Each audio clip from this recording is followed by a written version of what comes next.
I declare open this hearing of the Finance and Public Administration Legislation Committee into the 2022-23 budget estimates. I begin by acknowledging the traditional custodians of the land on which we meet today and pay on behalf of the committee my respects to elders past and present. I extend that respect to Aboriginal and Torres Strait Islander peoples here today.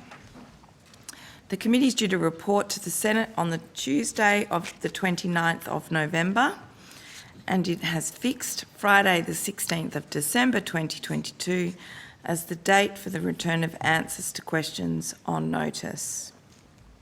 Senators are encouraged to provide any questions on notice to the committee secretariat by Friday the 25th of November.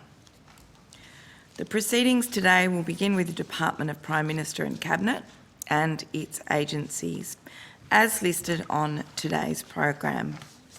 Understanding Order 26, the committee must take all evidence in public. This includes answers to questions on notice. I remind all witnesses that in giving evidence to the committee, they are protected by parliamentary privilege. It is unlawful for anyone to threaten or disadvantage a witness on account of giving evidence to the committee, and any such action may be treated by the Senate as a contempt. It is also a contempt to give false or misleading evidence. The Senate has endorsed the following test of relevance of questions at estimates hearings.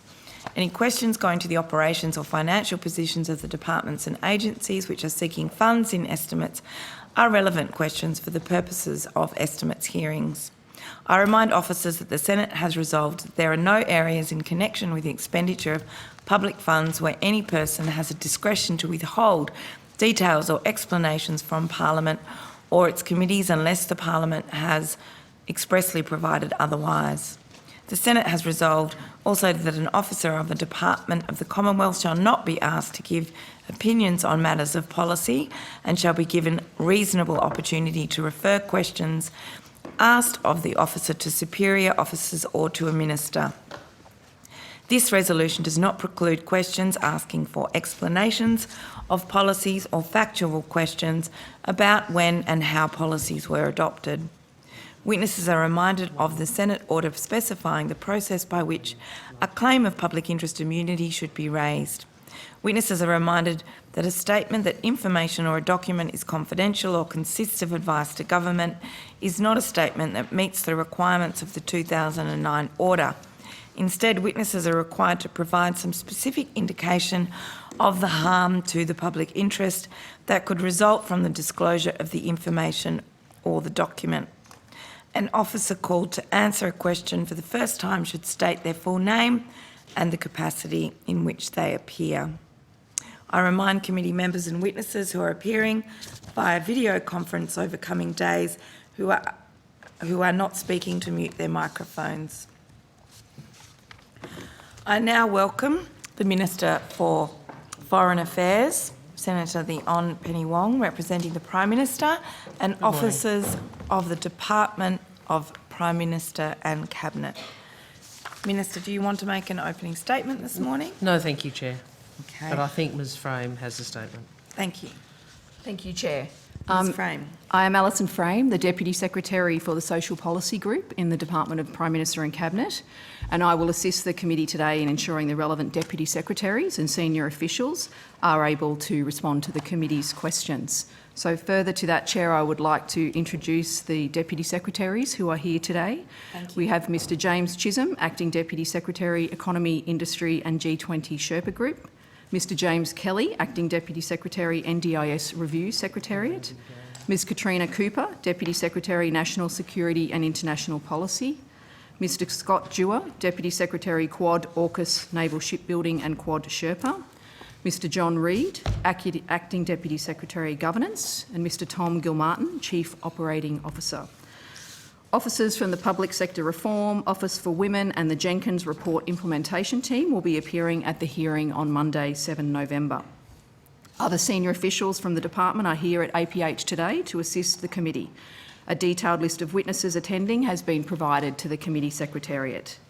I would further like to advise the committee that since the last estimates in March, there have been the following changes to the executive. Ms Stephanie Foster, Deputy Secretary Governance, has moved to an Associate Secretary position at the Department of Home Affairs on the 10th of October 2022. Mr Simon Duggan, Deputy Secretary Economy, Industry and G20 Sherpa, has moved to the Department of Climate Change, Energy, Environment and Water on 26 September. Ms Michelle Chan, Deputy Secretary National Security and International Policy, moved to the Department of Foreign Affairs and Trade on the 8th of August 2022. Ms Katrina Cooper commenced as Deputy Secretary National Security and International Policy on the 18th of August 2022.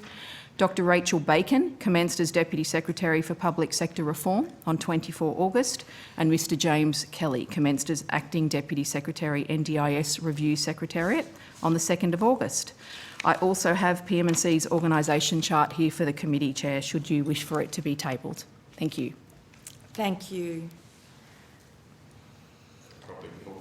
Yes, well, given that senators would like it tabled, we will accept its tabling now and move to questions. Senator Birmingham, it's about 9:10 and the floor is yours. Thank you very much, Chair, and Minister. Welcome back to that side of the table. Ms Frame, thank you for your introductory remarks. I suspect I'm going to kick off in the economy space, just to flag that, with some questions around energy policy. What is PM&C's role in developing policy options to alleviate current energy price rises across Australia, Mr Chisholm? Morning, Senator. James Chisholm, Acting Deputy Secretary, Economy, Industry and G20 Sherpa Group.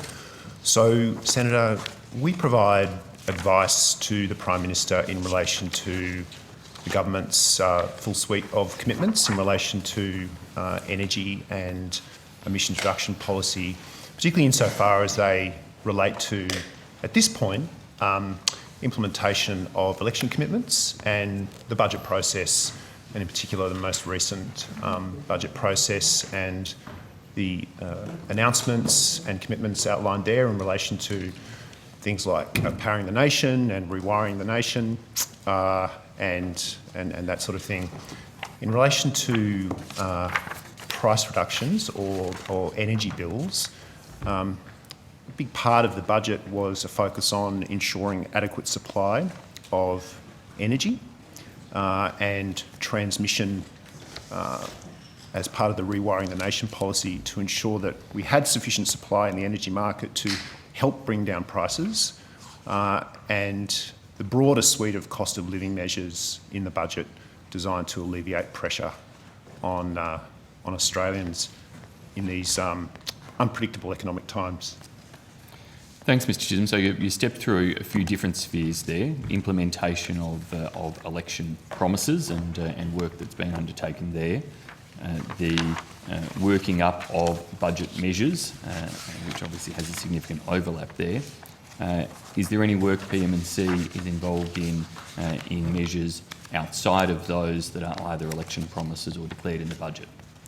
Yes, Senator, we are working with counterpart agencies, particularly the Department of Climate Change, Energy, Environment and Water, in relation to options for addressing the energy challenge. As outlined by the Treasurer in the context of the budget, this is an important focus for the government. That is in addition to, as I say, the other measures that have been announced, particularly in relation to gas supply and the recent announcements regarding the Heads of Agreement and the ADGSM, the Domestic Gas Security Mechanism, and related measures that are in play now. But we continue to work closely with our colleagues to ensure, as the Treasurer put it, and Minister Bowen I think as well, the full suite of measures has been considered. So Mr Chisholm, how is that engagement by PM&C with other agencies structured? Is there an interdepartmental working group? Is there some other structure in place looking at other policy measures as you've just outlined it? Yeah, we meet regularly with our colleagues and discuss those issues.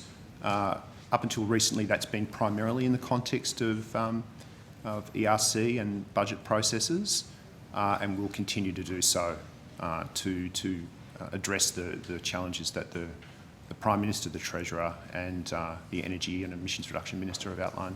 No, but there's no formal structure in place. This is just a series of routine meetings on topical issues between departments.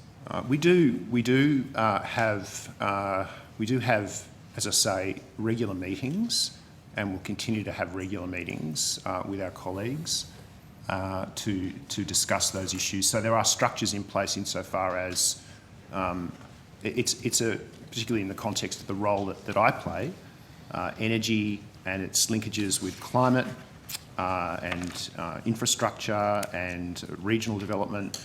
All of these issues are things we continue to discuss very, very regularly with our colleagues. So yes, they're formal and yes, they're regular, but that's quite sort of consistent with our traditional approach to considering those issues. How does PM&C assess the current energy market outlook in Australia? I think if I may, the assessment of the energy outlook and particularly the impact on price is set out in budget paper number 1, and as you would know, Senator, they forecast for the reasons which we can go through if it would assist the committee, a 20% increase in retail prices, which of course is the one that Mr Taylor was aware of prior to the election, and elevated prices in 23-24. It's obviously a matter of great concern, and the Treasurer has addressed some of the government's thinking on that in addition to the budget in the speech he gave at the Press Club on Wednesday. Mr Cusick and others have spoken about the crisis facing manufacturing. Does the government believe that there is an energy crisis? Is that a question to me or to Mr Chisholm? The Minister can choose to answer or to delegate, Senator. I think probably best if some of these matters were dealt with in the appropriate portfolio, but I think more generally we are very focused on what is happening in the energy markets. Australia is experiencing very high energy prices as a consequence of both global and historical and current domestic factors. We know there's global energy markets are experiencing a very substantial disruption as a consequence of the protracted war in Ukraine. We know that a decade of inaction under the previous parties of government has contributed to a reduction in dispatchable supply in the system. We know that there is a lot of work that needs to be done, and the government's very focused on that. And I'm very, very happy to refer you to the I never know the. I know it's a very odd acronym, that one, but anyway, the relevant department, climate change and energy and environment and water, there's a lot of E's to discuss some of those policy frameworks. Has Mr Albanese asked for new policy proposals to be brought forward in relation to energy markets?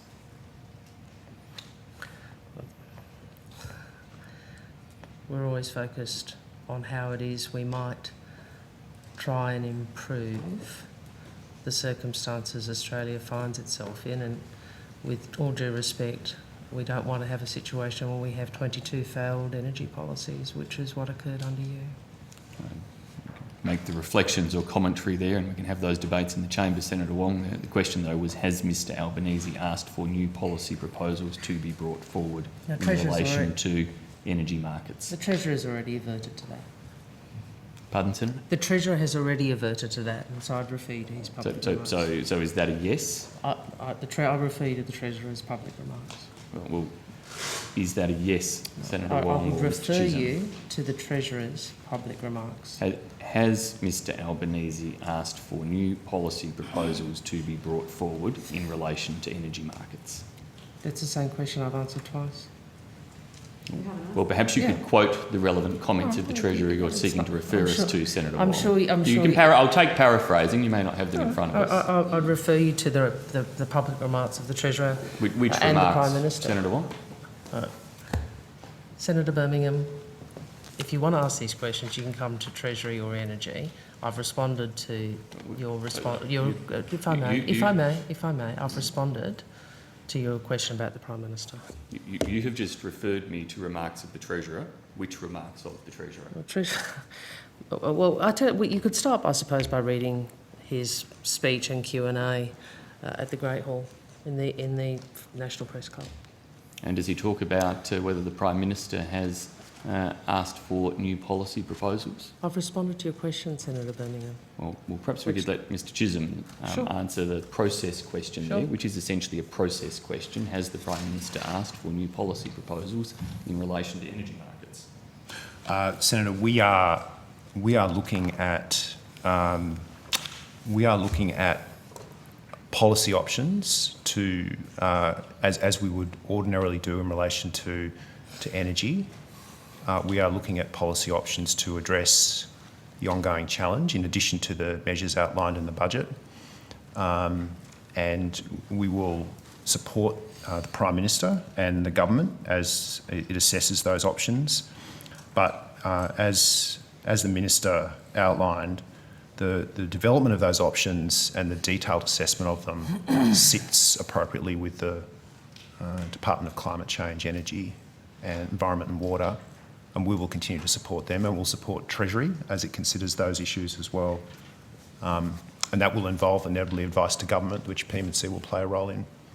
Is there a deadline, Mr Chisholm, that the Prime Minister has asked your department and other departments to work towards in relation to those options? Given the circumstances in relation to energy price rises that were outlined in the context of the budget, we are focused on energy and energy prices as a significant priority across government. Is there a deadline he's asked you to work towards? We will be assessing and developing options in relation to that, and I know our colleagues in the Department of Energy will be doing that as a very high priority. So, in relation to things like this, Senator, we will develop that work as soon as possible. Are there any current deadlines that you are working towards for the consideration or finalisation of policy proposals? Well, again, Senator, I think given the statements made by the Treasurer and the Energy Minister and the focus on this issue in the budget context, we will be developing that work with our colleagues in other agencies as soon as possible, as soon as we can. Why was this work not completed for the budget? A lot of work on energy was completed for the budget. There are significant announcements in the budget in relation to energy, in particular to the challenge we face in all countries at the moment on adequate supply of cheap and reliable energy, and the budget contains a number of measures in relation to that.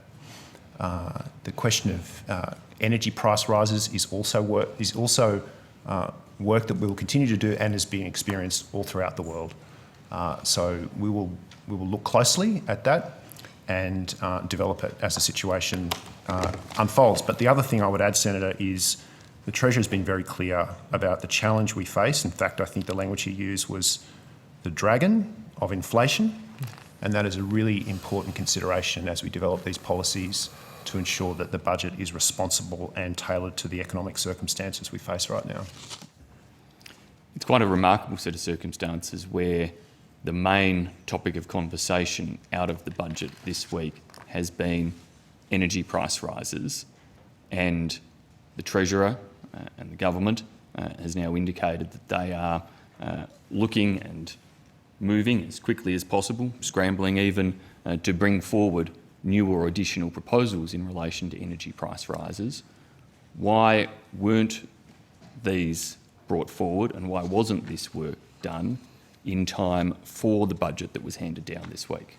Well, if I may, I mean, the budget delivers on election commitments. The government has already succeeded in doing what was not able to be done over many years in the previous government, which is getting agreement around the Marinus Link, which is obviously an additional supply into the mainland energy markets. I'd also would say to you, Senator, I find this line of questioning, and I suspect Australians will find this line of questioning somewhat odd, given that one could ask, what were you doing for 9 years? What were you doing for 9 years with your 22 energy policies, which have ensured that we have less dispatchable supply than when you started?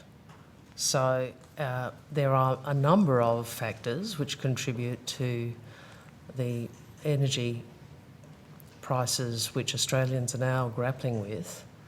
And some of them are external, some of them are what's happening in global energy markets, but there is also an historic problem, which you are well aware of. Now, the government in the budget has sought to give effect to its election commitments. We have been upfront about energy costs. I mean, I would say it is an extraordinary thing that the great contribution of Mr Taylor and the Coalition on energy prices was to hide 20% increase before the election. We're not doing that. We're not doing that. No, well, you're seeking to make a political point over timing. We are working through a very difficult set of circumstances. The budget contains an outline of that. We are delivering on our election commitments. Mr Chisholm has responded to you about the next set of options the government wants to look at. And I'd refer you to the Department of Energy if you wish to ask further questions about this. Senator Wong, you made a political decision pre-election to have a budget. You chose the timing and terms around which and when that budget would be delivered.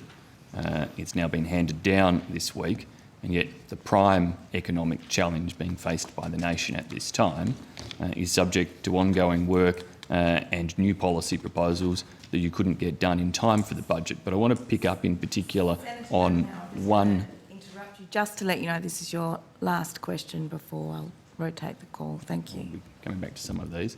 On one point too you just made there, Senator Wong, you referenced a decline in dispatchable energy, and you did so in negative terms. Is it a commitment of this government to increase the amount of dispatchable energy during your time in office? I refer you to the Department of Energy. Well, Senator Wong, you made the reference. I didn't raise dispatchable energy, you did. I'm asking you about a statement. And I refer you to the Department of Energy. So you're now not going to defend your own statement there? I'm just not going to get into a political argument with you. I'll rotate the call now to Senator Sheldon and then come back to you, Senator Birmingham. Good morning to you all. It's great to see you all. Ms Frame, I have some questions about the potential disclosure of confidential information from Cabinet, the National Security Committee. Firstly, can you confirm that there's a long-standing convention of government that Cabinet information should remain confidential? Yes, I can confirm that, Senator. Thank you. And I have Mr Reid here who can assist further with questions, but I can definitely confirm that one. Thank you. And of course this convention exists to uphold the integrity of Cabinet procedures and to protect our national interests. Is that correct? That's correct, Senator. Thank you. Look, I table a copy of the website listing for the book.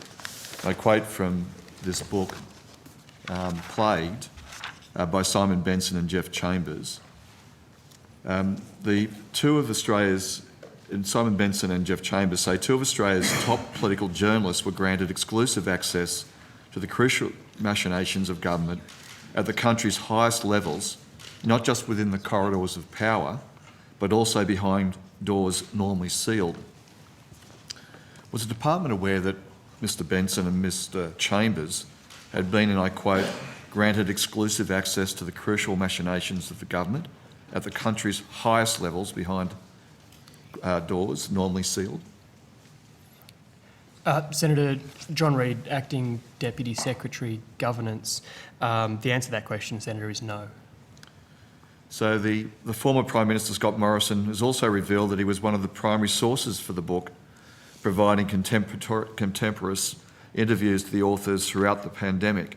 I quote the Prime Minister, "That book was written based on interviews that were conducted at the time in the middle of the tempest." Was the department aware at the time that the then Prime Minister was briefing these journalists in the middle of the tempest? Not at the time, Senator, no. So during the COVID-19 pandemic, that you weren't aware that he was briefing journalists? No, Senator. Is the department aware of any other ministers or staff from the Morrison government that were providing interviews to these journalists during the pandemic? No, Senator. I understand that the book recounts information that is confidential to government and particularly contains a number of disclosures of information which directly concern Cabinet, National Cabinet and the National Security Committee. Is that correct? Senator, we have reviewed the book and it does appear to contain those disclosures, yes. Well, I just want to then drill down. I understand the book recounts the attendees' content and deliberations of Cabinet meetings. Is that correct? It purports to, Senator, yes. Now, would the disclosure of this information breach the long-standing conventions around Cabinet confidentiality? Senator, so as Ms Frame has agreed, there is a long-standing convention been observed by successive governments in relation to the confidentiality of Cabinet and Cabinet deliberations. Of course, the Prime Minister of the day always reserves a prerogative to disclose or release information from Cabinet meetings. And of course, it goes to the question of, as I've raised, the National Cabinet, the National Security Committee, and of course the Cabinet itself regarding disclosing information. I understand that the book recounts the dates, attendees, content and deliberations of National Security Committee meetings. Is that correct? It purports to, Senator, yes. Specifically, the book recounts information concerning our foreign policy response to China, the acquisition of nuclear submarines under the AUKUS deal, and Russia's invasion of Ukraine. Is that your understanding? Yes, yes, Senator. Would the disclosure of this information breach the long-standing conventions around Cabinet confidentiality? Again, Senator, the successive governments have, of course, recognised the Convention of Cabinet confidentiality and have maintained that deliberations of Cabinet should remain confidential. Of course, the Prime Minister of the day has always reserved the prerogative to release information that he or she thinks appropriate. Mr Reid, these are matters about the acquisition of nuclear submarines under the AUKUS deal and the Russian invasion of Ukraine. So wouldn't the disclosure of this character, of this information, have the tendency to harm Australia's security interests in relationship with other nations? It may, Senator. Well, I want to quote a passage from the book. It's on page 93. It reads, "The Cabinet Secretary was under pressure. The new National Cabinet was holding its inaugural meeting on the Sunday afternoon, so he spent his Friday night, all of his Saturday and early Sunday working out how best to construct it. He was troubled by the possibility of leaks and wanted to find a way to impose confidentiality on the premiers, given they'd been seeing sensitive advice from not only the AHPPC, but, for example, the National Security Committee. He was struggling with this, and then he had a brainwave. If it was formally established as a subcommittee of the federal cabinet, the state and territory leaders would be bound by cabinet confidentiality. He set that process in train," it reads. Now, given I've read out this passage, and it's directly from the book itself, a leak literally about the efforts made to stop leaks, do you agree that the Morrison government failed to ensure the sensitive cabinet information was kept confidential? Senator, as I say, obviously governments have generally observed the strong convention that Cabinet deliberations such as those do and should remain confidential. As I say, though, it is a matter for the Prime Minister of the day to decide that various information ought be released. Mr Reid, of course it's concerning that matters from the National Cabinet, the National Security Commission and the Cabinet itself is being bandied around through a book, which, unprecedented accessed by two journalists, even in the Prime Minister's own words. Has it, at the time, has the department conducted an internal inquiry into these leaks? Senator, we've reviewed the book and reviewed what information is in the book to determine its accuracy and otherwise, and we have referred that information to the Attorney General's Department. So you've referred it to the Attorney General's Department. I'll get to some more questions about that. What findings have you had regarding that book? So our conclusions were that it certainly appears to reveal information that was, until revealed, cabinet material and would ordinarily have been respected or would ordinarily have been protected under the principle of cabinet confidentiality. So we've got a situation where a matter's been referred to the Attorney General's Department. Are there other agencies currently considering these matters? Not that I'm aware, Senator. Certainly, PM&C had two roles to play in relation to the book. One was in supporting the Cabinet Secretary in relation to Cabinet material, and the other was providing information to the Attorney General's Department because any action taken in relation to this would reside within their purview. So this is a matter that you've escalated to the Attorney General's Department? I'm not sure I would say escalated, but we've certainly raised the matter with the Attorney General's Department. Well, it certainly is a matter of deep enough concern that it's gone to the Attorney General's Department. That's what you're saying to me. It has, Senator. Will the department cooperate fully with any criminal investigation if it was to be undertaken or criminal enforcement effort, given the serious nature of these leaks? Absolutely, Senator. I just want to be just really clear. Why was the matters referred to the Attorney General's Department? Relevant criminal provisions that may exist in relation to disclosure of information sit within the Criminal Code 1995, which is administered by the Attorney General's Department.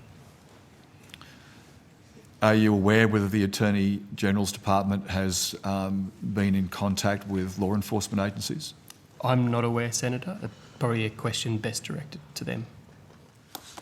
Well, this, it's certainly a matter of great deal of concern to have this situation occur, Mr. Reid. And it's appropriate that, by the sounds of what you've said, it's more than appropriate that it's been sent to the Attorney General's Department. I just want to be really clear about if the Attorney General's Department makes a decision to refer the matter to the criminal investigation, will the department fully cooperate with that investigation? Prime Minister and Cabinet? Yes. Absolutely, Senator, yes. Thank you. Senator Birmingham. I might have one follow-up question on this line, please. You said that you reviewed the book. Was that on the basis of an instruction from the Prime Minister's office? No, Senator, it wasn't. It was on the basis of news media purporting to suggest that there was cabinet material in the book. It seemed appropriate that we should have a look at it. Senator Wong, I think you wanted to answer. On another matter, had you finished that? I'm okay.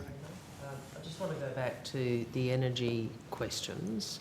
I think Mr. Chisholm is in a position, because I think Senator Birmingham made an assertion in relation to what it was in or was not in the budget, or what the government had or had not done. Mr. Chisholm is in a position to just skip through some of the measures the government has taken in the last 5 months. So if he could be able to do that, if he were able to do that, I'd appreciate it. Thank you. So the budget contains a number of measures designed to both increase supply of energy and gas, so gas and electricity in the national energy market, and also to secure and extend the grid that supports the supply of that energy. The broader policy framework sits under the Powering Australia plan, and Rewiring the Nation is the sort of grid investment aspect of those policies. The government's committed $20 billion of investments to support those changes, and as the Minister was mentioning, a big part of that is about unlocking new renewables that are being supported and incentivised into the system by the Commonwealth and state governments, which is designed to increase storage capacity and also drive down prices over time. We know that what the national electricity market needs is more supply, a lot more supply. And so that's what the government has been focused on as part of those policies. We're also accelerating the delivery of a number of nationally significant transmission projects as part of Rewiring the Nation. As the Minister said, a lot of those things have been outlined in AEMO's integrated system plan, which is really the energy market operators' plan for the future of the national electricity market. And in particular, the government has committed to Marinus Link with Tasmania, VNI West and Hume Link, which are designed to really crystallise the benefits associated with snowy hydros, pumped hydro projects, and increase interconnection between regions of the national electricity market, particularly New South Wales and Victoria. We know that in the energy market, what's really needed is more transmission, because the more transmission you have, the more you can send energy across different parts of the grid, and that's what similar economies are doing as well. So that's important. Also, Minister Bowen announced in conjunction with his state and territory colleagues the National Energy Transformation Partnership, and the budget makes significant reference to that as well. There's a number of initiatives in that context.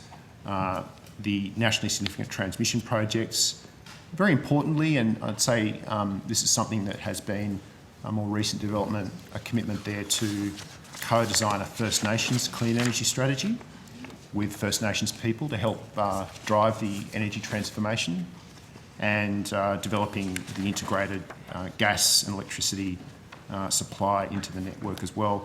And there's a big part of this work which is focused on assessing the workforce needs for the future, because we know we need new skills for workers on new grid projects and renewable energy. As the Minister said, another big part of the recent announcements has been the focus on gas. As senators may be aware, in August this year, the ACCC released its gas inquiry interim report, which forecast a shortfall of 56 petajoules for the East Coast gas market. Gas is a key element to the price challenge we face in the energy market right now. It continues to be a challenge. It's been a challenge for many years to ensure that we have adequate supply of affordable gas, both for manufacturers but also for households. So what the government has done is extend the Australian Gas Security Mechanism to 2030 and reviewed its operation to ensure that it's operating effectively to secure more supply, and signed a new heads of agreement with our East Coast LNG exporters to secure an extra 157 petajoules of gas in 2023 to avoid that predicted shortfall that the ACCC identified. So that goes directly to the gas shortfall, gas supply constraint that the market is facing right now. The Resources Minister announced the changes to the ADGSM, which really will focus on a restriction of exports should there be not adequate supply domestically. So this is a bootstrapping mechanism for the gas market. But the balance here is between ensuring the government is able to continually review the ADGSM and provide certainty to the industry for long-term contracts, and the ADGSM changes go towards that. So that's been announced and is out there as well. There's a very significant piece of work happening in relation to acreage, and the Commonwealth's announced the release of 10 offshore areas, which covers about 47,000 square kilometres for oil and gas exploration. And that will also have longer-term benefits for supply of gas into the market and alleviate potential future shortfalls. The budget also, Senators, contains a number of commitments in relation to community batteries. I think it was in the order of $224 million. There's also a significant commitment in relation to community solar banks and a number of commitments there designed to increase the availability of storage capacity for households and for communities. So this is in a context where the market is continuing to face tight conditions, just like counterpart economies throughout the world. It's a transition that all economies are experiencing right now, and a big focus for all of those economies, including Australia, is increasing supply. And so the government has sought to do that in the budget, consistent with the forecast gaps and needs that AEMO has identified in its integrated system plan and its electricity statement of opportunities. Senator Birmingham. Thanks, thanks, Chair. Mr. Chisholm, thank you for all of that detail. Just to be clear, all of those measures in the budget papers don't alleviate the budget forecasts in relation to the significant expected rise, 50% of plus in relation to electricity, 30% plus in relation to gas. Senator, would you like me to respond to that? I'm just seeking to ensure that those budget forecasts incorporate the budget measures as would be usual. So the predicted increases in electricity prices and gas prices have factored into those predictions and forecasts all of the budget measures as would ordinarily be the case, which you just stepped us through. Yeah, so Senator, as I think I outlined before, the really important balancing act that the government has developed as part of this suite of measures is ensuring we're investing in increased supply, which also provides certainty to the market so that it can continue to invest and provide adequate supply of energy into the system. So that's, I guess, the first thing. The second thing is that the government has been very clear about the pressure associated with increased energy prices, and that it will continue to progress measures to tackle the impact of increasing wholesale and retail prices for consumers. Sorry, Mr. Chisholm, it was a relatively precise question I asked this time. And then the budget forecasts Can he just- reflect yeah, all of the we budget heard the measures. question.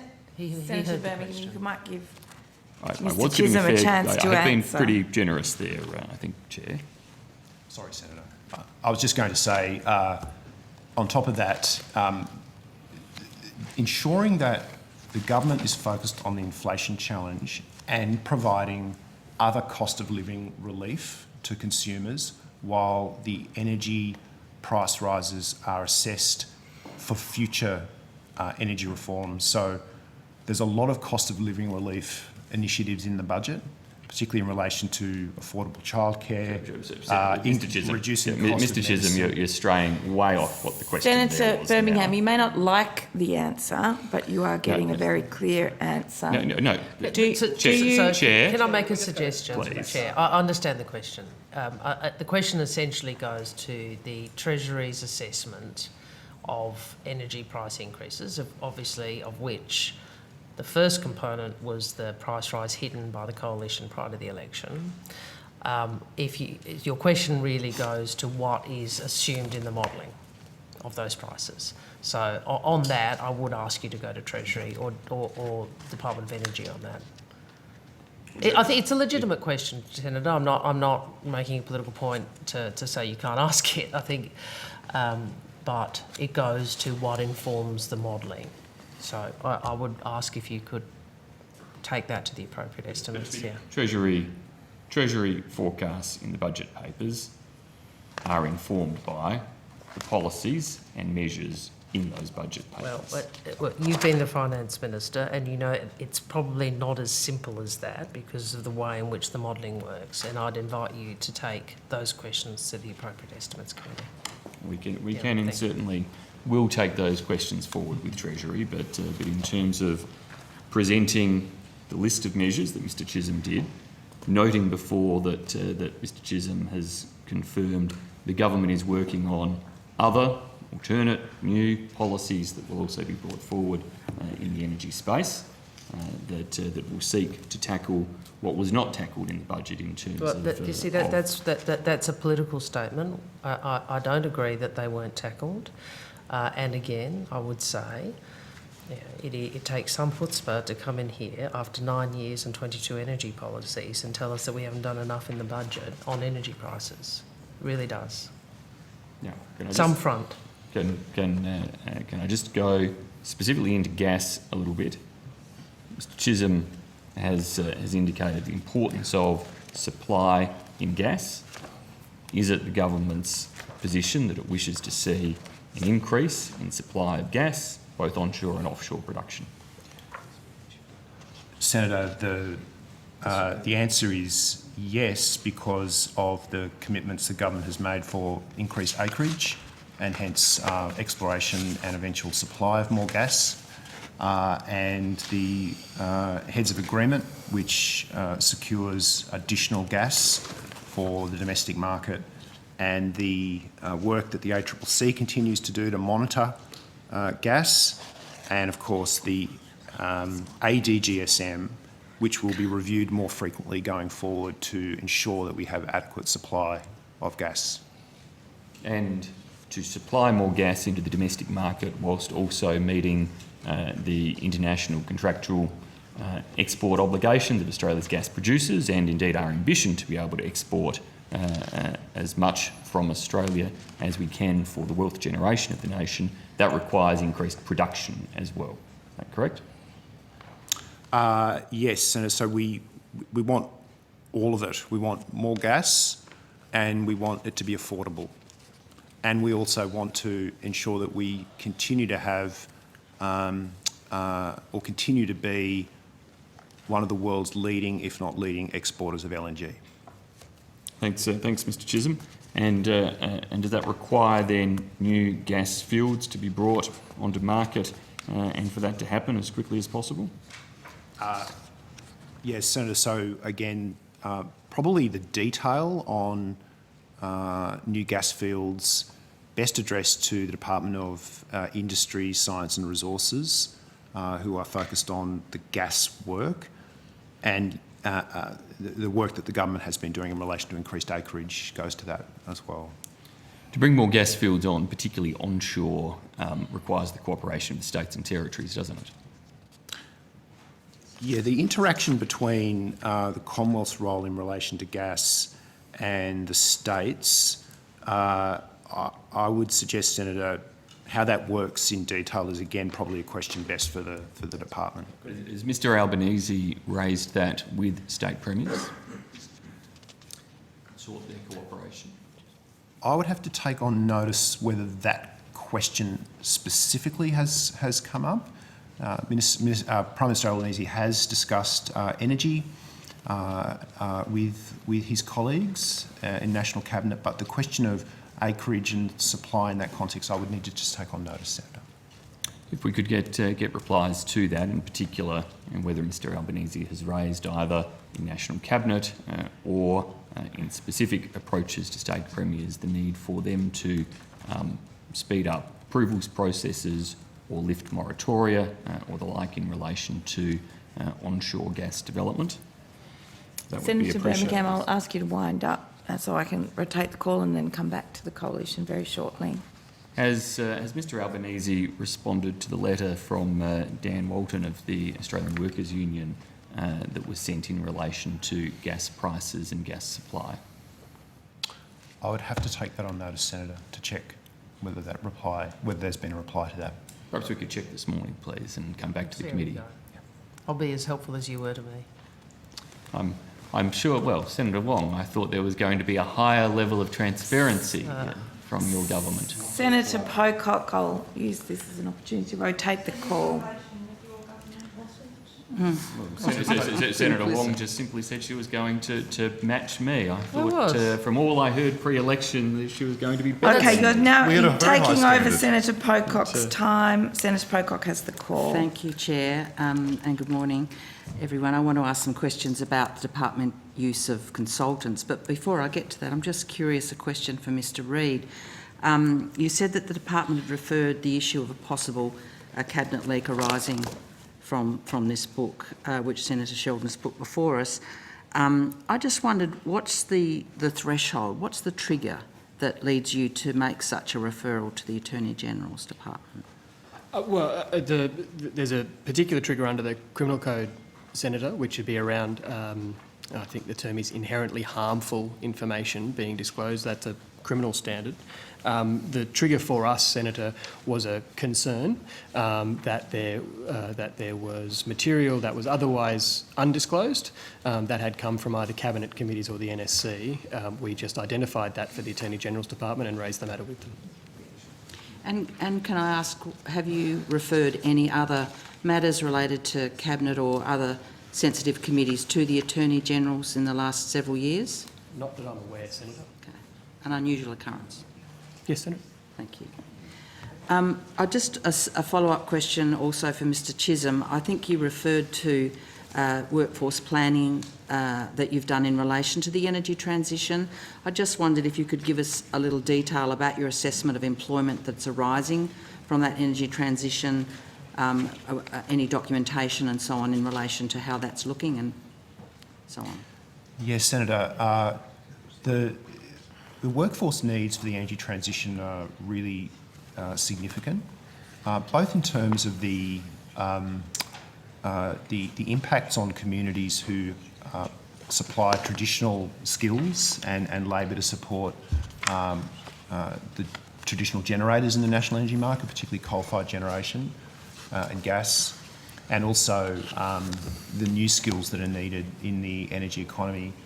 The government has decided to establish a stream of work, a task force to support ways in which we can best support communities and workers that are focused on the transition and that they have the skills and the opportunities for the future. A good example would be offshore wind. So offshore wind, unlike onshore wind, has different technical requirements, maintenance costs that are of a different order, and skills needed to support that. And Victoria and New South Wales are doing a lot of work on that, and the government has been supporting it, particularly in relation to offshore wind regulation and frameworks to support that.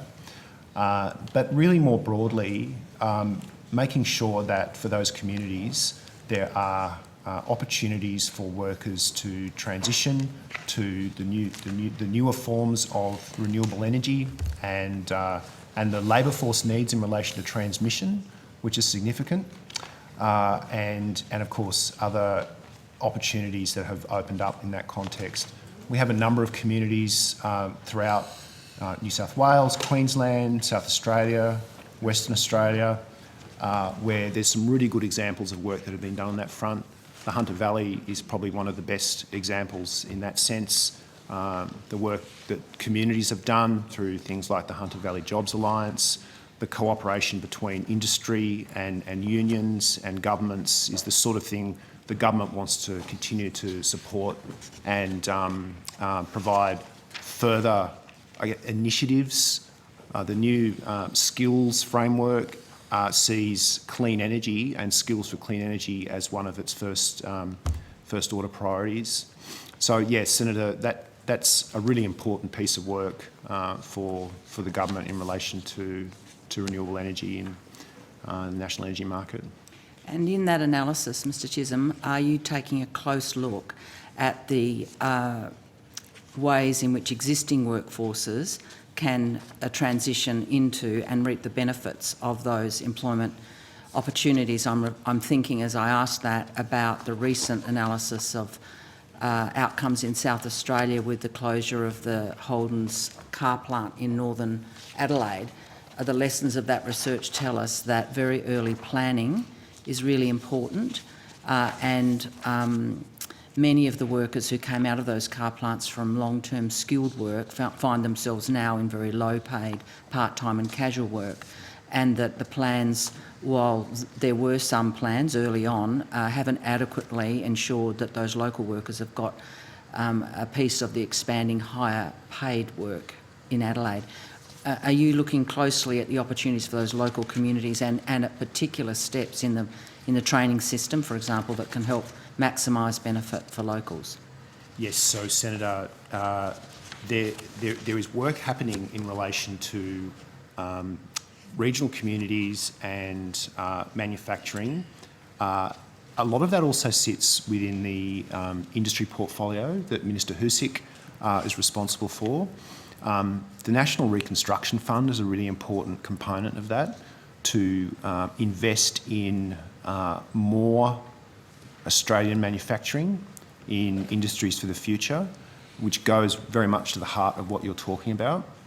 The work in relation to energy and to take coal-fired generation as an example is unique as well, because it's caught up in that broader change that's happening in energy markets and the need to really co-optimise a number of different things, ensuring we have affordable and reliable energy, while at the same time building a workforce to support those energy needs, and to do that while keeping in mind all of those other challenges I've just talked about.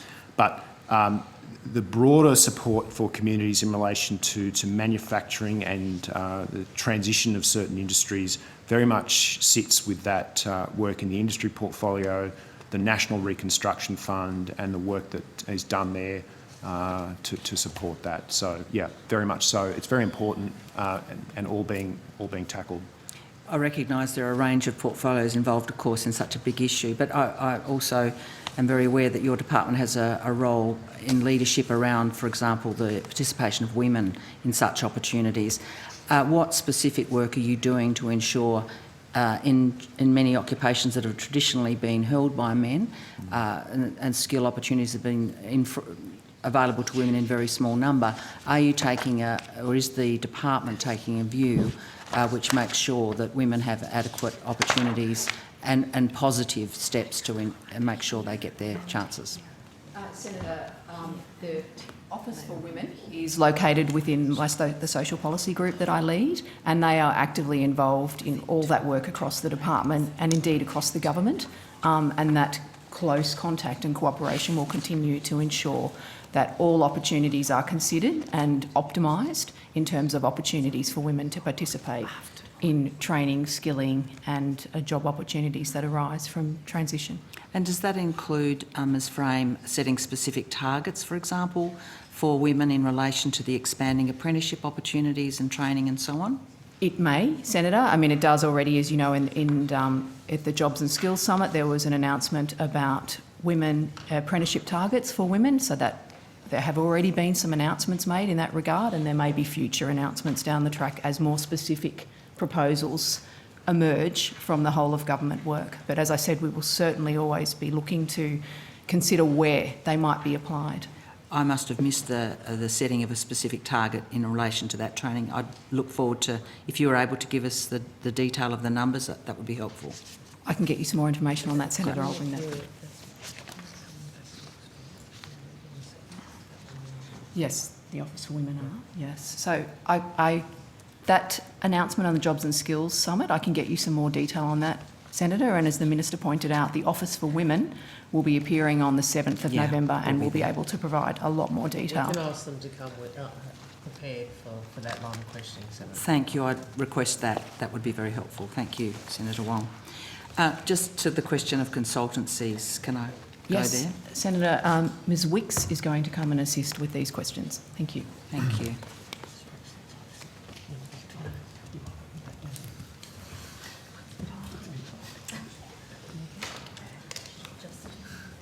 Good morning, Ms Wicks. Good morning, Senator. In the budget, the government has indicated it'll achieve savings of $3.6 billion over 4 years by reducing spending on external labour, advertising, travel and legal expenses. In your portfolio budget statement, there's an indication of savings of just over 4 million from external labour advertising, travel and so on. Can you outline what specific amount of that savings is related to the use of external labour and specifically consultants? Senator, Michelle Wicks, First Assistant Secretary. I'll just ask our Chief Financial Officer, Karen Cooper, to come to the table.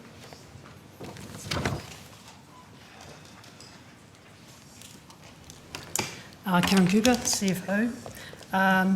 The actual calculation of that 4.2 million is actually a question for the Department of Finance. We were provided with a holistic number, but not a breakdown of how that was calculated. So you can't tell me what your reduction in consulting use will be in the coming period? We'll be working through that now. We'll definitely abide by the government's policy. It will be spread obviously across legal, consultancies and advertising, but at the moment we're just working through that. Can you tell me what you spent last year on external consultants? Yes, last financial year on consultants was just let me find it.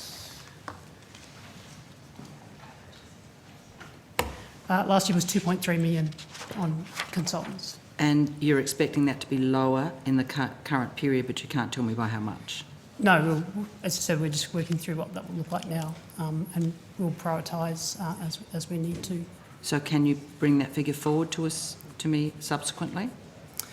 I'll take it on notice. I'll take it on notice. Thank yes. you. What key projects did your expenditure last year on 2.3 million deliver? Are there some standout things that you can recollect that you used external consultants for?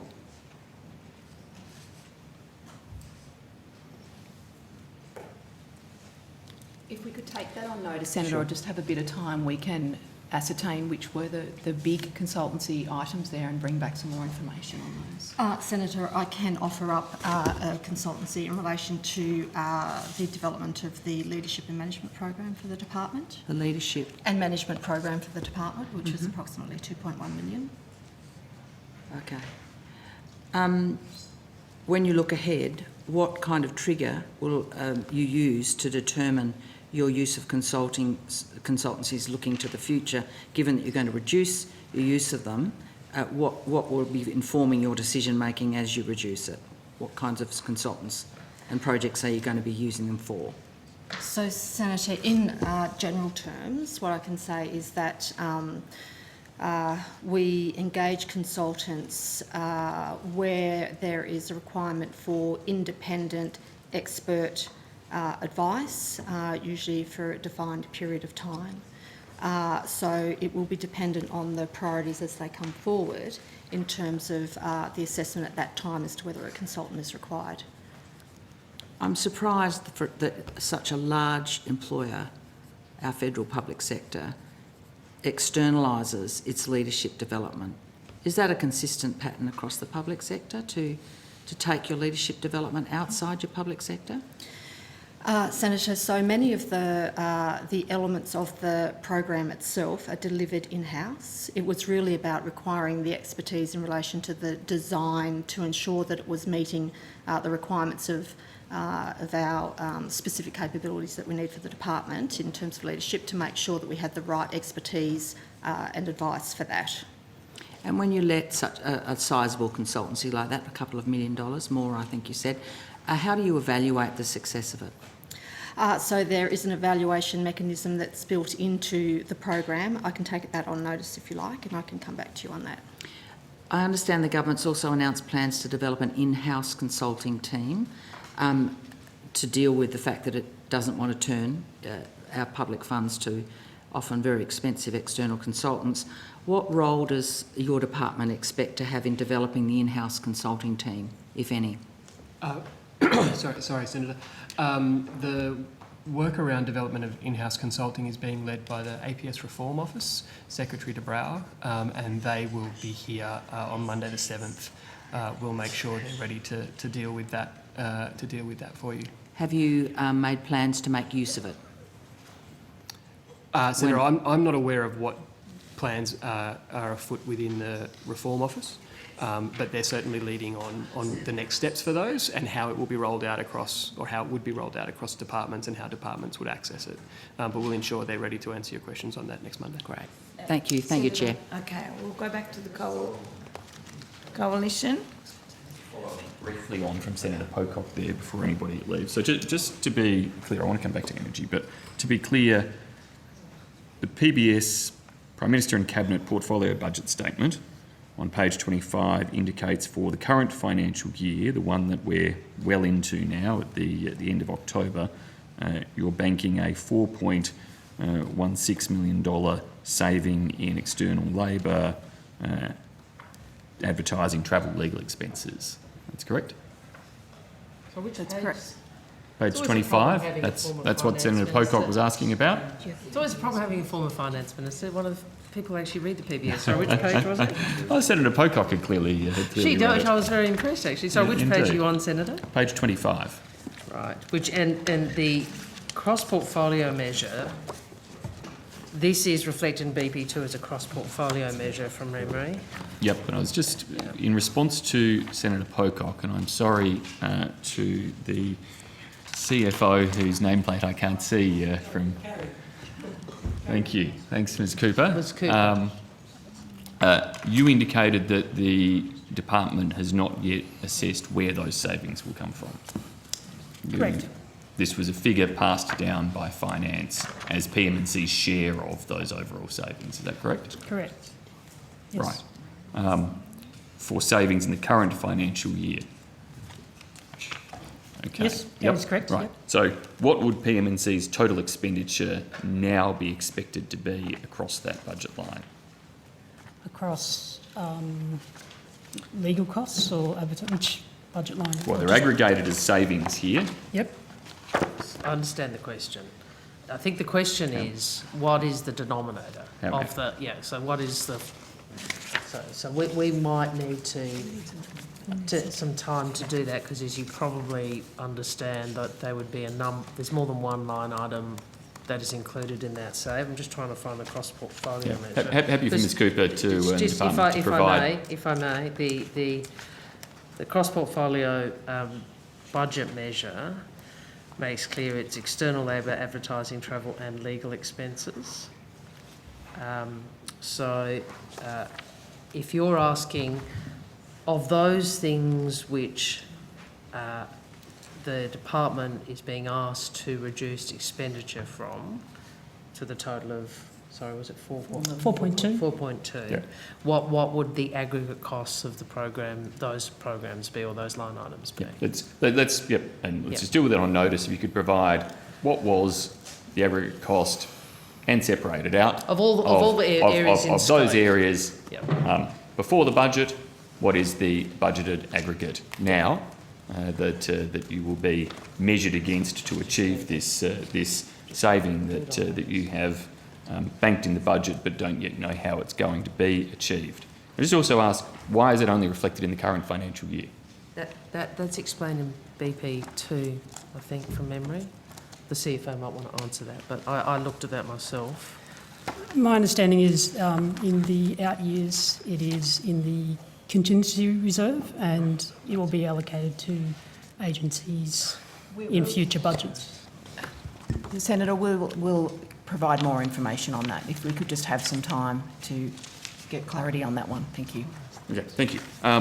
Coming back briefly to energy before I finish this bracket, I think Senator Smith So wants can to... I just check that answer? Would you, if you give me 1 minute?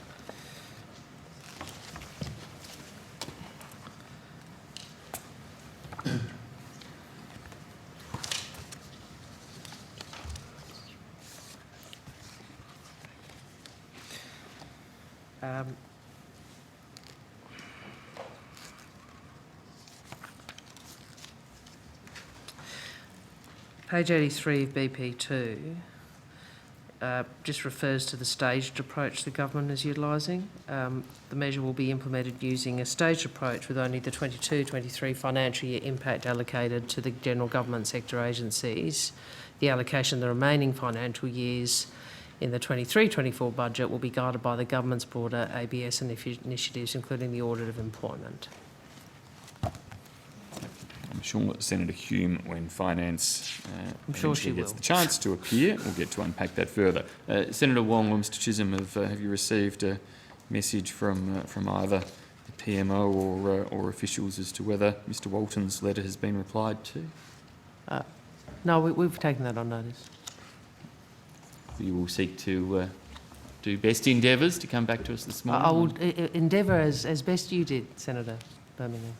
There we go again. Obviously, I held myself to a very high standard if that's the only standard you're willing to reach. Yeah, Senator actually, Wong, you were pretty reasonable. Thank you. I try. Most of the time. I try. Mr Walton suggests that there could be 800,000 Australian jobs at risk as a result of high gas prices or supply shortages. Is that an analysis that the government has contemplated or PM&C's received any advice on?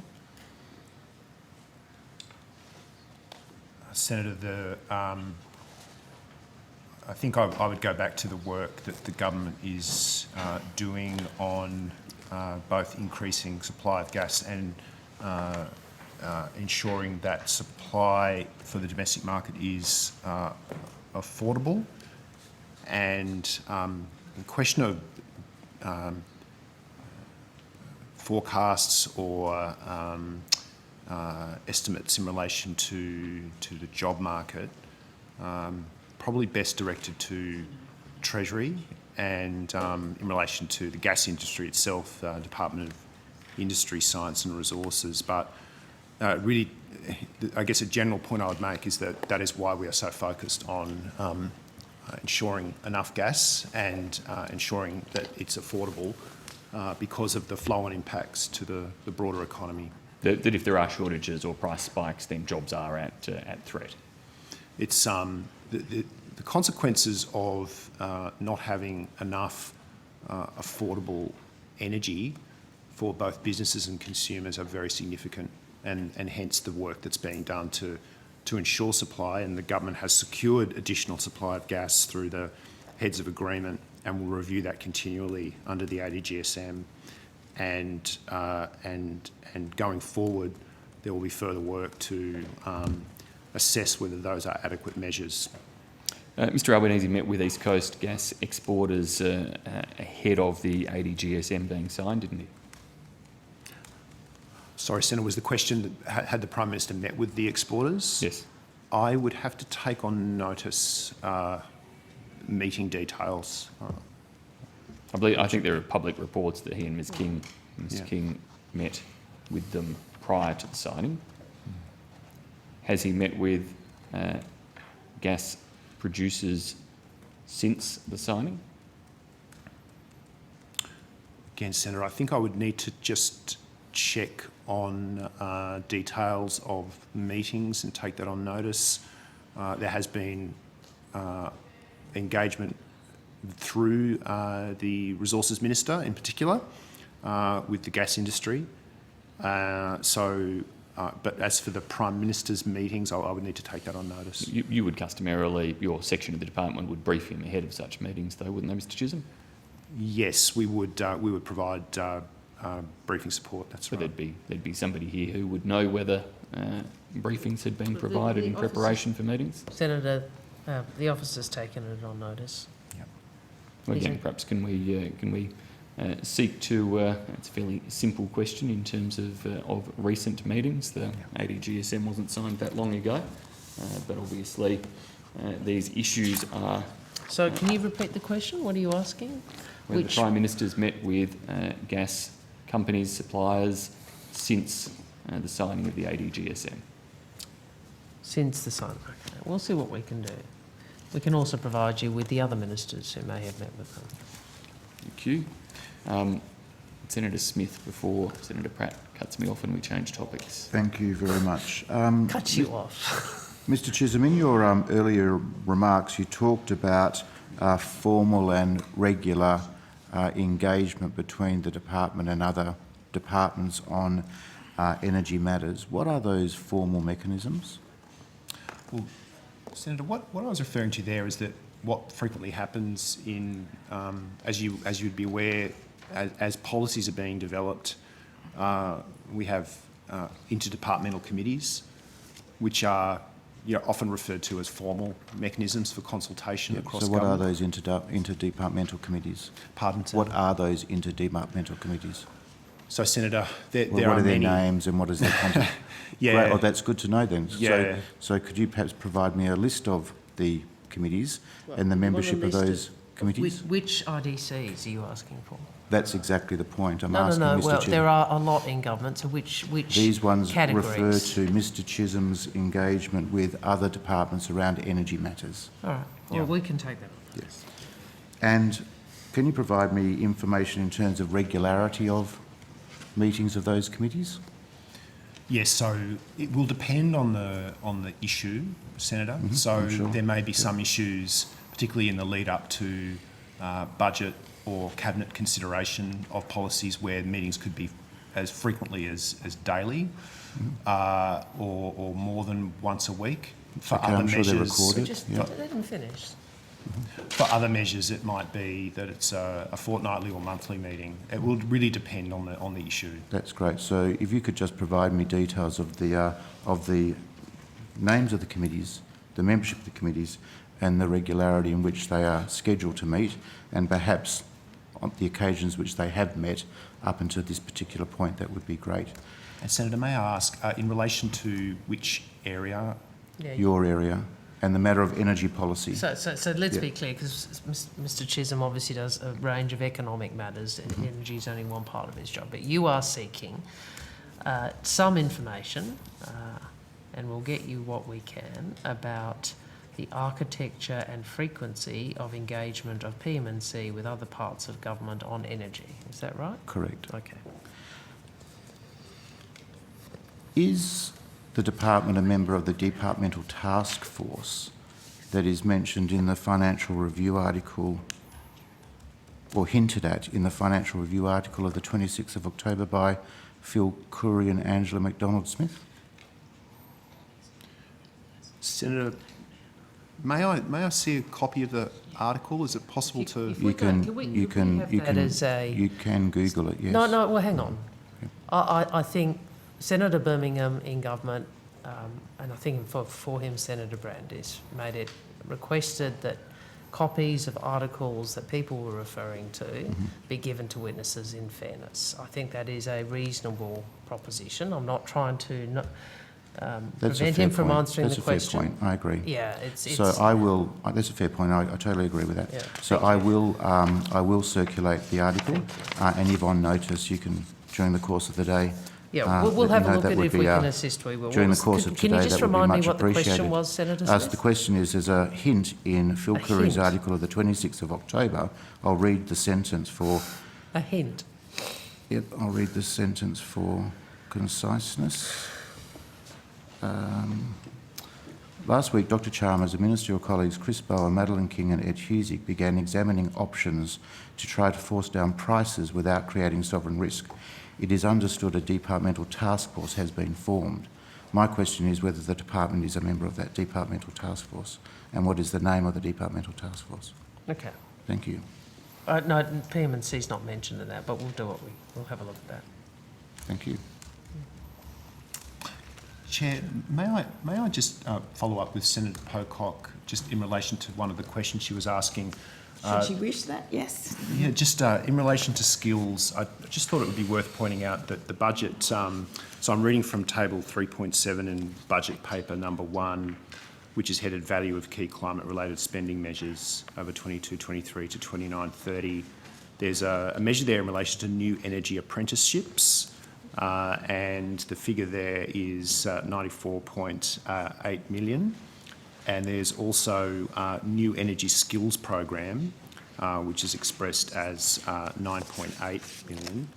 And I just wanted to highlight those for you, Senator, very much in the context of the National Energy Transformation Partnership Workforce Planning that Minister Bowen is progressing, but also for the skills portfolio. And a lot of that thinking and work came out of the Jobs and Skills Summit, where skills for the new energy economy was front and centre for a number of stakeholders, and hence the government has announced these measures to focus on, as I say, new energy apprenticeships and energy skills program going forward. So I just wanted to give you that additional information because it seemed quite relevant to your question. Can I ask a follow-up there? Sure. Thank you, Mr Chisholm. That's very helpful. I'm just curious about the provisions that might be made by your department in expending that money to ensure that access to them is really enabled for local people, but also for the groups and population categories that often don't make it into skilled training through, and if we know we can improve the access of people with disability, which was a big topic of conversation at the Jobs and Skills Summit, of course, women, other groups that often miss out on training. I think we need to make sure we target within those spending programs, and that's my question. Yes, Senator, and what I can do is I'll come back to you. I'll need to take it on notice because it's not administered by our portfolio. It's another department to how they will address those questions. Thank you. Yep. Senator Sheldon. Thanks. Thank you very much. I just want to go to some questions on the Cabinet Office Policy Committee. Senator, Ms McGregor will come to the table to assist with those questions.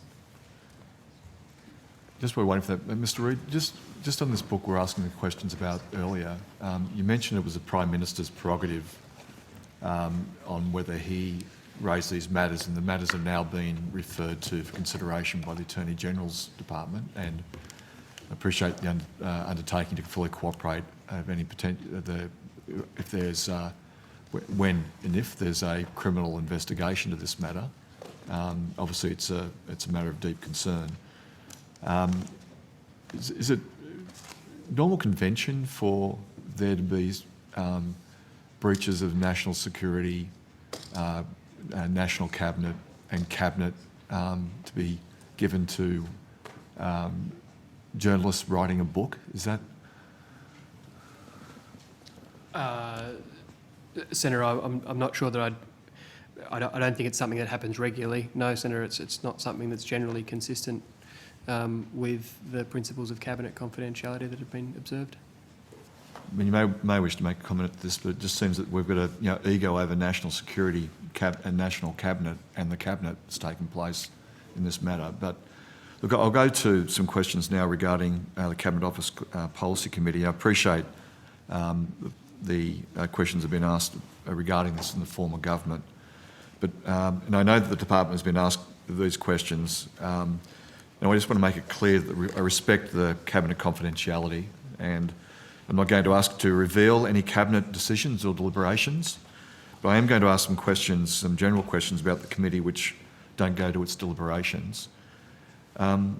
Is it correct that the former Prime Minister was the only permanent member of the committee, and it was so-called Cabinet of One, or Committee of One? Leonie McGregor, First Assistant Secretary of the Cabinet Division. Good morning, Senator.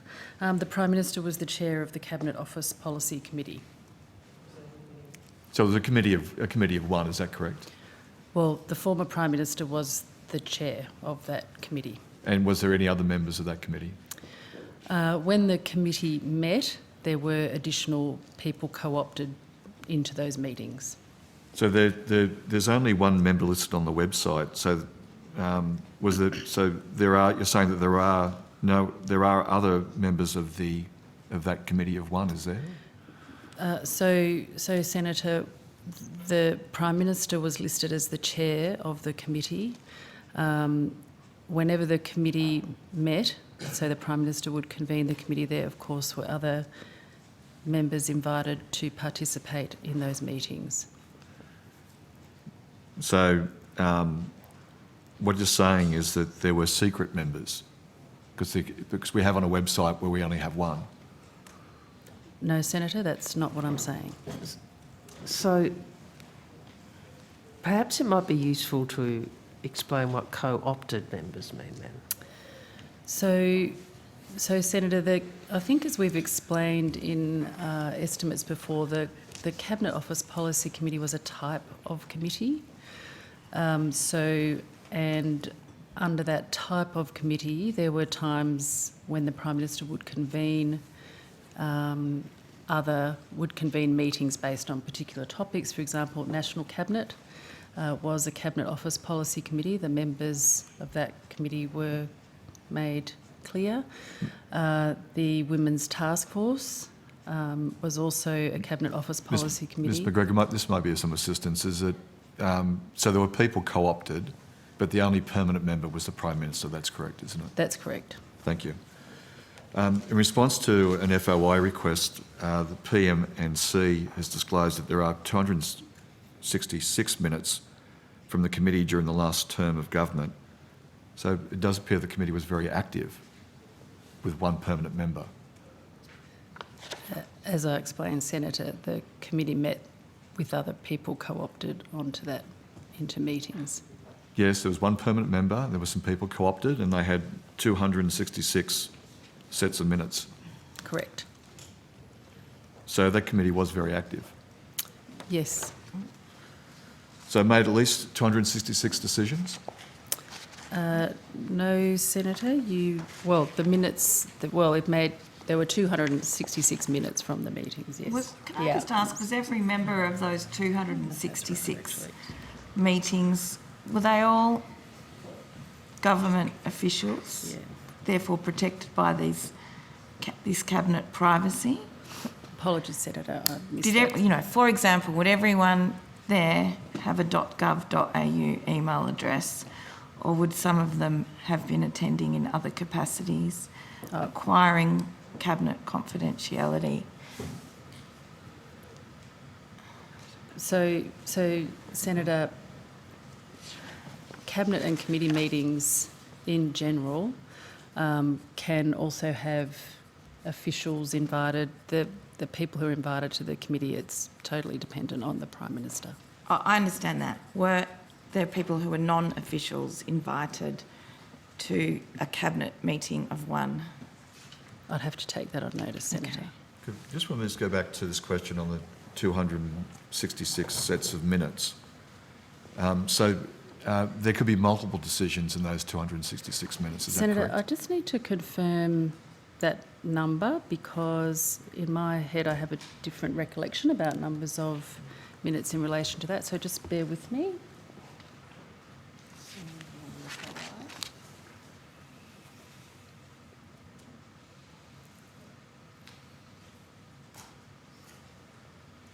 Yeah, I've got that. Keep going, but we'll keep going. We might just take that. Maybe you come back to that that comment about the number Just of want to decisions. check the number, Senator, that's all. You've said that other members were co-opted to the committee from time to time. So who decided who would be invited to attend a particular committee meeting? Who would decide? Yes. That was the Prime Minister. Thank you. Now, I'm not going to ask for specific individuals, but can you tell me in a general sense what categories of people were co-opted to meetings by the former Prime Minister? So generally, Senator, there would be ministers, officials, potentially staff as well, so a range of people, and at times experts on particular issues were also co-opted. So would that include external stakeholders? It could, but that would probably be rare. So in those rare occasions, what type of external stakeholders would be invited? So I guess I'm thinking about people like health experts, chief scientists, for example. Those types of experts might be co-opted, depending on the topic under discussion. From industry? I'd have to check back on that. Not that I can recall. Do you recall whether backbenchers were invited? At times, backbenchers were invited. The backbenchers were invited. So it's very highly unusual for backbenchers to attend meetings of Cabinet, but they're invited by the PM, is that? I don't know that it's highly unusual. There are some committees where backbenchers are invited. And how often was that occurring for this committee? I'd have to check back on that. So it wasn't an unusual event? Well, no, not particularly. Thank you. I want to look just at the Cabinet handbook for a moment, which sets out the practices and processes for the operation of the Cabinet. There's a section in the Cabinet handbook, the 14th edition, on co-opting people to Cabinet and its committees. This section talks about the circumstances where it might be appropriate to co-opt ministers and who are not members of the Cabinet. Is that correct? Sorry, Yeah. Senator, can you point me to the particular section that you're Yeah, I talking actually will. about? Get the section, one moment.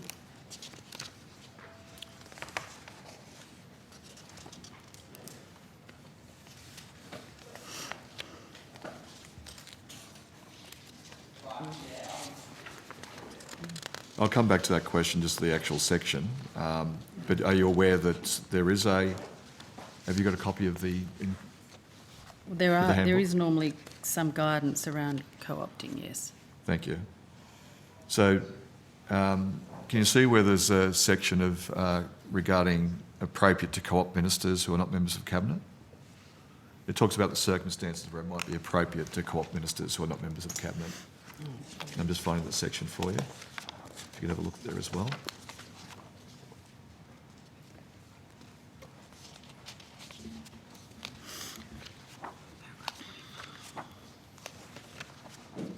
Uh, 45, Thanks, Senator.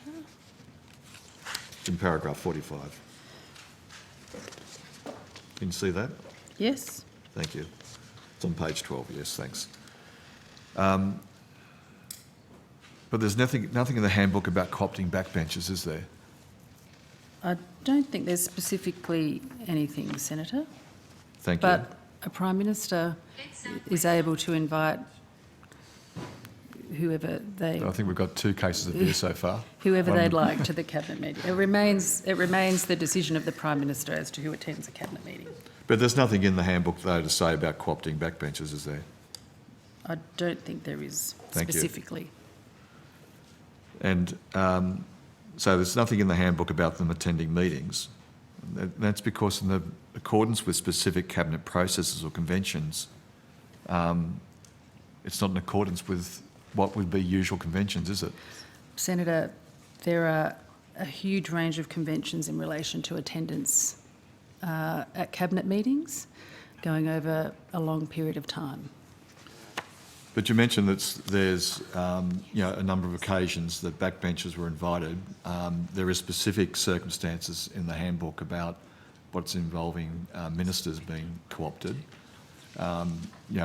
which is of a significant issue.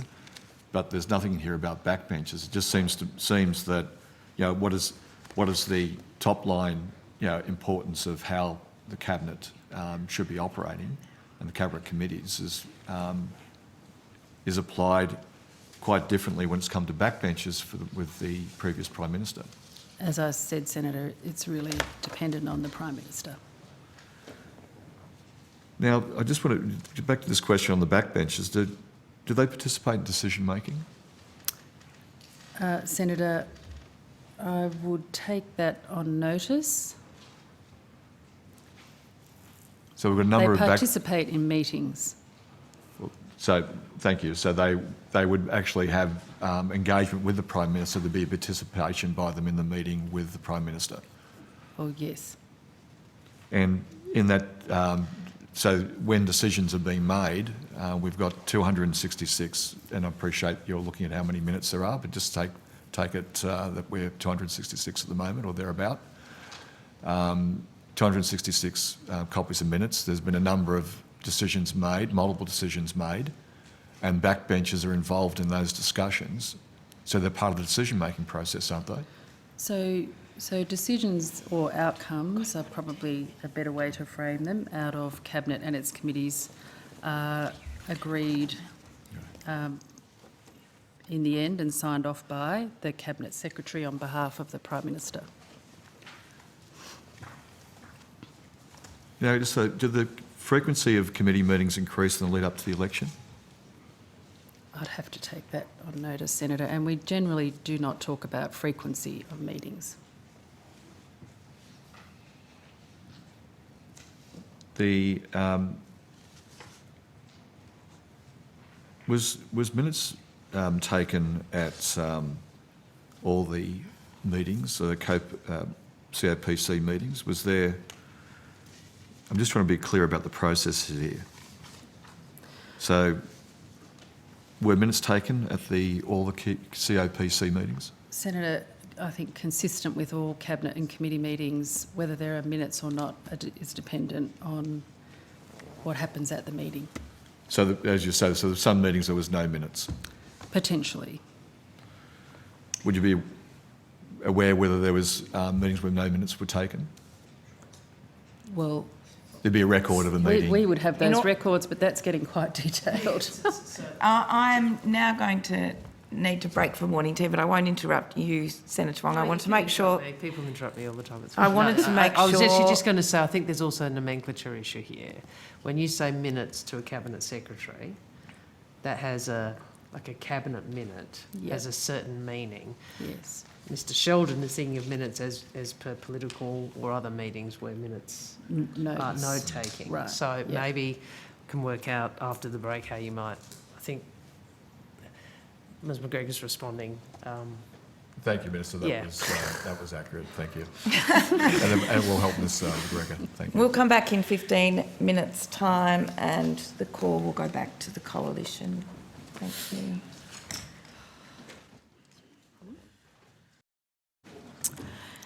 I think Ms Frame has Ms Frame. clarification she'd like to. Thank you, Chair. Just further to Senator Birmingham's question about the out years, I just wanted to offer a clarification that is in line with what the Minister conveyed earlier, that PM&C have a saving in 22-23 of $4.2 million. That was discussed in the hearing here. The future years of that, the out years savings figure is not yet determined for PM&C, and that would be a matter for the Department of Finance. Thank you. Thank you. Senator Birmingham. Thanks, Chair. Look, I might just, while Ms McGregor's at the table, I wasn't necessarily going to go here, but follow on from Senator Sheldon's questions just a little. Ms McGregor, you talked through the membership and the co-option process. To your knowledge, were any people who were not ministers and members of the executive appointed as members of cabinet subcommittees previously, or cabinet committees? Not to my knowledge, Senator. And in terms of past practice, can you recall any instances where that's been the case? I can't recall. I'd have to take it on notice, but I can't recall that. Okay. Can we go to the cabinet arrangements for the current government? Can you take us through each of the, I think there are 6 cabinet committees and 2 cabinet subcommittees, is that correct? That sounds about right, Senator. I'll just find all that for you. Mr. Reid's found it for me. Yes, so along with Cabinet, there's the Expenditure Review Committee, National Security Committee, Parliamentary Business Committee, the Priority and Delivery Committee, Government Communications Subcommittee, National Security Investment Subcommittee and the Constitutional Recognition Subcommittee. Thank you. Thanks, Ms McGregor. Can we go to, firstly we'll come to some of the others, but can we go to the membership of the Constitutional Recognition Committee, please? Yes. Could you just detail the membership of that committee for the record, please? Okay, Senator, Ms Burney is the chair of that committee, Senator Farrell, Ms Ridgeworth, Mr Dreyfus, Ms Madeleine King, Senator Watt, Mr Thistlethwaite, Mr Gorman, Senator McAllister, Senator McCarthy and Senator Dodson. Thanks, thanks Ms McGregor. Can I go to Senator Dodson's membership? Is Senator Dodson a minister or member of the executive? No, he's not. He's I think, special envoy for reconciliation. Reconciliation? Yeah. I was trying to remember if the voice was in his title. And implementation of the Uluru Statement. Of the Uluru Statement. So it is the case. I was contemplating your question before, Senator. In terms of externals, I think we were up front in government about appointing, from memory, Catherine Livingstone, or including consultation with a number of business people and others in the context of Australia in the Asian Century white paper preparation, because I was on that subcommittee. And it is the case that the government's made a decision to include First Nations representatives or include Senator Dodson on that committee. As you would know, Senator Dodson not only has special envoy status at the Prime Minister's request, but is, I think, I would hope you would agree, a man of quite extraordinary standing within First Nations communities as well as the broader Australian community. Is known as the father of reconciliation. So we value his engagement on that subcommittee. Indeed, Senator Wong, and I don't in any way quibble with Senator Dodson's contribution that he has made and continues to make, and the contribution that he can make in relation to consideration of constitutional recognition and respect that it is the government's prerogative in terms of his membership there of a cabinet subcommittee. And I'm simply following on from Senator Sheldon's line of questioning, and Ms McGregor has made clear that in terms of the previous government and recollection, there was not an appointment of somebody who was not a minister and not a member of the executive as a standing member of a committee or subcommittee of cabinet. No, in this case, Senator Dodson, who is not a minister and not a member of the executive, has been appointed as a standing member of a cabinet subcommittee, and I assume that that is the choice of Prime Minister Albanese, and that's a choice that, as I say, I'm happy to respect, but just highlighting. Yeah, so I would, if you want to do that, I'll make a couple of points. One is, as I said, appointing Senator Patrick Dodson to a committee that is about constitutional recognition and reconciliation, I would have thought would be something welcomed across the Parliament. Secondly, one of the key differences between that appointment, apart from merit, and the sorts of circumstances that I assume Senator Sheldon is averting to, is that we are upfront and transparent about that membership. Your government had a committee of one who chose to co-opt whomever. Now, if you want to tell us who was co-opted, please feel free, but obviously the officials are constrained because of their role in our democratic system. But maybe you could tell us. Well, were there political party officials co-opted to meetings you were at? To cabinet committees of the Australian government? No, Senator Wong, but are you making a commentary here from which, if you are bringing experts into any committees or subcommittees of the current cabinet, that will be disclosed, will it, Senator Wong? Oh, Is that the commitment of your government? This is a straw man argument. Yeah, well, You are raising an issue with Senator Dodson being appointed to a standing committee. I find that quite extraordinary, but that's a matter for you. I'm not raising the issue, Senator Wong. I'm saying that I think there is a substantive difference. If there were backbenchers at these meetings, I don't know. If there were Liberal Party officials at these meetings, I don't know. That was not transparent. The official is constrained about what she can and can't say. I'm sure Senator Sheldon may well ask more questions. That's a matter for him. But you could disclose. You can tell us which favourite backbenchers were invited to a cabinet committee by the former Prime Minister. Well, Senator Wong, you had many years in which to ask me plenty of questions while I sat in that seat. This is a. We didn't know about this. Is a. Actually, COPCs were the subject of they questions. Were. Apparently they were. I don't actually recall, but Senator. I'm told that I did ask some questions about this. Their existence was not a secret. They were the subject of questions. And given Senator Sheldon's focus on backbencher participation being co-opted to cabinet subcommittees, I'm simply highlighting the fact that Prime Minister Albanese, indeed, recognising the skills and talents of Senator Dodson, has sought not just to co-opt but to make him a permanent member of a cabinet committee. His contribution, as I say, is welcome and an important one, but if the government wants to go there about whether backbenchers have skills that can be brought to the fore in contribution to government, you have demonstrated already a willingness to do so, and I would have thought that if Mr Albanese saw particular skills in other backbenchers at different times, are you saying he'll never bring them to a cabinet subcommittee, Senator Wong?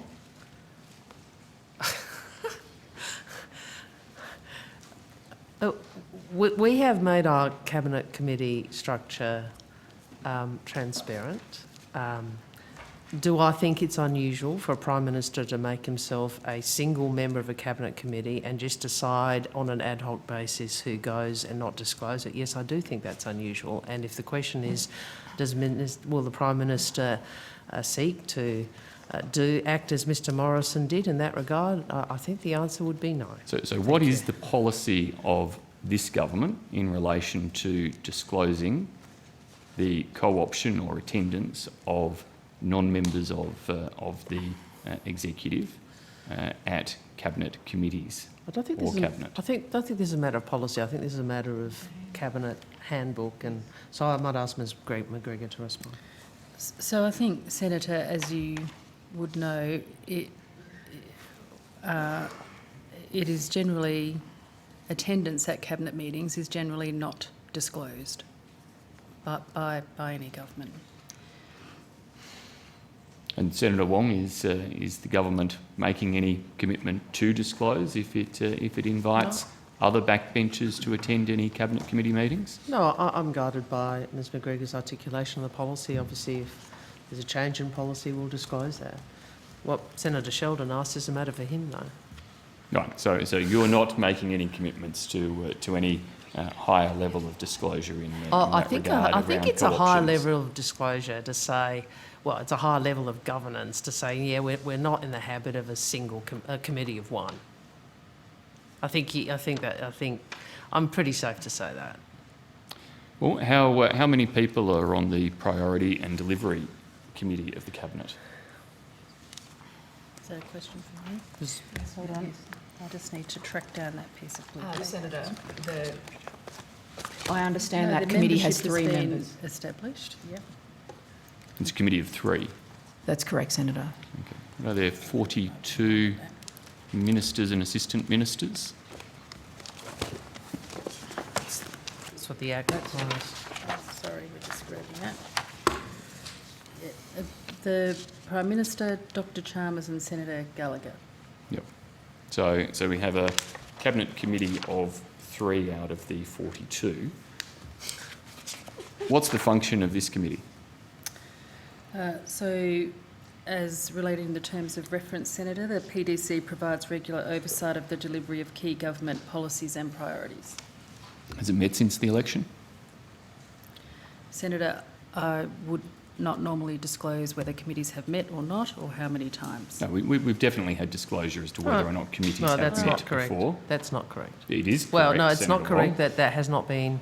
You have given the answer previously that Ms McGregor has, so that's the answer. So, Senator Wong, there's definitely been disclosure about whether a committee has met. You've received the answer from Ms McGregor, and we'll take any further questions of that on notice. I'll see if I can assist. There's just a line here. You know, I recall not being able to get my questions asked. Might even have been Ms Frame who I asked questions about whether certain committees of Cabinet had met. And I think I've received the same answer, but we'll see what we can do. This is about the 4th or 5th occasion today, Senator Wong, where you have basically referenced the previous government as the benchmark that you are applying, Senator Wong. Well, I'll tell you a couple of benchmarks that we're not going to... We are determined to not to well exceed, and one of them is in relation to energy policy, and one of them is in relation to, as I said, we're certainly not going to be having committees of one. Or I hope the sort of multiple ministries point that we all know about, all Prime Ministers talking about what happened in National Security Committee meetings to journalists. Does the priority so there's a few delivery, benchmarks there that I think are pretty low. Does the priority and we can we'll put those on record, Senator Wong. That's fine. I look forward to coming back to some of those down the track, I'm sure. Does the priority and delivery committee co-opt? Senator, as I've just mentioned, I don't generally give out details about current cabinet committees and their operation. Oh, so previous government cabinet committees and their operation was okay, but the current government cabinet committee is not okay? I don't think I've given out a great deal of detail about the previous we just government went committees through, that hasn't already been known. We just went through quite a discussion from Senator Sheldon about co-option processes to cabinet committees and to a particular cabinet committee of the former government. I'm now asking about a particular cabinet committee of the current government and whether the same standards apply to it. Well, Ms McGregor, I think, was quite careful, and you have worked with, as a Cabinet Minister, with Cabinet Office. The official was quite careful in her answers to Mr Sheldon about, and in fact did not disclose who had been co-opted. My question wasn't a who, it was a whether co-option was occurring. I will take some advice about this, but at this stage, the official's answer stands. Well, I certainly invite you to take that advice and to ensure that in terms of the question as to whether co-option occurs, and if it occurs, does it occur routinely for this three-person committee, that the same degree of at least standard in response is provided as was provided to the questions from Senator Sheldon just before. How many members are on the Government Communications Subcommittee? Senator, there are 6 members on that committee. 6 members on that committee. So there are 3 members on the government's Priority and Delivery Committee, but 6 members on the Government Communications Committee. Is that correct? Yes, Senator. What does that say about the priorities of the government, that it's got twice as many cabinet ministers committed to communications than it does to delivery? That's I think it's a political question that Ms McGregor will not be required to answer. You're welcome to respond or defend there, Senator Wong, if you like. Why is it that the government has twice as many members of its cabinet dedicated to a committee on government communications than it does to a committee on government delivery? Well, I would make the point, delivery is not in simply, there are, as you know, matters discussed by the whole of Cabinet, there's matters discussed by NSC, there's matters discussed by ERC. So I think the implication is that the only place that government priorities is discussed is in the PDC. It's just not correct, and you know that. Well, is government communications not discussed sometimes in other committees too? Well, I don't know. I'm not a member of that committee, as you would know. I wasn't asking about that committee, I was asking about other committees. Well, it's not a committee whose work I have focused on. Right, so you can't give an explanation as to why there are No, twice as many cabinet ministers committed to communications than there are to delivery. See, that's just a political assertion which I've responded to. It is not to suggest, you know, having been a senior minister, the budget which is about delivering election commitments, the very substantial amount of work across portfolios that the government has undertaken, whether it's childcare or in the skills area or in the energy area or foreign affairs or defence, that is all about delivering for the Australian people. And those decisions or those, the consideration of how we do that occurs in different parts of government, sometimes in the cabinet context, obviously, for final decision, but also in other contexts. So I think to try and create some purported political criticism out of a membership of a Priority and Delivery Committee, I just think is not grounded in fact. Have any decisions been made by the Government Communications Committee since its formation? We'll have to take that on notice. Take that on notice, Senator. Nobody's able to say just no, because I'm not sure made. I'm not sure that any information can be given about that, but I'm asking to be taken on notice so we can consult about it. You are talking about cabinet processes, and Mr. Morrison may feel it's okay to talk about what happens in cabinet national security to journalists, but you and I both know. There are long-standing conventions about disclosure. Rather than just saying no, I'm going to take it on notice and take advice. Does the Government Communications Subcommittee have a formal role in relation to government advertising campaigns?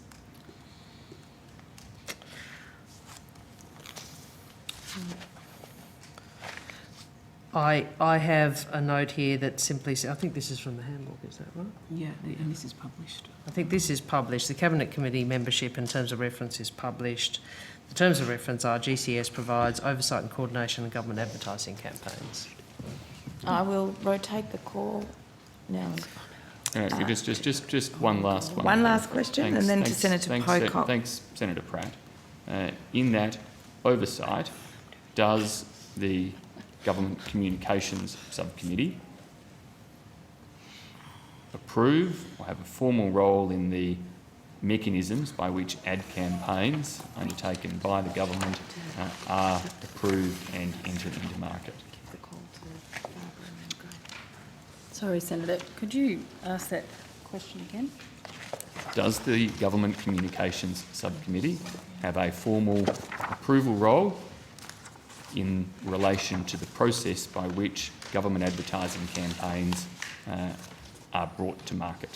So, Senator, they do provide oversight and coordination of government advertising campaigns, but decisions of that Government Communications Subcommittee do require the endorsement of Cabinet.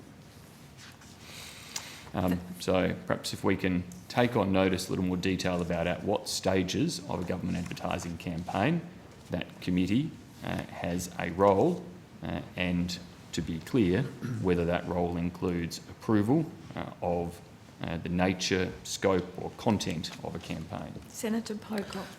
Before you start, Senator Pocock, if I may through the chair, I think Ms Frame has some responses in relation to an earlier question from you, so this might be an opportune time. Thank you.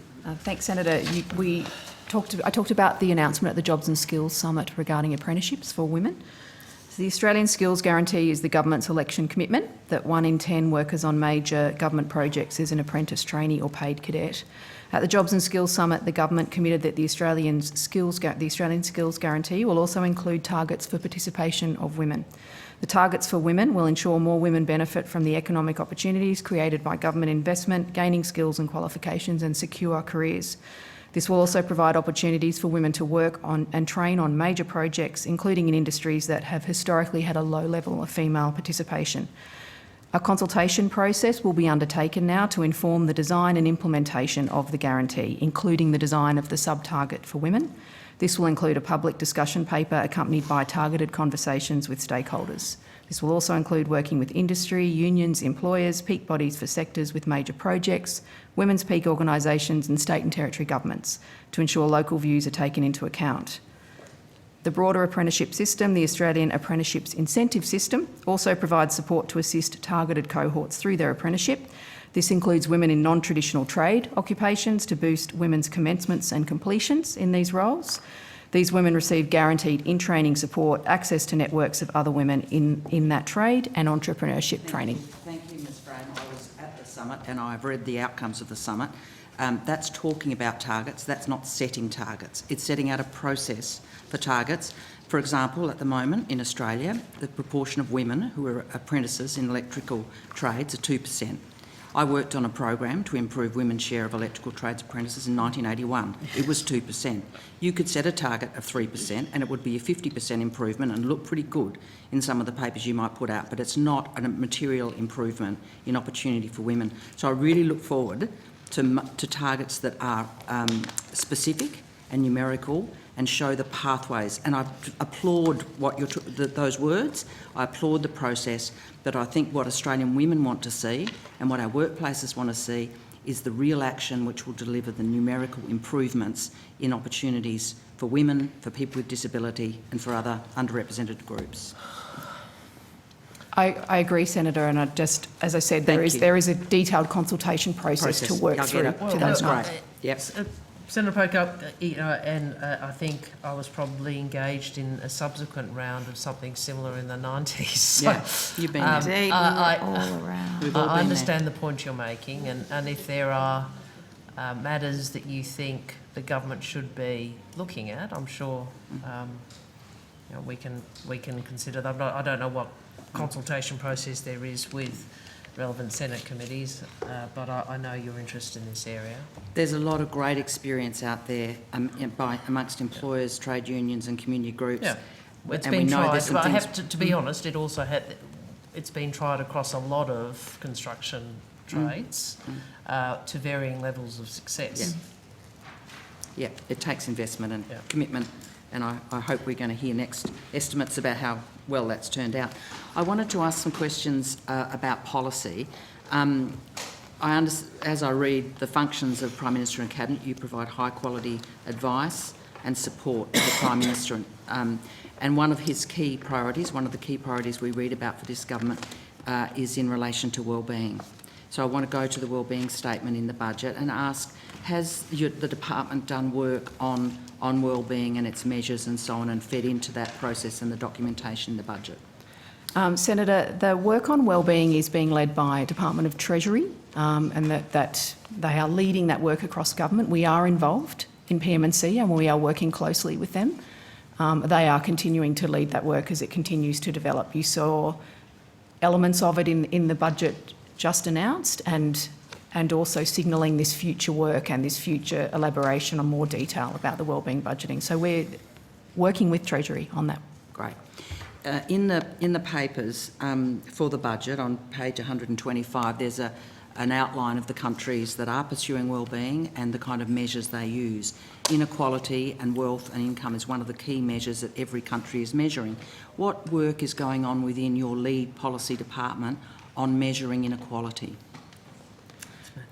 Yeah, as I said, Senator, that work is being led by Treasury, so they are leading those discussions internationally. We are involved, we do attend some discussions with them, and we conduct our own examination through our other work in any policy area about measuring inequality or any other aspects of wellbeing that we consider we want to raise with our Treasury colleagues and ensure gets appropriate attention in their work.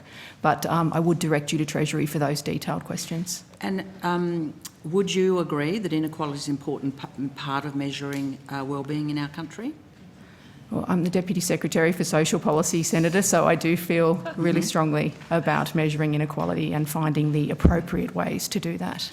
And are you aware of a piece of research revealed this morning, or came to my attention this morning in the papers, from Professors Phillips, Gray, Joseph and Webster at ANU, which says of three of the key measures in the budget this week, the childcare subsidies, the PPL subsidies and the tax changes, that those three changes will deliver to the top 20% of the income scale in Australia $12 billion 2024, or $5,740 a year, while delivering $17 a week to to the bottom 20%. So they get 40 million, the top 20% get 12 billion. And that modelling follows and tracks all of the childcare, paid parental leave and tax changes. That is an astonishing widening of inequality in that research. So I just wanted your comments on that. That is a concern, given an aspiration to narrow inequality, which you clearly share.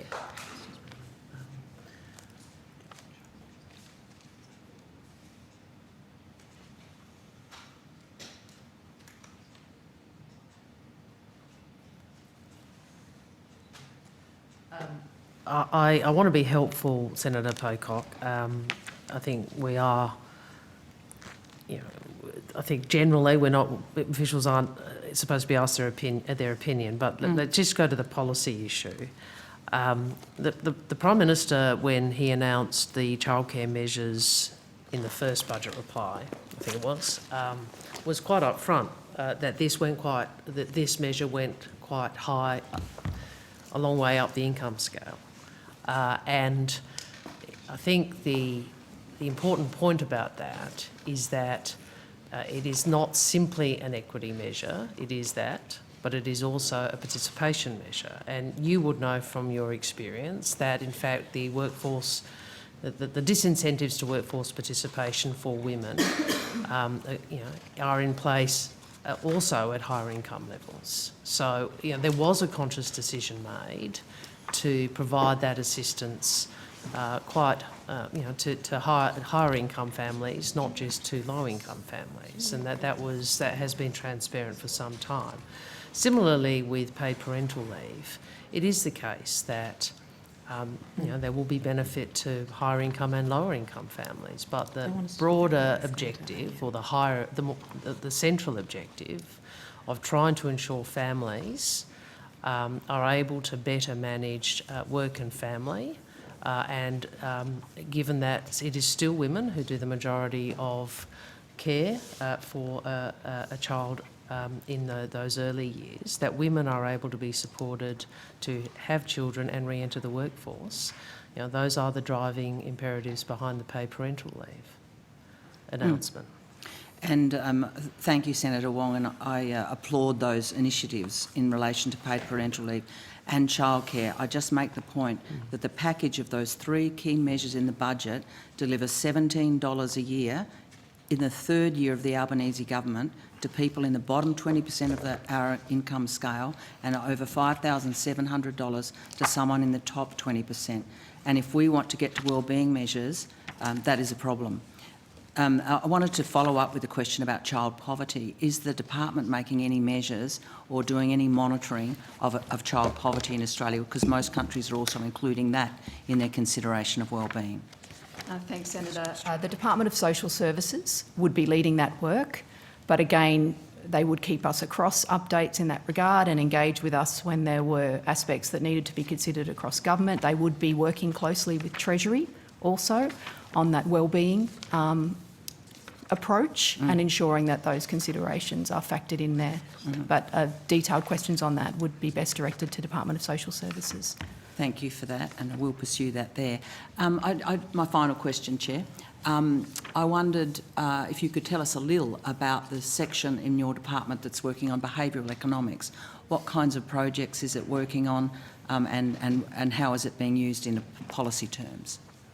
Thank you, Senator. I might get some more specific information for you on some current projects. They are doing work with Office for Women, definitely, on women in the care workforce and what are some of the barriers they experience to staying in that workforce. What are some of those issues? How might we attract and retain people in that workforce beyond just women? So we're looking very directly, obviously, at breaking down the gender segregation in the care workforce, so they are involved in some work there. They've been doing some work with the Department of Education around teacher training and quality and subsequent impacts on education. I can get you some more detail on projects, Senator, but they do most of their work for departments across government who approach them and seeking their expertise on experimental design and also on behavioural insights. So they conduct a lot of surveying work and have the expertise to assess responses and to frame the questions, to ascertain attitudes and important information then that informs future policy development. Thanks, Ms Frame. Thank you, Chair. Senator Birmingham. Thanks, Chair. And I want to try to flick the call to Senator Hume in a second, but can I just go to an exchange in estimates of this committee on the 20th of October 2020. Senator Wong, you were at that time asking questions about meetings of the Cabinet Office Policy Committee, and in that you said, quote, "I'm just trying to work out whether we're talking about 1 or 40. Are you able to give me an approximate since we last met?" Ms McGregor responded, "I was just having a look to see whether I had general numbers. It meets reasonably regularly, depending on other meetings as well. It would be in the vicinity of 10 plus meetings." Back to you, Senator Wong. Since last estimates, what's the time frame?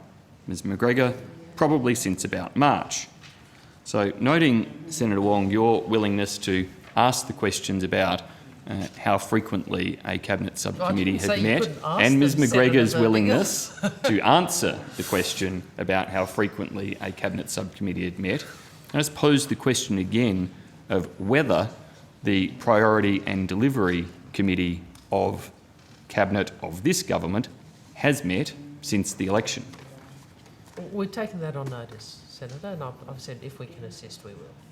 It's a fairly straightforward question, Senator And Wong. I'm entitled to take it on notice. You're not going to tell us whether or not a committee has even met. No, I said I'd take it on notice. No, you've got Cabinet Office officials Yeah, present well, who yeah, would yes. have Senator Birmingham. who would have a distinct knowledge of whether Yes, or not they a would. cabinet committee Yes, has met. I accept that. I think there is a question about precedent. You have read some transcript. I also recall not being told when cabinet committees met. I think it's important that we are clear about the precedent and clear about the standards or the procedures in relation to disclosure of meetings. So I've told you I'll take it on notice. Well, And I Senator will. Wong, clearly here, this was not asking for a precise date, and nor was I asking for a precise date. It was asking for a general indication of frequency. In this case, it was seeking and was provided with some indication of frequency over a fixed period of time between March and October of 2020. And in this case, I'm simply asking for, since the election, 5 months ago now, through until this period of time, whether or not a committee that has been formed has even met, not even the frequency of meetings. So I find it remarkable that you're not willing to let an official just answer that question, given how clearly similar questions have been treated before. I invite you to reconsider allowing an official to come to the table and just provide the answer that they would be able to give off the top of their head. Well, thank you for the invitation, Senator. I've responded already. So you're not going to treat the committee with respect and provide that answer? I think I've been very respectful this morning. I'm simply telling you, as you told me many times, I've taken it on notice. We'll consider it, and if we can assist, we'll respond. Can I just, while I have the floor, I would make the point to Senator Pocock, who made some assertions about... As long as this doesn't come off of our time, Chair. Sorry, no, if I'm happy for it not to come off your time, but I was trying to find the expenses by function and sub-function at the end of budget paper number 1, because I would make the point, Senator Pocock, if you look at where government spends money and how much of the expenditure is on social security and welfare, health and education, the federal government does make a very substantial investment into reducing inequality, or remedying it, or redressing it, that's probably a better verb. So I appreciate you picked out 3 points, but I can say, and I'm sure Senator Birmingham would attest to this, in terms of the big line items in the federal budget, they are social security and welfare, health, we know obviously NDIS, and they are about redressing inequality. Thanks, Senator Birmingham. Sorry, I was just trying to find a table. I just want to make it clear I wasn't asserting Right. the figures. They are out of modelling from ANU this morning, and I take that point. I think there are some really big line items there that do benefit the bottom end of the income scale. Absolutely. But And should. the overall picture with $254 billion going to people on over $200,000 a year is of widening inequality. I think there is a general consensus amongst economists that things aren't looking good right now for that measure. Thank you. Senator Hume. Senator Hume. Chair. I just want to follow up some questions that Senator Birmingham asked, not necessarily about the Priority and Delivery Committee, but there's a unit in the Cabinet group called the Priority Delivery Unit. Senator Mr Reid will take those questions. Okay, fantastic. Well, what is the Priority Delivery Unit? So, Senator, that's a unit that currently sits within the governance group that provides a range of support to government on data analysis and things like that. So, what are its priorities? The priorities... Priority Delivery Unit. What are the Priority Delivery Unit's priorities? Oh, the priorities and delivery units generally responds to the priorities of the government and has been for some time. Okay, so for a policy or a project to get referred to that group, what's the process? How does that go about? So, sorry, Senator, can you just repeat that? So for a policy to be dealt with by the Priority Delivery Unit, how do you get tasked with the priority project? There are a range of ways. The unit itself, so it sits within my division, does not deal with policy specifically. So what they do though is provide a range of analysis, reporting, updates, etc., on a whole raft of priorities that are set across the government. So is it a decision of Cabinet to task it, or is it a decision of the Prime Minister, or is it a decision of the Secretary? No, I think the work of the unit is, as I said, comes from a whole range of different kind of areas. They work across government. So, for example, during COVID, that unit worked a lot on providing reporting on COVID, so gathering information from different areas of government, pulling it together, analysing and reporting on it. So it doesn't support directly the Priority and Delivery Committee, even though it's got a similar name? So I think some of those arrangements are still being determined. So at the moment it's Cabinet Division that is supporting the Priority and Delivery Committee. How many people are in the unit? If we have to take that on notice, exactly about 12. We'll take that on notice. Yes, take it on notice. Okay. And is that unit involved in any interdepartmental committees as well? They would attend some interdepartmental committees, I think. Can you tell us which depending ones? on, I can take that on notice too, Senator. So what physically does it produce? Is it recommendations? Is it just supporting data? And there must be other units within PMC that produce that. Why does it sit in the department that it does, or in the unit that it does? The governance unit or the cabinet, and specifically the cabinet part of the governance unit? So the unit it produces a whole range of, reports based on the data that they've gathered. It's a huge variety of information. So again, I'd take that on notice, Senator. Okay. It's a bit of a mystery unit. It's not really a mystery. It's not a mystery to me. So there's 20 or so people that are working there and you can't tell me what it's working on? Well, as I said, they work on a huge range of information. How about some examples? So COVID reporting is one example. I'm just trying to think of some other more recent ones that continues to take up quite a bit of their time. They were probably similar to, they do some reporting, I think, or analysis of current international economic trends, for example. So things that are topical and relevant are the things that they're often asked to work on. Okay, but who's asking? A range of people ask them for the information. So people from within the department. It may be that some of the tasking comes from external departments. So I know, for example, we work with Treasury on some of those sorts of data and analysis issues, a whole range of people. It's different from the behavioural economics unit? From the behavioural economics, isn't there a behavioural economics? Yes, yep. Yes. Okay. And just to clarify, Senator, this unit's been in place for quite some time. It's it's by no means a new entity within the department. Okay. Yeah, if it has been around for such a long time, I would have thought that we could be a little bit more specific about how many people work there and what it is exactly that they do. I want to ask some questions about that Senator Bourne referred to, Ms McGregor, and referred to the Cabinet Handbook. I just was looking at the latest edition of the Cabinet Handbook, and it's the 14th edition. That's the current Cabinet Handbook, is that the 14th edition is the most recent edition. Okay, yes. so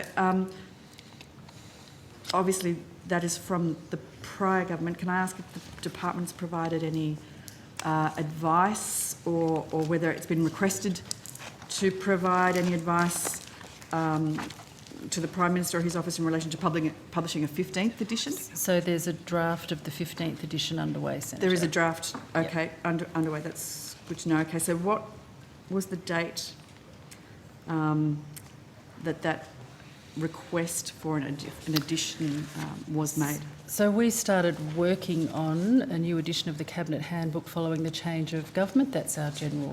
We would always do that. Begin work on a new edition of the handbook. So, is it a matter of course? Do you begin that process, or does it have to have a request attached to it? No, we began that process. Right. So, you don't need to have it requested. No, we assume that an incoming government will wish to change the Cabinet Handbook, Senator. So, has the new government then requested specific changes to the operations of the Cabinet Handbook? So we've been working with the Cabinet Secretary's office to update the Cabinet handbook, and that's an iterative process. Okay. So the Cabinet Secretary doesn't have to make the request, or the Prime Minister doesn't have to make the request, the department simply does it on its own accord? So, Senator, Cabinet divisions, is used to governments changing, and as a matter of course, we update the Cabinet handbook, particularly when there's a new government, because the Cabinet and committee arrangements change. Okay. I want to ask about those. So, obviously the Cabinet Secretary is a member of the Cabinet. Does he then attend all of the Cabinet meetings? Yes, Senator, all the Cabinet and meetings. all the subcommittee meetings? I'd have to take that on notice, simply because I'm not sort of sure about all of the subcommittees, but I can take that on notice. Well, if the Cabinet Secretary doesn't attend all of the Cabinet subcommittee meetings, who takes the minutes? So normally there are note takers from Prime Minister and Cabinet in attendance as well, Senator. Who would then, for those Cabinet subcommittees, approve the submissions? So the submissions could still get approved by the Cabinet Secretary. And the Secretariat support? Cabinet Division provides that support. Okay. So is the Cabinet Secretary then responsible for managing conflicts of interests in relation to matters that are before the Cabinet? So Cabinet and committees always have a declaration of interest process as a matter of course. And the Cabinet Secretary manages that? Cabinet Secretary has a role in setting agendas, etc., and private interest disclosures are always included on those. Right. So how does he manage his own conflicts? Senator, I think that's a question for the Cabinet Secretary. Well, there must be a process attached to it. Senator, I can assist. Apart from and more broadly than the management of conflict of interests within the Cabinet context, there is, of course, the way in which the Prime Minister manages conflicts of interest of his ministers more broadly. Mr Dreyfus has received advice from the Prime Minister in relation to conflicts of interest in his general operations and ministerial operations, which would also inform anything he did in Cabinet. So does the Cabinet Secretary, who requires members of Cabinet to declare their conflicts of interest, have to declare his own as well prior to Cabinet meetings? The Prime Minister requires that. And does the Cabinet Secretary declare his conflicts of interest prior to Cabinet meetings? All Cabinet Ministers are required to declare any relevant conflict of interest before each Cabinet meeting. Okay.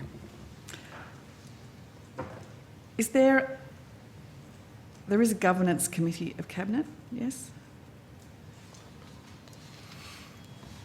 There isn't? Of all we were just looking at the committees of Cabinet before. I'm sorry, I've had it up on my screen. How many of them are there? There's 6, did we say? 7? I thought there was 7. Okay. So there isn't 8? There's 8. And there isn't a governance one? No, Senator, no. So there used to be? Under the previous government, yes. There used to be Cabinet. So what has replaced it? Well, Senator, every Prime Minister will set up Cabinet and committees according to their own priorities and the priorities of their government, so it's not really a matter of replacing one with another. So under the previous government, what was the role of the Governance Committee?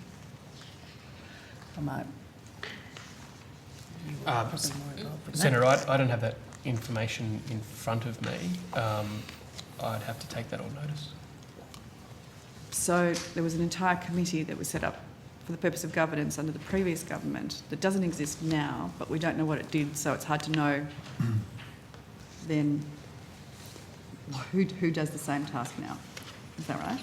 Well, Senator, if there's a particular task that you're concerned about, Ms McGregor may be able to identify whether that's taken up by a particular subcommittee or committee. Can I just ask one more question about the Cabinet Secretary? Does he approve his own submissions? Well, the Cabinet Secretary authorises submissions coming to Cabinet. Mm-hmm. Yes, and And so as AG, obviously, he would have submissions that go to Cabinet. Does he approve his own submissions? Do you mean approve? Probably need to Well, go back. Sorry, it's the verb. Cabinet What do you Secretary mean approves approve? submissions from everybody No, else. approve, you mean... Is this an agenda question? Well, I think Because no, because should be based on Cabinet... No, process. no, it's not, because obviously Cabinet determines the content of a decision on a submission. But I assume what you're actually asking is, does the Cabinet Secretary approve a submission coming forward, including from himself? Is that... Yeah. Whether they're compliant with the rules for submissions going into Cabinet. Yeah, so Cabinet Division always provides advice to the Cabinet Secretary's office around whether a submission is compliant, meets particular requirements, is consistent with the authority that has been provided in terms of what it is that the submission is meant to be dealing with. So we always do those compliance checks, and then there's a process whereby the Cabinet Secretary's office, in consultation with Cabinet Division, has agreement around whether that submission is released. Who is it? Well, maybe take a step back. So it's quite a processy, Yeah. processy thing. Yeah. Well, on another process issue, which sometimes obviously drives people quite mad. But I can't believe you just said that. I was thinking that, but I was just watching all of the senators' faces. I was thinking that, but I thought that's not something I will say in public. Anyway, there's a moment of candour there. Can I ask, does staff of ministers attend Cabinet committee meetings? No. Cabinet meetings, no, Senator. Do they attend Cabinet subcommittee meetings? Some staff will attend some committees, yes. Senator Birmingham would know. I mean, Yeah. I assume ERC, for example, under him, under your government, similarly, we would have, ERC would have staff and officials attend. Is it specific which staff? Yes. Are there rules about which staff? Yes, it's limited. Yeah, but which staff then? It's approved by the Cabinet Secretary. The attendance of staff is approved by the Cabinet But I'm going to put this into, I took a question on notice earlier. Yeah. I don't actually think it would be the ones you would anticipate in terms of the ministers who are on. But if you're able, I'll put that into the same process in terms of what I've taken on notice as Senator Birmingham's question. Yep, okay. But Right. Senator Birmingham would know. I'm sure your ERC would have had some staff on it. Well, Okay. attending. I think I've covered off on most of my Cabinet committee process questions. Thank you, Mr. Pratt. Thank you very much. I will now ask a few questions of my own. Were you? No. Great. So I'm going to ask some questions, please, about the Net Zero Economy Task Force.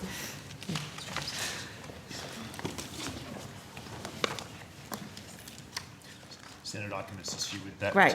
question. What's its purpose? How will it work? And what do you expect its impact to be?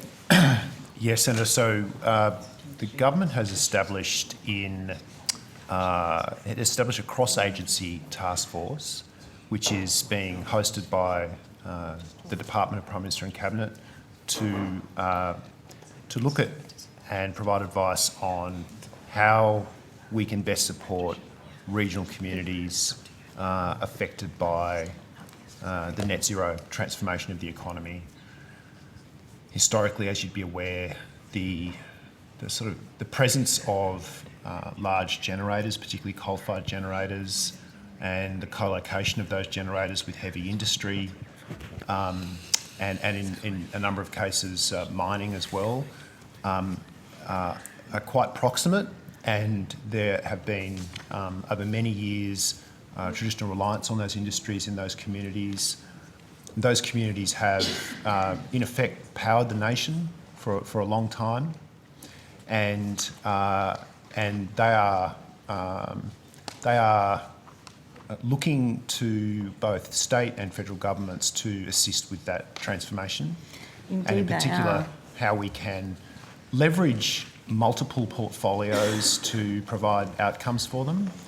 So one of the reasons it's cross-agency is while you have energy and emissions reduction policy sitting with Minister Bowen's portfolio, a lot of the levers sit in other portfolios. So In the industry portfolio with Minister Husic, the industry transition framework sits, and a number of the other really significant government programs to support these communities.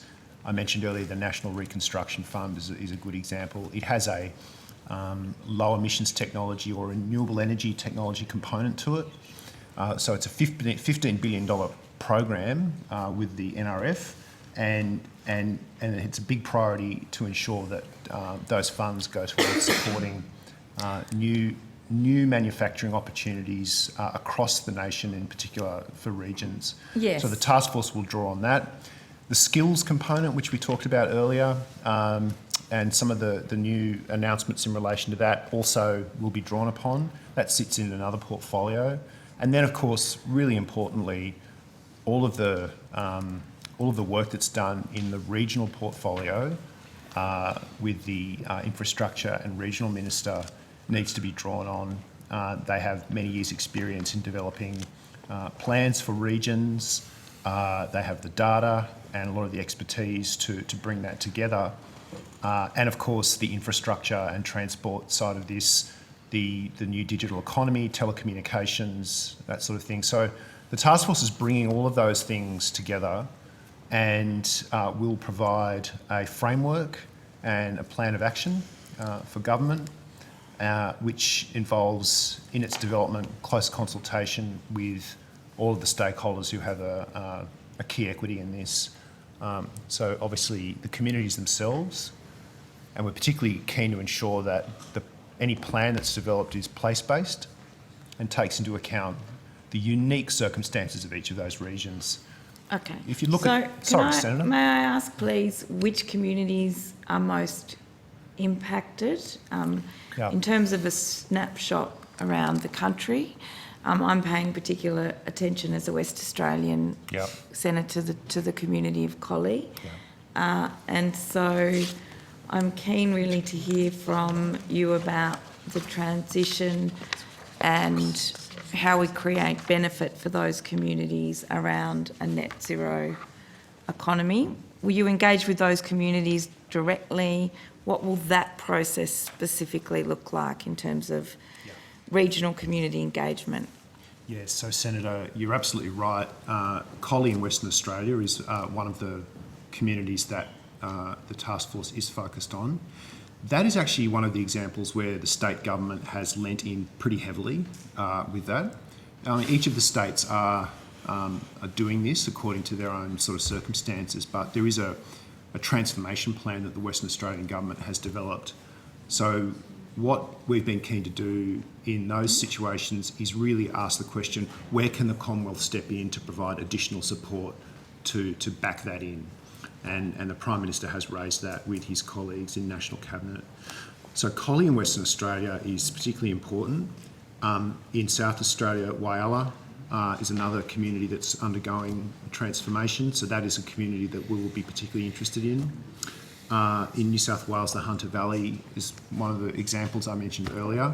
Although have some communities been left behind in starting that transition by their state governments, and how are we at a national level now managing that?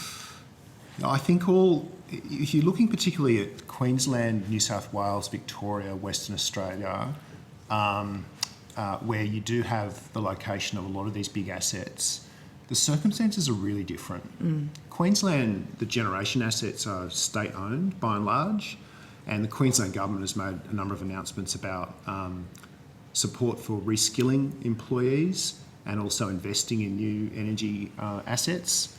New South Wales has worked closely with the Hunter Valley and other communities. And of course, in Queensland, you have Gladstone as another good example of where a lot of these changes will be experienced.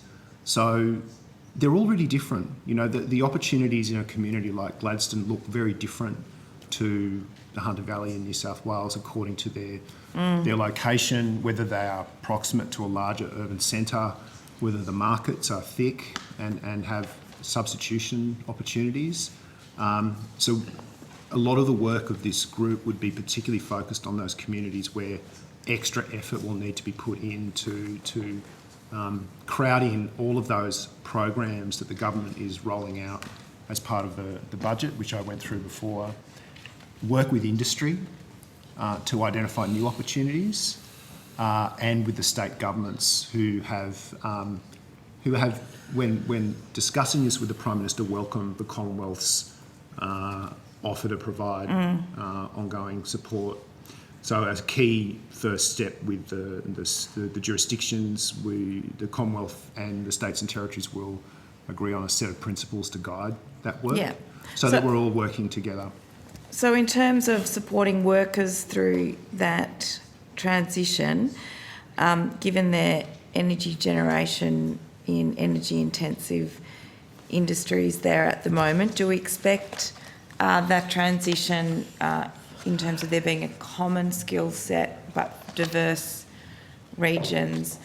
How diverse is that transition going to be region to region in that context? Are we looking at a much more broader set of skills for those communities and diversification? How are we coming to grips with that focus on supporting workers through that transition?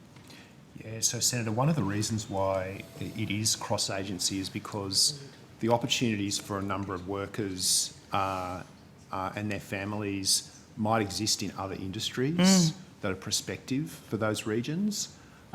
So it may be that, for example, there are opportunities in renewable energy, transmission, the investment in hydrogen, and other things like offshore wind.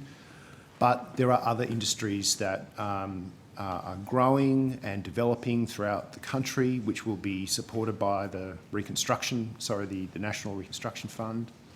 And so we're very keen to not limit it just to new energy opportunities, but other industries as well. And one of the things that traditionally can really help here is having within government a role for connecting different portfolios and working with industry to identify those opportunities and support workers to retrain, reskill, and support them to take up those opportunities. So we'll be looking at the full suite of policy and program implementation options to support that, not just confined to energy, but other industries as well. Well, I look forward to engaging in that process. You did touch on the need for the Commonwealth to not duplicate or substitute work that's already been done. How do you see that working? I guess that's just got to be the policy detail in terms of where each jurisdiction and community is up to. Yeah. So one of there's a number of dimensions to that. Minister Bowen is meeting with his state and territory colleagues today to discuss energy, and quite recently out of that process the National Energy Transformation work emerged, and a commitment to cooperate on nationally significant projects, particularly in relation to things like transmission and generation infrastructure and skills. But what we don't want to do is duplicate efforts across jurisdictions. The states have been grappling with the energy reliability and security challenge associated with the early retirement of generators. Yes, and indeed, again, as I mentioned earlier, that happens to happen in regional communities. Which is a good segue to my next question. We have a government that's committed to net zero. That will see a significant increase in renewables. What's the cheapest form of new generation for the grid? I note that the CSIRO Gen Cost report of July went through the relative costs of new generation. I'd like to step through that, please, in terms of the cost of new generation options, including nuclear. Yeah, so the cheapest form of energy, new energy investment, is renewable energy. And that is because it is zero marginal cost. So by that I mean there's a cost associated with building it, seeking approval and initial construction, but once that happens, it doesn't have the same costs associated with it that traditional baseload generation, whether it's coal-fired or in other markets nuclear, has. There's a lot of costs associated with those forms of energy. How far into the future do you need to cost nuclear energy and its future cost as opposed to comparing that to renewable? Yes, so Senator, you referenced the recent GenCost report that CSIRO had done. I think it was the GenCost report. Yes, that's right. So it forecasts, so the view expressed in that report that there was very limited to no prospect that nuclear reactor technology would be viable before 2030, given the sort of relative immaturity and high costs associated with those forms of generation. It forecast that nuclear small modular reactors would have a levelised cost of energy of between $136 and $326 per megawatt hour in 2030, whereas the levelised cost of energy such as renewable energy is a lot lower. So it'd be estimated to cost between something like $53 to $82 per megawatt hour. And really importantly, that includes firming costs. So often what happens is people look at these figures and they say, yes, but with renewables, you're not factoring in firming and integration costs, but the CSIRO work does factor that in, and according to CSIRO, and that would be consistent with other analyses, it comes in way cheaper. And that flows through to bills. Okay, so this report was released in July, but it's not new information. No, although, really? Senator, this has been a rapidly evolving Yes. situation in energy Okay. markets. So as time goes on, that cost comparison just becomes more stark. You're Yeah. seeing it play out in other markets. So if you look at those markets where nuclear power is a significant proportion of the generation mix, nuclear is experiencing the same challenges that coal-fired generation has experienced, simply because of how high the cost is. And then when it comes to competitive markets for energy, it is difficult for those forms of energy to compete with renewables, So particularly firmed renewables. Thank you. So to close this off, and we've had some conversation about energy pricing this morning. From what I gather from that report, there can't be any prospect of domestic nuclear projects this decade that nuclear as a form of generation could contribute to energy generation. Yeah, that, Senator, the CSIRO report is pretty conclusive on that issue. And in that context, that's painted nuclear as having a higher generation cost than renewables. If you were to implement nuclear, what would that mean in terms of retail energy prices for Australian consumers? So all the costs associated with building new generation need to be paid at some point, and they will flow through to bills, yes. And the So- report demonstrates that those costs would be higher for nuclear than our current energy options being looked at by the current government. Yes, so that is consistent with the report. I can't recall whether the report spends a lot of time on the question of retail costs, but we know that the investments made in energy, whether it's grid infrastructure like transmission or distribution, or whether it's generation, needs at some point to be recovered, and that will find its way through to bills at the end of the day. It's one of the reasons why we have a pretty robust regulatory framework for assessing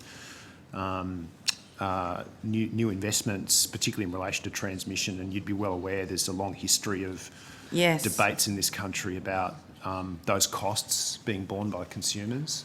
Thank So, you. yeah. I'll cut myself off there and return the call to the Senate, to the Coalition. Thanks, Chair. Going to turn to the Code of Conduct for Ministers, please, which, according to the press statement of the Prime Minister, was publicly released on 8th of July. Is that correct, or does that sound near enough to correct? That's correct, Senator. Yes. And when was the code completed? I'm not sure exactly what date it was approved by the Prime Minister, or finally endorsed or concluded by the Prime Minister. It was sometime before the 8th of July. Okay. The code's dated June 2022, so is it fair to assume it was completed in June? That seems fair, Senator. But as I say, I don't know the process, the final process that occurred. We supported the Prime Minister's office in finalising that, but I'm not aware of what date it was finally signed off, if you like. Okay. And the code is signed off by the Prime Minister. It doesn't go through a cabinet process for approval. It is the code the Prime Minister applies to his ministers. That's Senator, correct. it's the Prime Minister's code. That's right. Senator. So the final sign off on the code is by the Prime Minister. That's right, Senator. Yes. What role did PM&C play in the development of the code? Senator, we assisted the Prime Minister's office in a reasonably iterative way between the new government being sworn in and obviously late June and early July on, I suspect, more minor drafting issues or identification of consistency, particularly with the previous Gillard and Rudd government's ministerial standards of statement of ethics, and were asked to, for instance, provide a copy of that document and provide any other changes that had evolved over time in the last 10 years. For instance, I think we provided text around Ms Jenkins' Set the Standard report and what should be included in a new ministerial code in that regard. Okay. So reasonably iterative were your words there, Mr Reid. So there was some backwards and forwards between the Prime Minister's office and the department about text variations, and changes through that process to finalise the code. I recall a couple, Senator. Yes. Yep. And you've taken on. Could you just 30 seconds?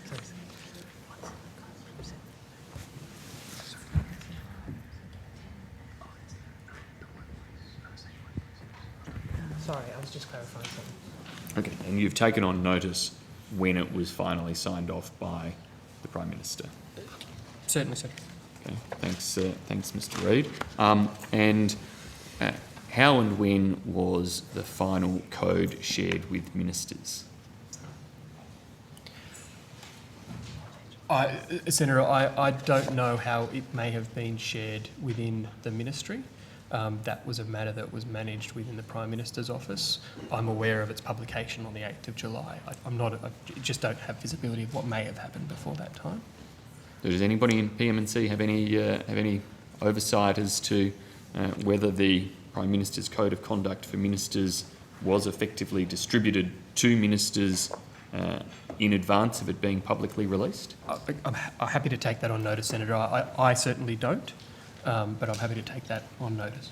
Is there anybody else who can come to the table who might be able to assist in that, Mr Reid?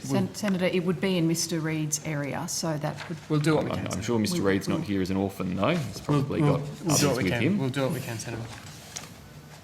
Can we see how quickly we might be able to find out just when? We've got a code that's dated June. It was publicly released in July.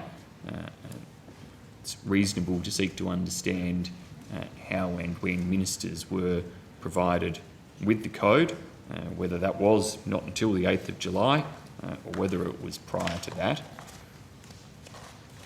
Were ministers provided any advice about expectations or standards prior to whenever it is they received the code? Not by the department, Senator. They may have been in discussions with the Prime Minister's office, but I'm not aware of any. Senator Wong? I'm just trying to recall. Obviously, as I said, we'll take it on notice. I know that we, my recollection is the Prime Minister wrote to ministers with the code and the expectations associated with that. I don't recall the date of that.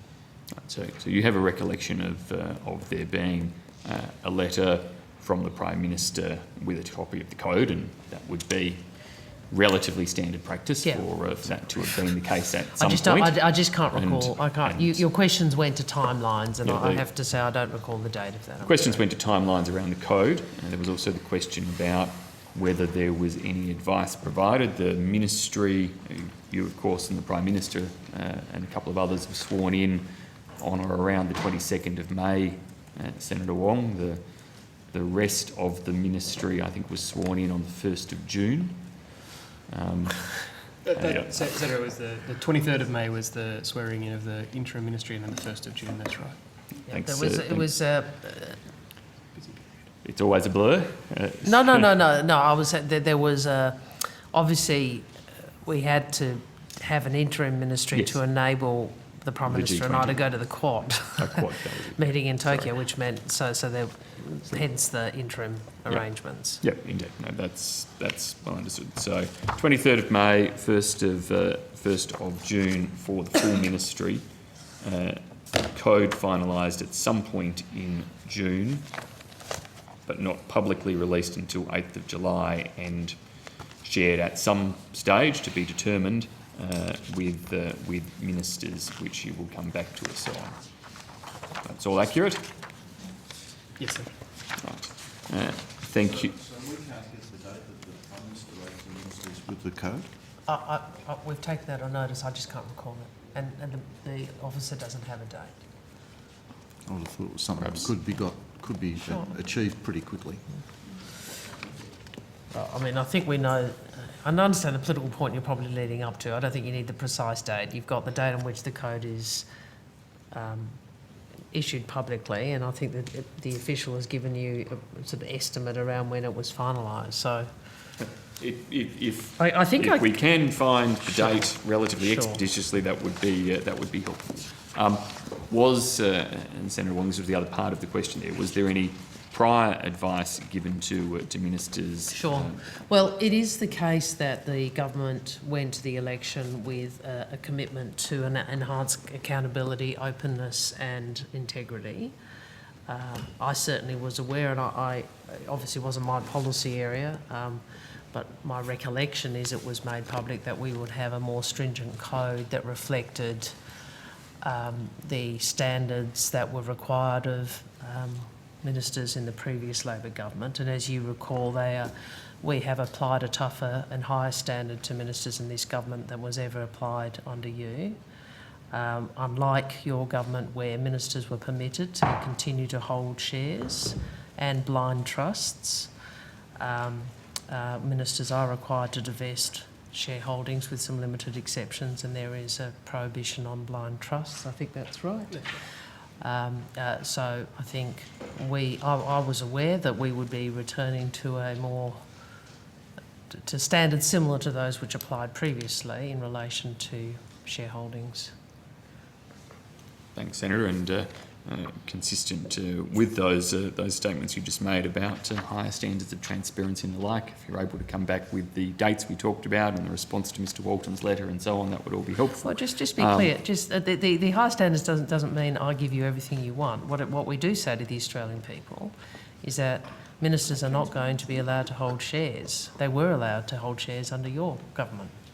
Consistently. And Senator Wong, I note that that's in black and white, and that's not a point of that's not a point of factual difference, factual dispute, I should say.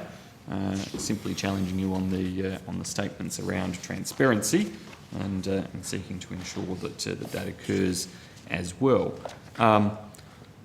Can I particularly turn to those parts of the code that Senator Wong has referenced, which relate, I think, to Section 311 of the Code of Conduct around shareholdings.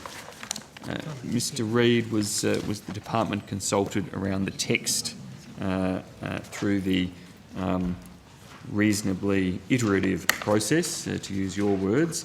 Were you consulted about the text in Part 311? Senator, sorry, is the question, were they previously consulted, like in the formulation? As part of the reasonably iterative process around the development of the code, was the department consulted about the text in Part 311? Senator, I don't recall being consulted on Part 311. I'll be happy to take on notice if I'm wrong. If that was part of the reasonably iterative process in the consultations. Sure. This is going, well, hang on. He's taken it on notice. This is going to quite a detail of advice to government, which is not generally provided. We'll take it on notice and we'll consider it. Yeah, well, it has been taken on notice, so thank you, Senator Wong. That was already the case, and in doing that, Mr. Reid, if you're able to inform the committee whether the department provided any recommendations. Happy to be cautious about the detail of recommendations you might may or may not have gone to, but whether the department provided any recommendations about the text and the clarity of text in relation to that section of the code. So you're saying you're not asking about the content of advice, but did you provide any advice in relation to these detailed issues? Am I clear? Well, Senator Wong, that is... I think I tried that too, but yeah, we'll take that on notice, but it goes, in the way you phrase the question, I think it's pretty clear any answer to that is going to divulge advice to government. Oh, that's fine. I'm just making that point. I've taken on notice, but I'm making the point. Sure, Senator Wong, and I'll keep making the transparency point as well, if you like, seeing as you have shined a spotlight on that on the way through our conversations and discussions. So what? So you're trying to assert that requiring officials to disclose advice to government is a necessary requirement of transparency. Is that the political assertion? That's not a standard that I think has been generally accepted.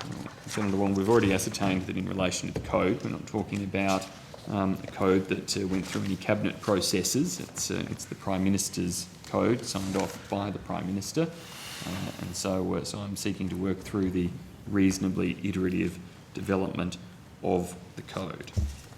Can I go to then some of the detail within the code first and foremost? Part 311, Part 2, which states that in relation to holding a fund or trust, which a minister is still able to do under the code, so long as it does not invest to any significant extent in a business sector that could give rise to a conflict of interest with the minister's public duty.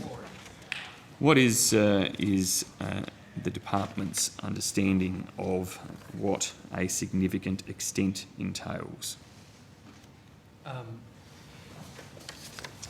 So, Senator, the first thing to say, of course, is this is the Prime Minister's code, and the matters are sort of ultimately for the Prime Minister to determine. But I think we would take the view that significant extent would indicate a majority of the investments in the fund being held in a business sector relating to the Minister's portfolio responsibilities or Minister's public duties. If the definition of a significant extent were usually a majority, why wouldn't you say a majority?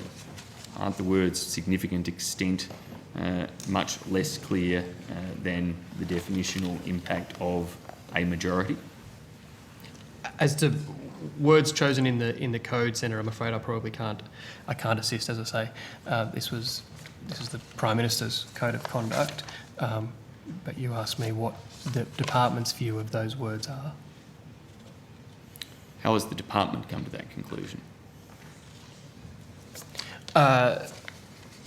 Senator, it's been publicly released that the department, or rather the secretary, has provided advice on that phrase to the Prime Minister, and that was the secretary's view reached in that correspondence. So can I just make the point? I understood. There are three things to that. Yeah, I understood. I know you're focusing on Placido 2, but I understood that all, certainly 1 and 2 are both required to be adhered to, and 1 is quite a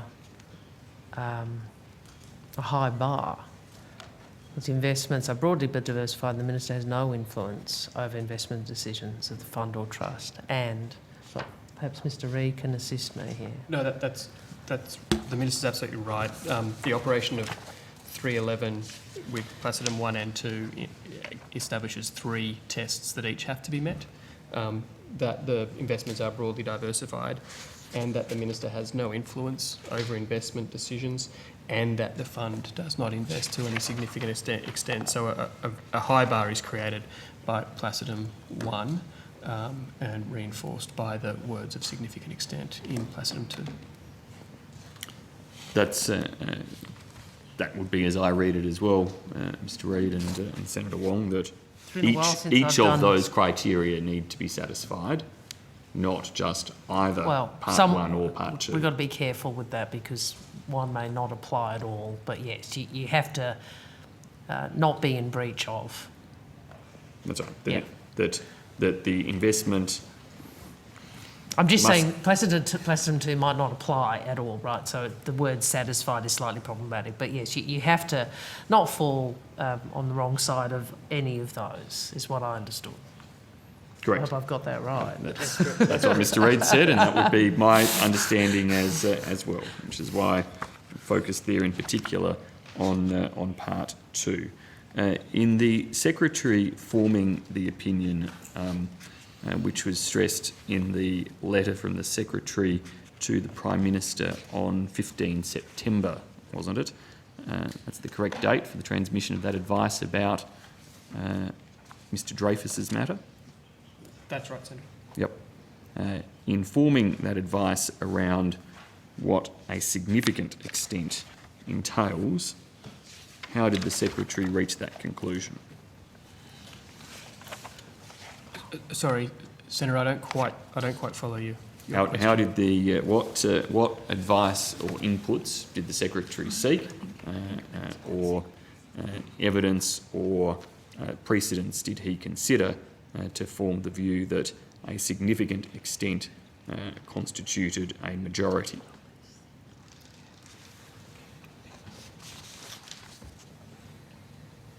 Senator, I'd need to take that on notice and discuss with the Secretary any particular things that aren't in his letter that was released. Did you help with the preparation of this advice, Mr Reid, or your team? I did discuss this letter with the Secretary, Senator. Did you or your team participate in the drafting of the letter? Yes, Senator. Yes.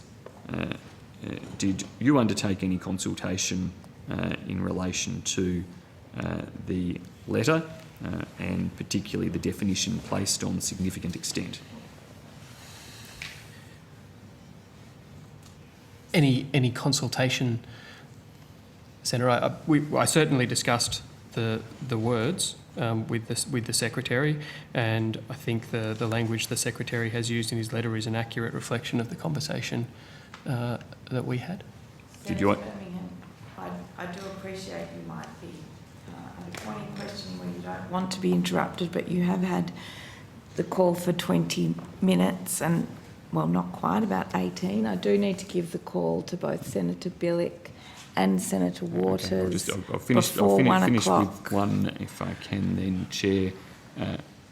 Is there any evidence or research you can cite, Mr Reid, that you relied upon for the definition that you and the Secretary provided to the Prime Minister about what constitutes a significant extent. Sorry, the definition you're referencing there is the majority. Yes. I'll take that on notice, Senator. But I would make the point, and I understand, you know, the political point you're making, but it is not the only standard ministers are expected to comply with. No, it's not Senator Wong, but it is a standard. It is, Ministers are but expected yes, to I know, comply but you with. also have to make sure that you divest yourself of investments or any other. Sorry, the first part in 311, then Placerton 1, the investments are broadly diversified and the minister has no influence over the investment decisions of the fund or trust. So I mean, it's a. But I understand the question. You want. I mean, you can have no influence over the investments Sure. of the fund or trust, but an awareness they are significantly invested in a particular sector Sure. for which a minister's decisions could have an impact, such as an Attorney General making decisions in relation to legal matters and funding of legal disputes or the like. Senator Birmingham, and we will take that on notice. I would make the point that if you applied the same standard in our code to your front bench, there'd be many of you who would not meet the standards in the code, including the Leader of the Opposition. And So, if elected to government, then it will be for a future Prime Minister to determine the code, and if it has the same standards, then of course we will have to meet those standards. Yes, but my point is we are seeking to hold Cabinet and other members of the Executive to a higher standard, a standard that not only did you never comply with in government, but you don't comply with now. But neither do you. And we are not in government. What do you mean neither do we? Not you personally, Senator Wong, but I don't neither own does- shares. No, but Just found it easier. Yeah. At the first test in relation to the new code and the term significant extent, the term was defined upwards to become a majority to enable the Attorney General to comply with the code rather than being enforced in a manner consistent with what people would ordinarily think significant extent might mean, and the Attorney General having to divest himself of interests. In addition to the other conditions that are in the code about not having control over the investments. And I again say, you know, if you had applied in government the same standard that you are now demanding we hold ourselves to, and we should because that's what we have said we will, then the majority of your front bench, many of people in your front bench would be in breach. So let's just remember. But Senator Wong, let's just remember. Let me please. I did listen to you. I did listen to you. Please let's remember before you get a little too holier than thou. We are holding ourselves to a higher standard than you have ever held yourselves to. And Senator Wong, as you pointed out to me time and time again, when any comparisons with past governments were made while I sat in that chair, you're in the big chair now. That's true. This is your code, and at the first test of your code, you are seeking to say, well, don't worry about this subclause so much because these other subclauses also apply. The reality is they each apply. Would you like to tell Senator Birmingham, Senator Wong is trying to answer your question. I'm going to not say anything further. Okay, Senators, I'm going to give the call to Senator Billick and then Senator Waters. Senator Roberts is also seeking the call. I'm in your hands, really. We are due to wind up at 1 o'clock to move on at 2 o'clock to the office of the Secretary to the Governor-General. I just want to check in to see how everyone is going on their timings. I think the opposition will have more questions for PM&C that we'd like to pursue this afternoon, please, Chair.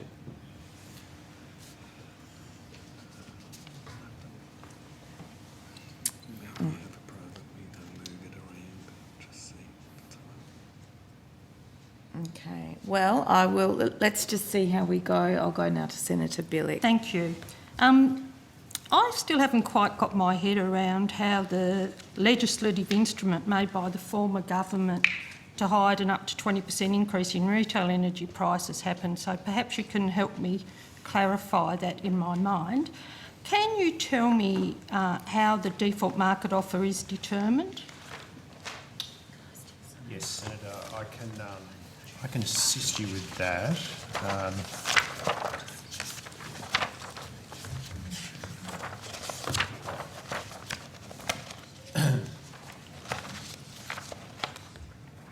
The default market offer is it's the responsibility of the Energy Minister and the Department of Climate Change and Energy and Water. But I can sort of take you through broadly the process there in relation to that. Just bear with me.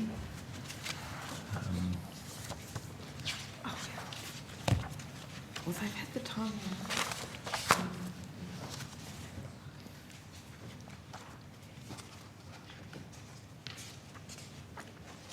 So, Senator, what was the specific question about the DMO? Can you tell me how it's determined, the DMO's determined? Yeah, so it's a regulatory process. Yep. The specific instrument itself and how that happens, I would just... Oh, here we go. I'll be able to help you now. So there are amendments made to the Competition and Consumer Industry Code electricity retail regulations, and they will change the date of the DMO. Now, the process by which that happened, which you asked for, normally that's required to be done, to be published from 1st of May to the first business day after 25th of May each year. So what happened this year was on the 8th of March, the former Prime Minister was copied on the then Treasurer's letter to the then Minister for Industry, Energy and Emissions Reduction, providing authority to act on his behalf and make the regulatory changes to the DMO under the Competition and Consumer Act. So That was the 8th of March, did you say? Yeah, that happened on the 8th of March.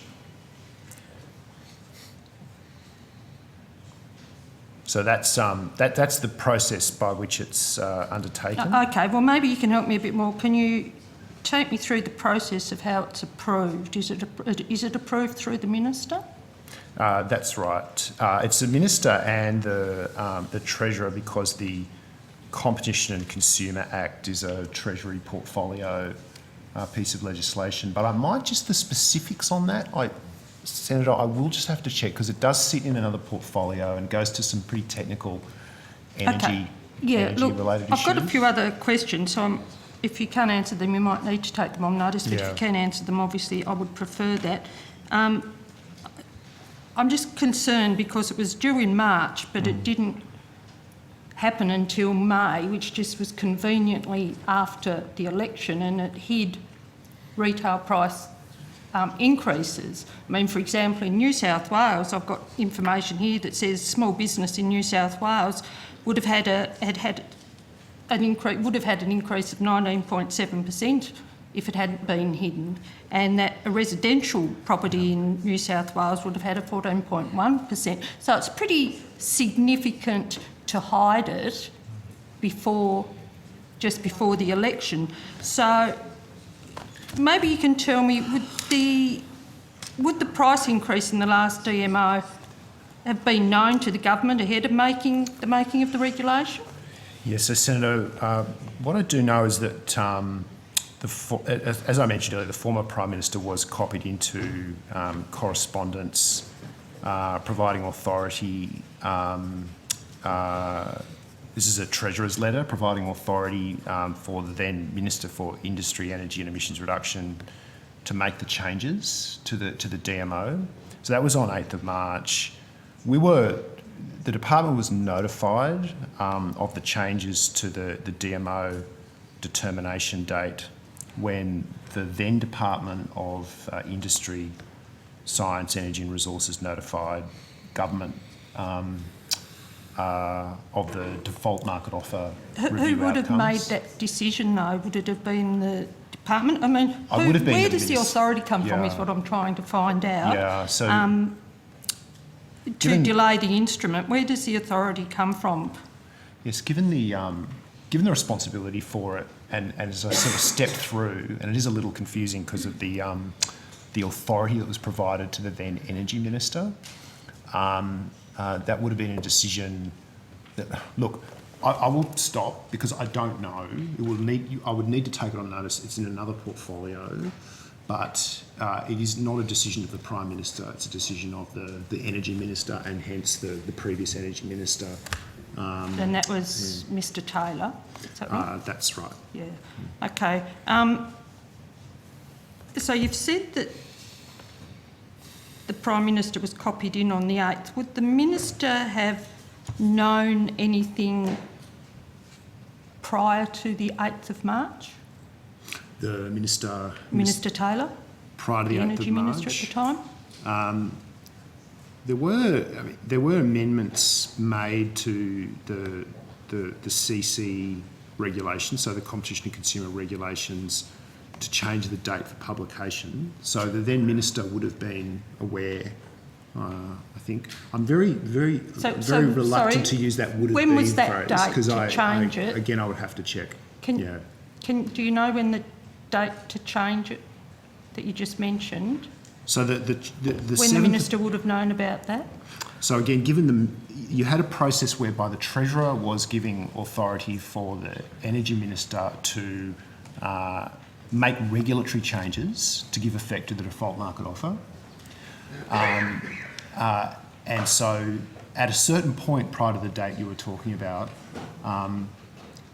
you can assume that the Minister would have been involved in that process, given that he had the authority to make those decisions. So can I also presume that this is entirely a decision of the then government, the former government? Oh yes, it's a decision of the previous government. Have you known it to ever happen before? Not to my knowledge, Senator. No. So I'm just trying... it still confuses me, to be honest. I don't understand, and I know you can't give your personal opinion, but I don't understand, unless it was for political gain, why the former minister would have hidden it. Have you got anything to say that you can say there? Senator, I think those questions are best directed to the department who would have been involved in supporting the minister in relation to those changes. Okay. Well, I will just note that, as I said, a New South Wales residential property had $227 or 14.1% hidden. New South Wales small business, as I said, and $1,130 or 19.7% hidden. I'll just talk about South Australia because I know there's people in the room from South Australia. A residential property in South Australia had $124 hidden, and South Australia small business was $459. I mean, I know that the energy sector was in havoc under the former government. I mean, it's been pretty clear to us for quite a while. You can't have 22 policies over 9 years and not be in some sort of havoc. But I still can't understand why the Morrison government then delayed releasing this important pricing update. I'm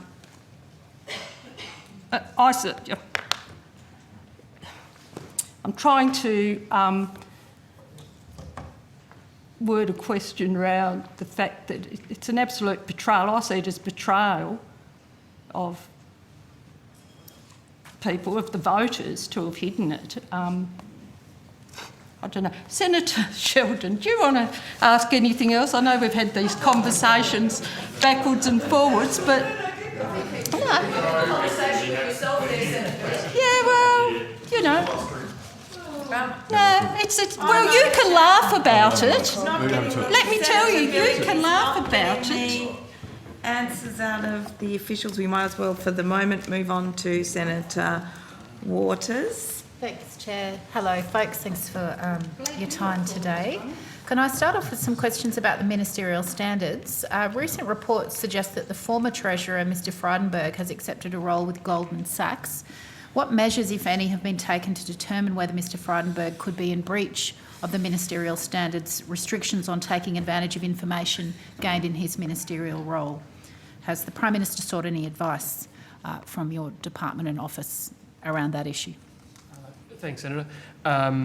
Obviously, Mr Frydenberg would be bound by provisions in the previous ministerial standards. I'm not aware of any advice having been sought in relation to that issue, but I'll take that on notice. Okay, thank you. And likewise, have any active measures been taken to determine whether compliance is occurring, given the 18-month cooling off period? Not that I'm aware, Senator. I would note, though, Senator, in terms of enforcement of those matters against a former minister in relation to ministerial standards which applied under a former Prime Minister, we'd need to work through those issues. Well, thank you. If you could take on notice for me what policy reforms you might suggest to ensure that enforcement will be available at all times, because governments do change. It's important that those ministerial standards be upheld even in these periods of change. Have there been any measures adopted to ensure that Mr Frydenberg doesn't lobby, advocate or have business meetings with the current government in his new role? Of course, Mr Frydenberg would be bound by the Lobbying Code of Conduct, or departments would be bound to comply with the Lobbying Code of Conduct. In relation to whether or not he has satisfied those, I direct you to the Attorney General's Department, who maintain that code. I'm not actually really asking about that, though. I'm asking about what measures the PMO has taken to ensure that if contact is sought, that the PMO ensures that those ministerial standards are upheld. I'm not aware of what PMO has done, Senator, but I'll take that on notice. Okay. Or the department. Also on notice. Thank you. Understood, Senator. Thank you. Can I move now to Ms Rochelle Miller? She's indicated that she's willing to release full details of the agreement between her and the government. Can you confirm when the agreement was prepared and when it was signed? No, I can't, Senator. I understand that was an agreement that was managed by the Department of Finance. Okay. Did the PMO or PM&C have any involvement in any review of that document prior to it being signed? Certainly not to my knowledge, Senator. Okay. And did the department or the office provide any advice to the Prime Minister regarding the agreement or brief him before the agreement was finalised? Not to my knowledge, Senator. As I say, the process was managed by the Department of Finance. Yeah, okay, thank you. You might be able to answer this one. The agreement was not subject to a non-disclosure agreement, and as you are probably aware, the recommendations of the Respect at Work report to review the use of non-disclosure agreements. Has the Prime Minister adopted any policy around the use of non-disclosure agreements in any future settlements? So I'm not sure that I can assist you. I don't have that material in front of me, Senator, but in relation to the implementation of the Set the Standard, the relevant staff who have been implementing that will be made available to the committee on Monday the 7th of November. Okay. But I'll ensure Thank that you. they are ready with that information. Thank you. And I'm really after any sort of non-legislative policy changes that might be being contemplated. Obviously, the bill will come before us in due course. Understood, Senator. Thank you. So I've said it's Monday. I was just clarifying which bit. Thank you. Can I move now to a different topic, fundraising at Parliament House? I was very pleased to see the Prime Minister announced a week or so ago, probably 2 weeks ago now, a ban on using Parliament House venues for political fundraisers. What has PM&C done to give effect to that decision?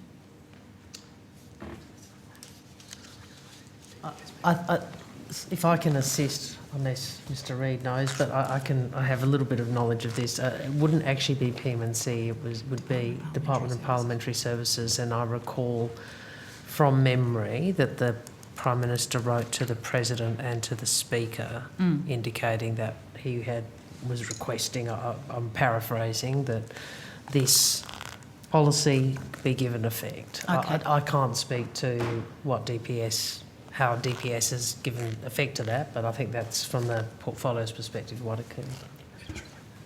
All right, thank you. Do you have anything to add? I do, Senator. I'm sorry, I misspoke earlier in relation to the non-disclosure agreements. The work going on there in relation to policy work or legislative is being conducted out of the Attorney General's Department, not the team within PMC. Okay, thank you. Can you answer me who was consulted prior to the announcement of the decision to finally stop the public building being used for private political fundraisers? I'm sorry? Who was consulted prior to the decision to stop fundraisers here in Pali?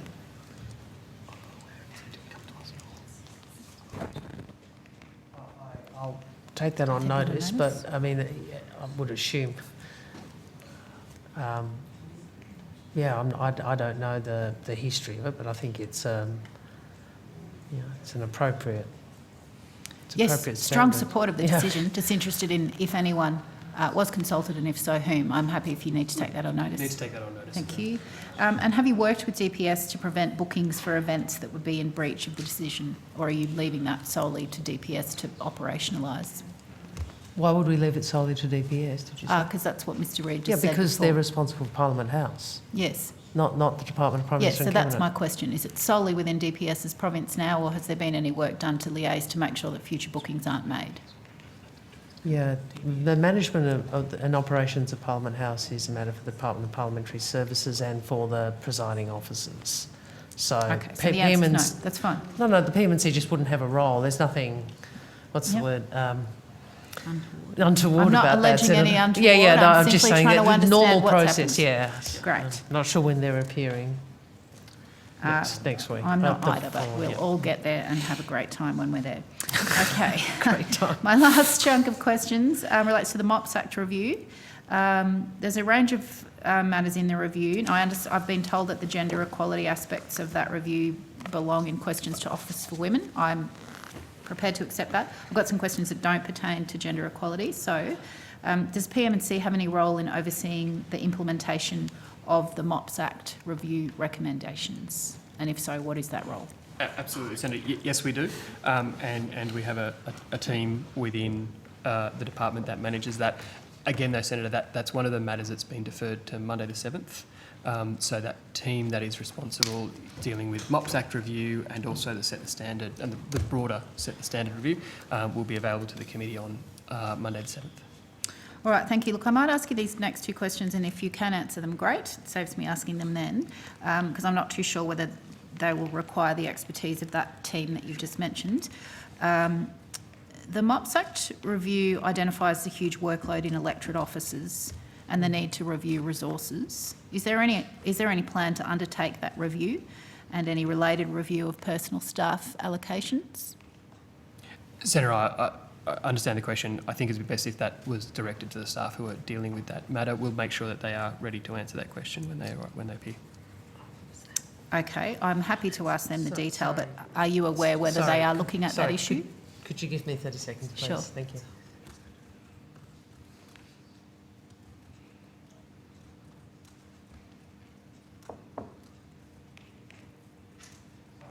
So I was under the impression it was Department of Finance, but Mr. Reid's explained to me things that have happened that I was not aware of. He's welcome to explain them to me also. No, it was just yeah, previously staffing allocation and those sorts of staffing questions would go to the Department of Finance, but Mr. Reid has just explained, given and I think your questioning indicates this, the role that PMC has, that's all. That's right, and it has been addressed in the, as I say, Senator, it's more appropriate for the right people who have been working on this matter, but the matter of staff allocation under the MOPS Act review or in the post-MOPS Act review will be dealt with by, as I understand it, the OPSC. Yes, which again, isn't yet stood up. But again, the people here on the 7th will be able to answer you on those questions. Okay, well, so can I just ask whether or not that team of folk is it within the scope of their role to undertake that review about workload in electorate offices and associated personal staff allocation reviews? My understanding of the recommendations out of the MOPS Act review is that that will be done by the OPSC. Okay, so is this team that's coming later, are they doing any of that work? Or is no one doing any of that work until OPSC is established, which is quite some way off?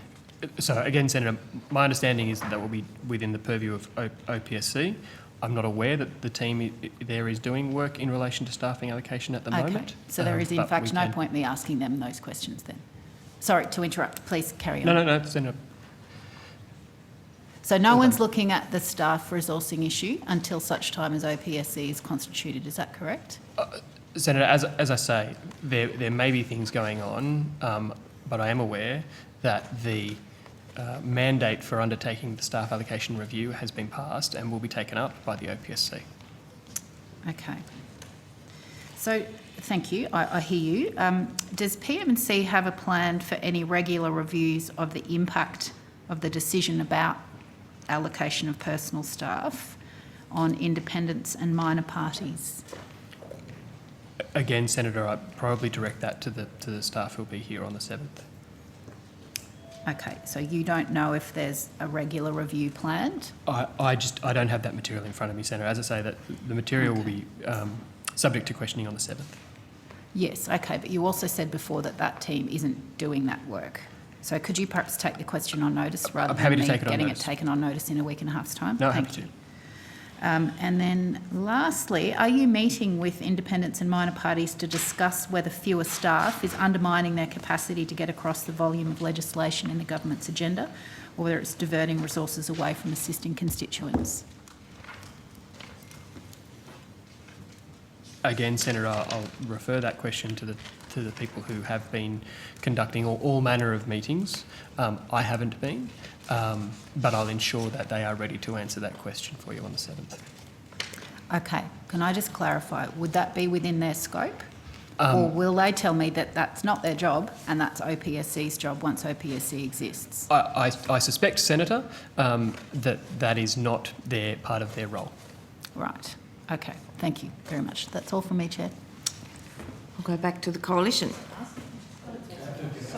Oh, sorry, I am going to Senator Roberts. We might as well get you Thank you, Chair. done and Thank you all for dusted. appearing today. And I must say, Senator Wong, you look happy on that side of the table.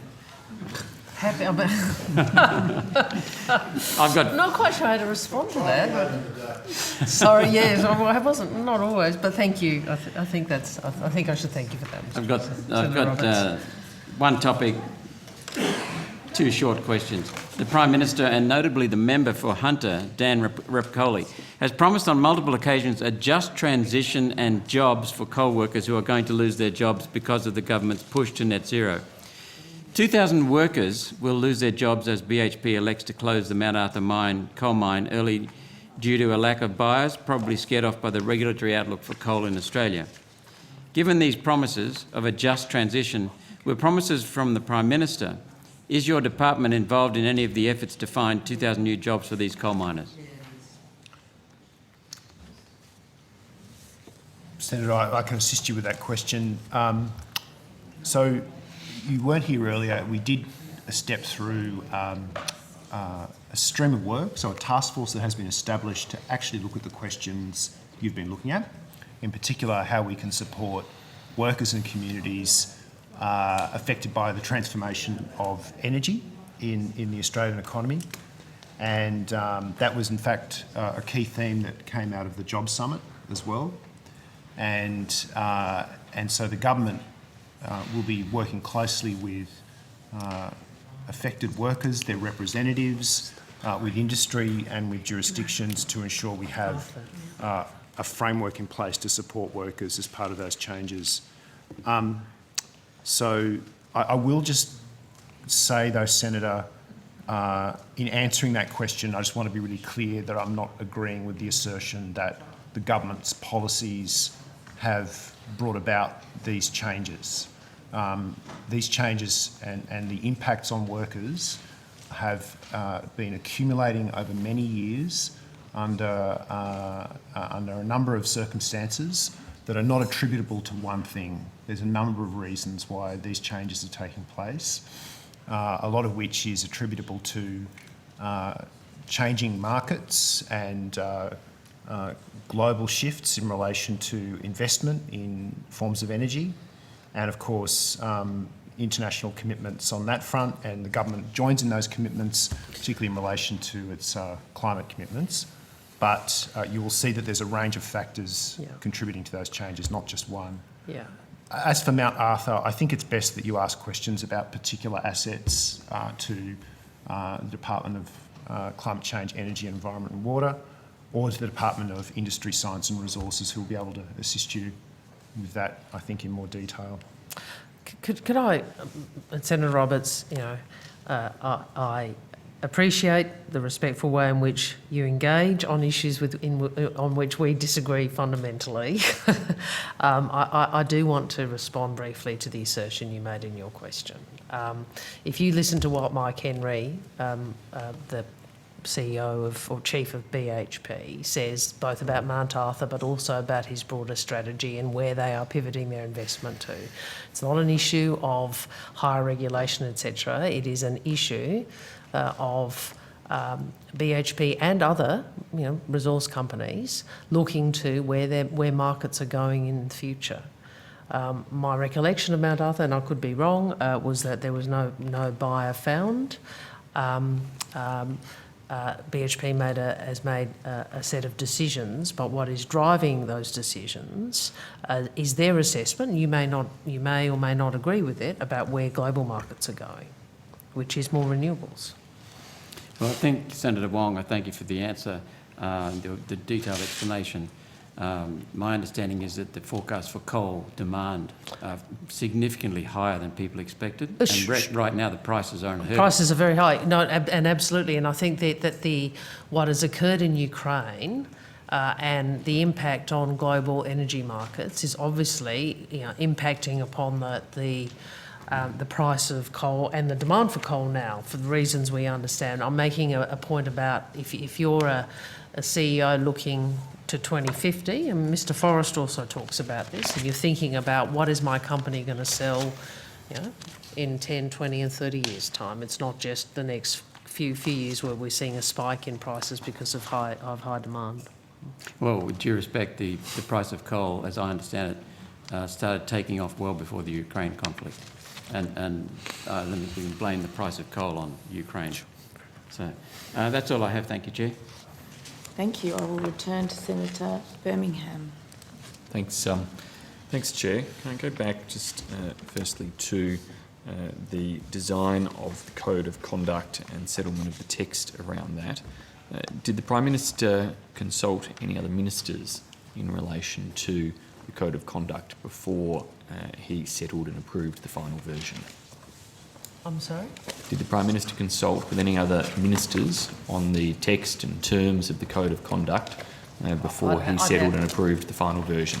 I'd have to take that on notice. If you could please, and if he did, which ministers and on any particular terms as I recall Senator Payne saying many times she didn't discuss conversations between colleagues, and I don't intend to, but if we can assist, we will. And Senator Wong, there are different forms of consultation that could have taken place. Sorry, I'm having trouble There are hearing. different forms of consultation that could have taken place as to whether the Prime Minister shared a draft with any other colleagues, and if so, whom? That's not going to conversations. That's going to actual consultation processes. Well, okay, I'll take it on notice. If we could, I don't know.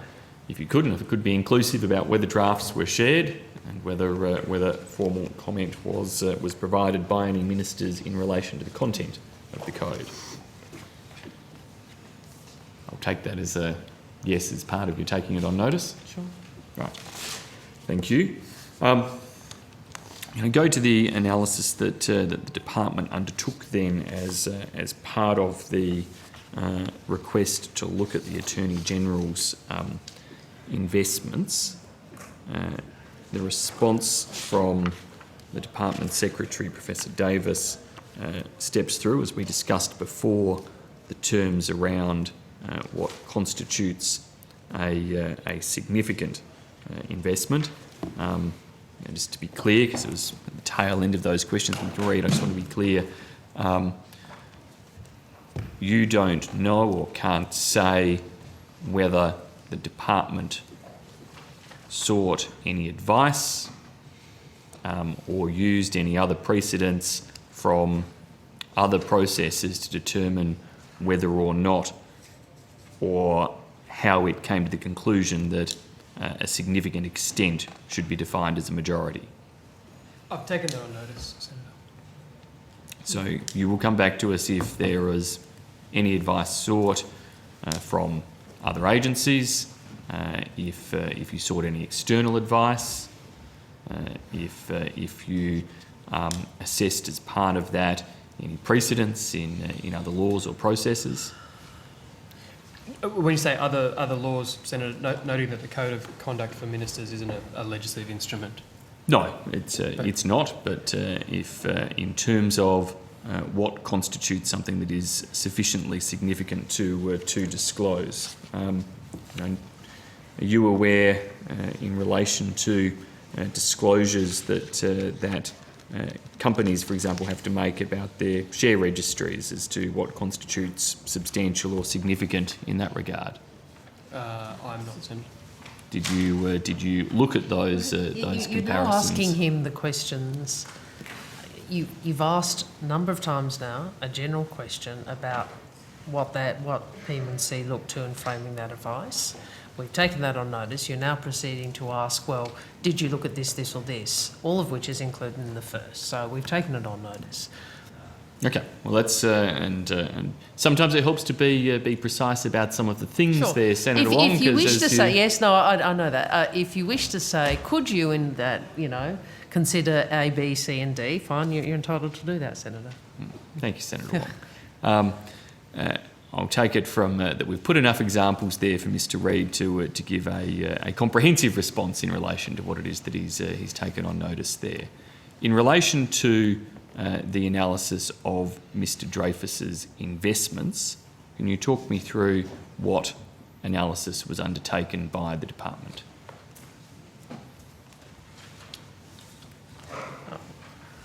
Senator,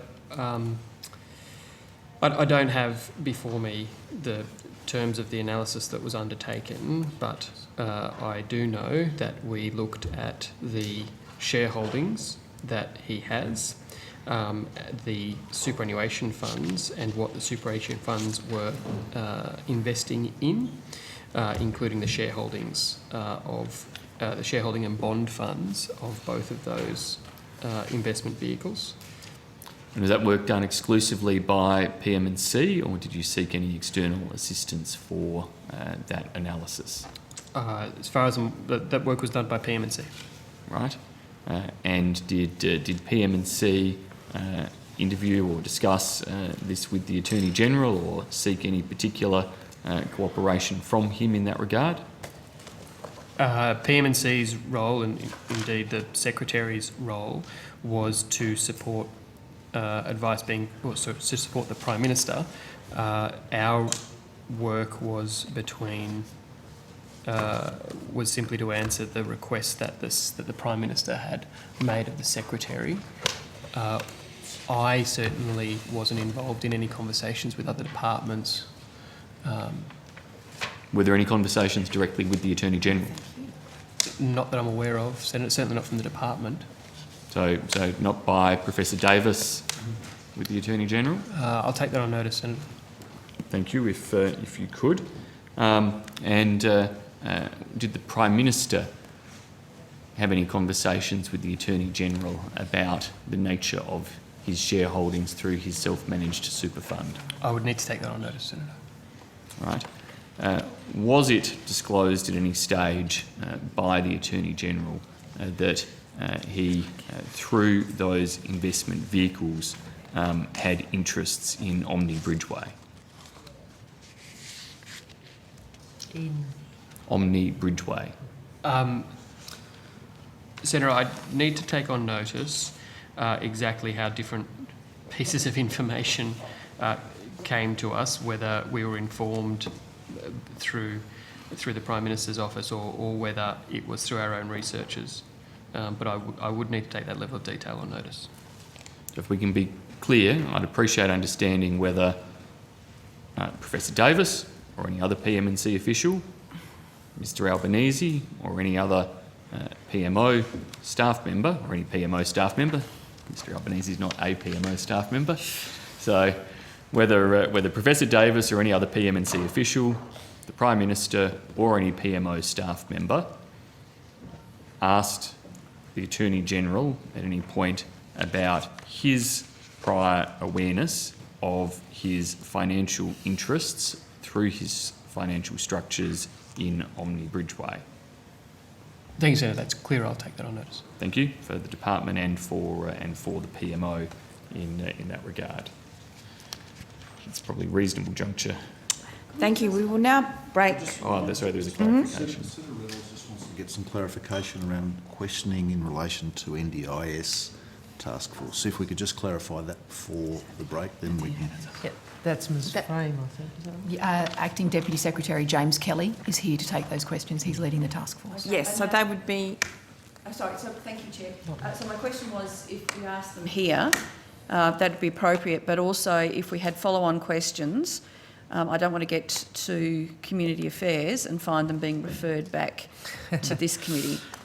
So can we ask them in both, or is just why don't well, I know the committee's going to have a discussion about agenda, but why don't you ask them here, and if we can answer them, we will, and if they're not something we can answer, then obviously we'll refer them to community affairs. Okay. And if senators can have a think about how many brackets of questions they have, and we will try and rationalise our time.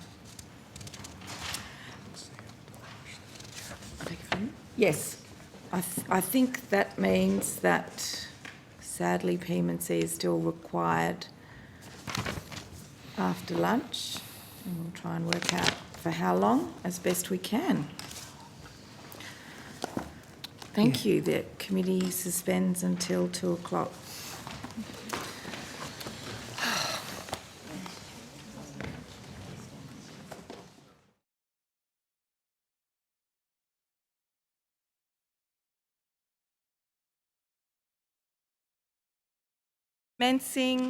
The committee is now recommencing, still with the Department of Prime Minister and Cabinet, and I'll give the call to the Coalition. Thanks, Senator Pratt, and thank you, Minister and officials, for being here a little longer than the program had initially indicated.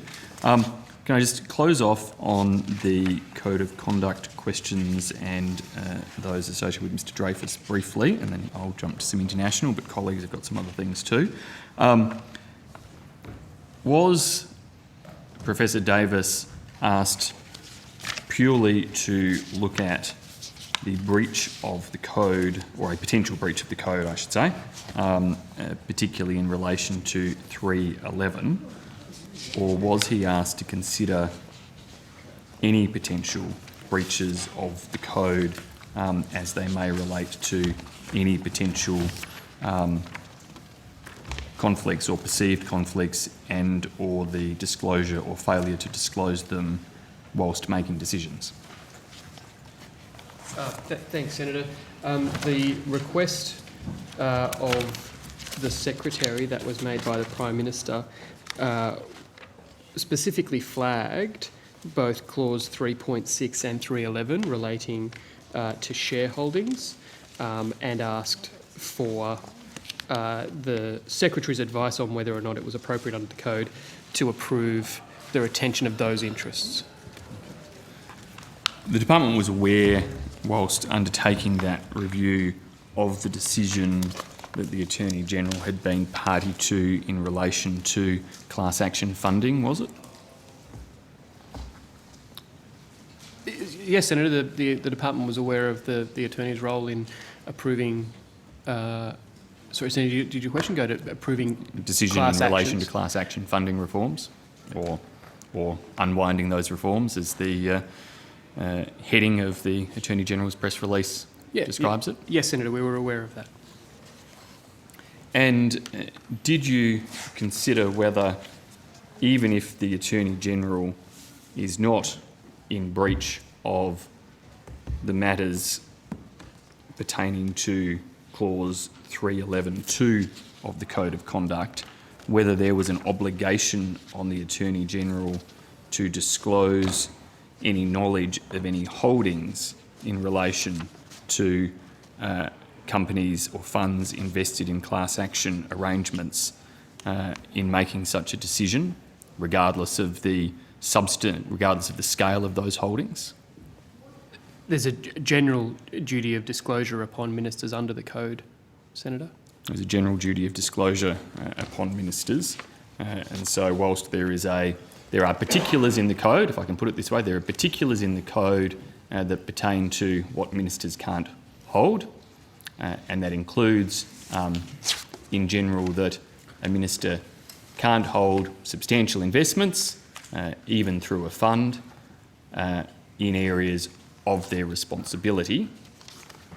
Separate to that, there is a general duty to disclose if there was a conflict or a potential for a conflict, even if it wasn't in breach of that clause about substantial interests. That's right, Senator, that's right. But, Senator, it's probably worth pointing out that the request that the Prime Minister makes of the Secretary is not necessarily generally in relation to the code. The Prime Minister can approach the Secretary for any advice, particular or otherwise. I don't recall advice being sought on the general duty of disclosure. That is not to say the Prime Minister hadn't otherwise spoken to or required other disclosures from the Attorney-General. We don't ever get the full picture necessarily of what the Prime Minister is determining under his code. He will only ask the Secretary for particulars that he requires advice on. Okay. I think by and large you covered this in questions you took on notice before the lunch break, but just to be clear, I would like to understand whether the PMO or the department assessed whether the Attorney-General made any disclosure about holdings that he has indirectly, but through his investment vehicles in Omni Bridgeway prior to making the decisions that he was party to in relation to class action funding.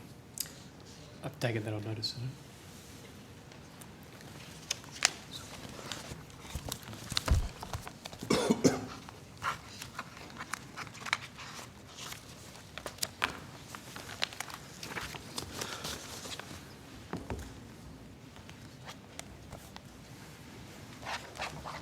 Oh, sorry, I thought you were still talking then. No props. I'm going to move to international briefly now. If Senator Reynolds is not coming back immediately, I'll ask Mr. Kelly to move and Ms. Cooper to come. Okay, I think we'll come to Mr. Kelly. No, I'm not. I'm Yep. just.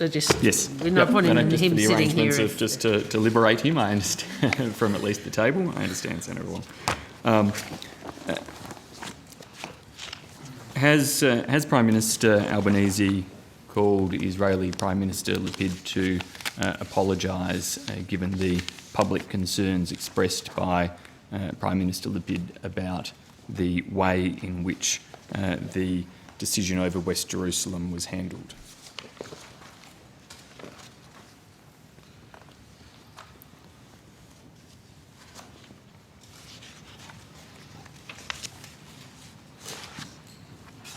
Is that microphone on, or do I? Yes, Katrina Cooper.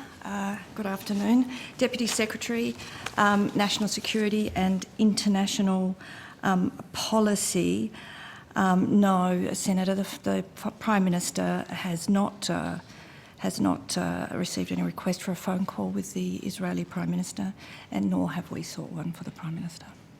And why has one not been sought by Prime Minister Albanese to explain the decision and rectify, or at least address, the concerns that have been expressed by Prime Minister Lapid? Well, Senator, of course, we have an ambassador from Israel here in Australia, and we have an Australian ambassador also in Israel, and they represent their governments, and we have obviously had conversations with those representatives both here and in Israel.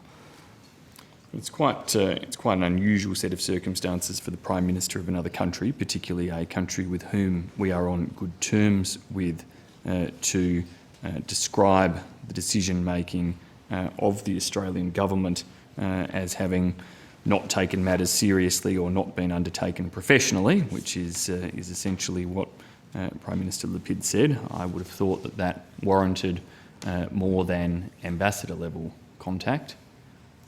I suppose it's... I do recall when the President of France talked about the Prime Minister lying to him. I don't know that a call was sought then, but look, there's obviously quite a deal of engagement. I've responded to questions in the Senate about this. And that engagement to date has been at the ambassador and post level. Have there been any discussions about prime ministerial contact? No, Senator, we've not had any conversations about prime ministerial contact. Had there been any prior contact between the two prime ministers? I believe, Senator, I'll just check that there wasn't. Yes, there was a call early on in government between the Prime Minister and the Prime Minister of Israel. So there was a call in the early days of the new government between Prime Minister Albanese and Prime Minister Lapid. Yes. Okay. Sorry. Hansard doesn't pick up nodding. So. Ms. Yes. Cooper, sorry. Yes, Senator, there was. Thank you. In that call, did Prime Minister Albanese raise Australia's recognition of West Jerusalem? You know we don't do that. Talk about what leaders spoke about, but I'm happy to talk about what was made clear prior to the election, but it's not the practice of any government to go into details of what was said between leaders in public.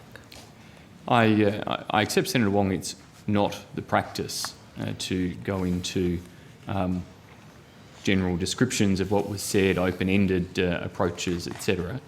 It is quite common, however, when a decision of government has been taken and publicly announced, for it to be clear as to whether or not that decision was canvassed with a partner prior to it being taken, and what engagement occurred with that partner prior to it being taken. I mean, it's clear already from Ms. Cooper's information to the committee that subsequent to the decision, there's been no contact between the Prime Ministers, that at least immediately prior to the decision, indeed for some time prior to the decision, there was no contact between the Prime Ministers.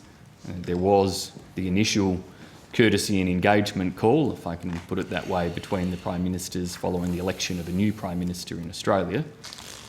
I'm just seeking, that's obviously the only opportunity that would have existed for the Prime Ministers to discuss this issue, isn't it?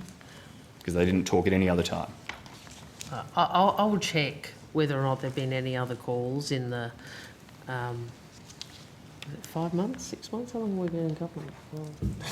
5 months between the Prime Minister and the Prime Minister. And obviously, there's been quite a lot of head of government engagement, but I'll check whether there's been anything further. But in relation to contact since the decision, I think I've, apart from what Ms. Cooper has said, as I said in the Senate, I've also engaged with the Israeli ambassador, and I'm sure you'll ask questions about that week after next. I'm no doubt we'll traverse some of that, Senator Wong, then, so I'll try to keep to the Prime Minister's engagement for now. Has the Prime Minister engaged with the Israeli ambassador to Australia? No, Senator. Okay. So the Prime Minister has had no engagement at any level with the Israeli government since the decision. I'm the Foreign Minister and I've engaged with the Australian Ambassador. You are the Foreign Minister, Yeah. Senator Wong.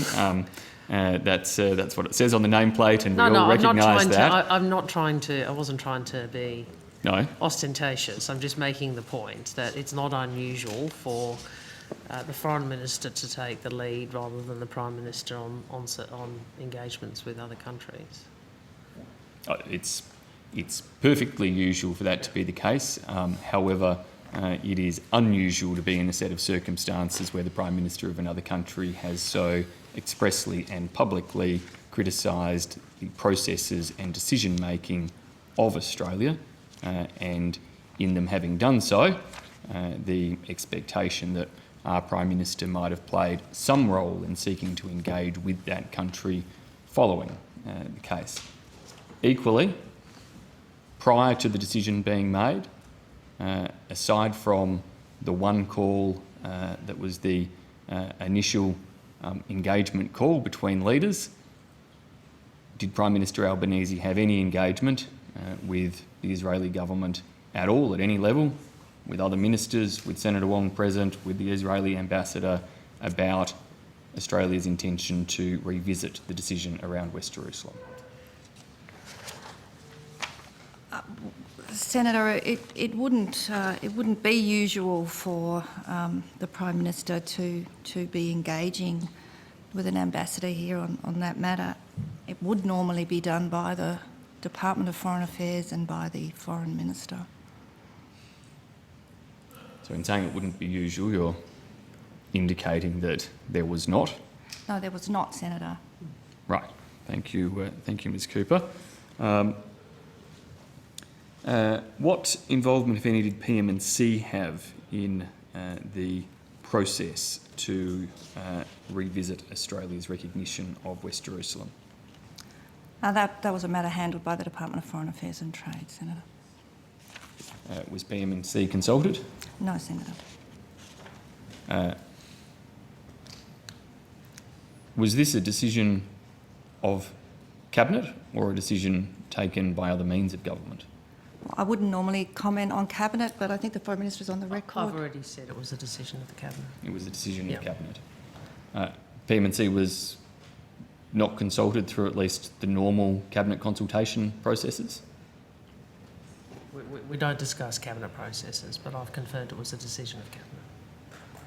Well, I've sat through many a committee where at least Sure. the discussions around whether other agencies were consulted and indeed references being made by officials and ministers to the normal consultation processes, the circulation of Cabinet submissions. I assume that still occurs, that a Cabinet submission is circulated to other departments for comment.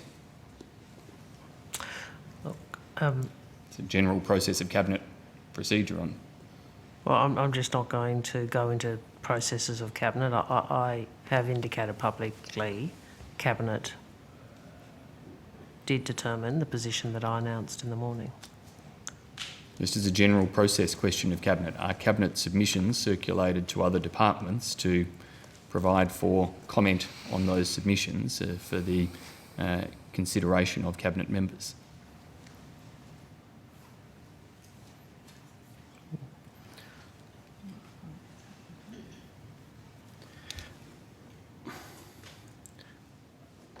Senator, I'm not sure that I can add much to what the Minister has offered. Well, that's a relatively straightforward question I've asked there. I mean, it would actually be an extraordinary change of process if that is not now the case, because it goes to the contestability of decision-making within governments. And I'm simply framing that as a procedural question, that Cabinet submissions get circulated across agencies, departments, for them to be able to provide comment that is attached to those Cabinet submissions, such that ministers can see if there are concerns of other agencies when they are making the decision whether or not to adopt those recommendations. Surely that process hasn't actually changed. Or has it? Senator, there's been as far as I am aware in terms of processes under this government and former governments, there's been no substantial change to general cabinet processes in that way. Right. Thank you, Mr. Reid. That was a little harder than it needed to be. So, in relation to this submission, did it go through the normal processes? I've already answered that I'm not going to talk about cabinet processes in relation to any specific decision, and neither did you. But I would say, make a few comments about this if you want to deal with this today. This was a position that we have, the Australian Labor Party has held since 2018. I was very explicit about it. And the reason we've held that decision is we did not agree with the unilateral and politically driven decision made without reference to Cabinet by your government. I just remind you that the declaration that you would make a decision on the move of the embassy and the recognition of West Jerusalem was done by Mr Morrison calling Senator Payne, and a discussion with your leadership group didn't go to Cabinet before and then was announced. We have been clear about this. The Prime Minister has recognised we would have preferred to have dealt with this differently, and I'm happy to talk about that in the week after next. But it is not the case that this is a position that was different from the position we've held for 4 years. I mean, this is, and it is the position, as you know, that Australia has held for decades, except for the period for which Mr Morrison chose to change it. And Senator Wong talked about what was explicit to the public. I'm going to propose here to go through the comments of Mr Dreyfus or Mr Burns or others that sought to issued provide. a press release, I gave an interview, and I think I was also on social media about it. I don't think there was any hiding of the position. That's certainly not the impression that Mr Dreyfus and Mr Burns sought to create in their commentary. I can tell you what I did, and I would also say to you that people who understand this debate understand what is meant when we say Jerusalem is a final status issue, which is what Ms Bishop used to say as well. It's very clear what that means. You don't make a decision in relation to it. And equally, your colleagues sought to paint a different picture pre-election to different individuals. Was PM&C alerted to the change in the DFAT website that occurred on the Monday prior to the decision being announced? No, Senator, we weren't alerted to a change in the website, but we wouldn't be alerted to changes in other agencies' websites as a matter of course. Did you have any discussion with DFAT after it became public that the website had changed? Yes. You did? Yes. And what was the nature of that request to DFAT or their request to you? A member of my team called DFAT to follow up on the media article to determine whether that media article was accurate. I don't have the details of those conversations, Senator, but I can confirm that there was a conversation between officials in the Department of Prime Minister and Cabinet and DFAT. Did PM&C request DFAT make any changes to its website? And not that I'm aware of, Senator, no. Okay. If you could check on that, please.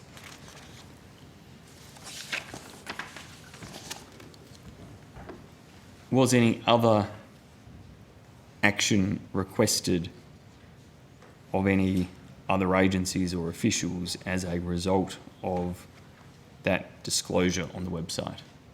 Senator, I might ask Mr Chittick if he could join me at the table. I was actually not in Canberra on that day. To the best of my knowledge, no, but Mr Chittick was in Canberra, so he may have further information.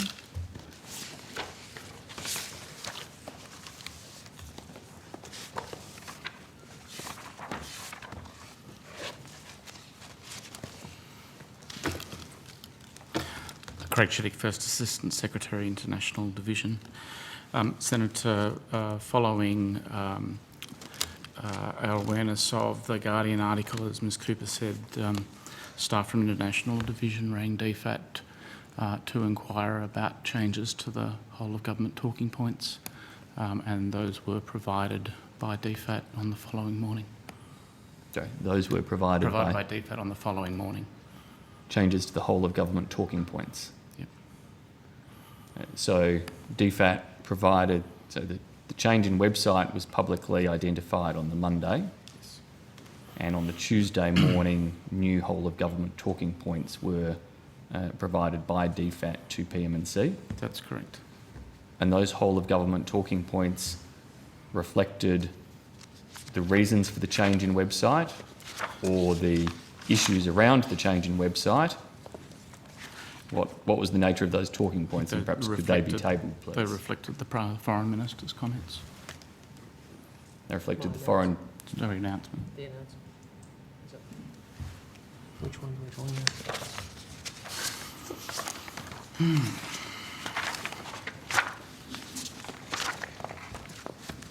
Right.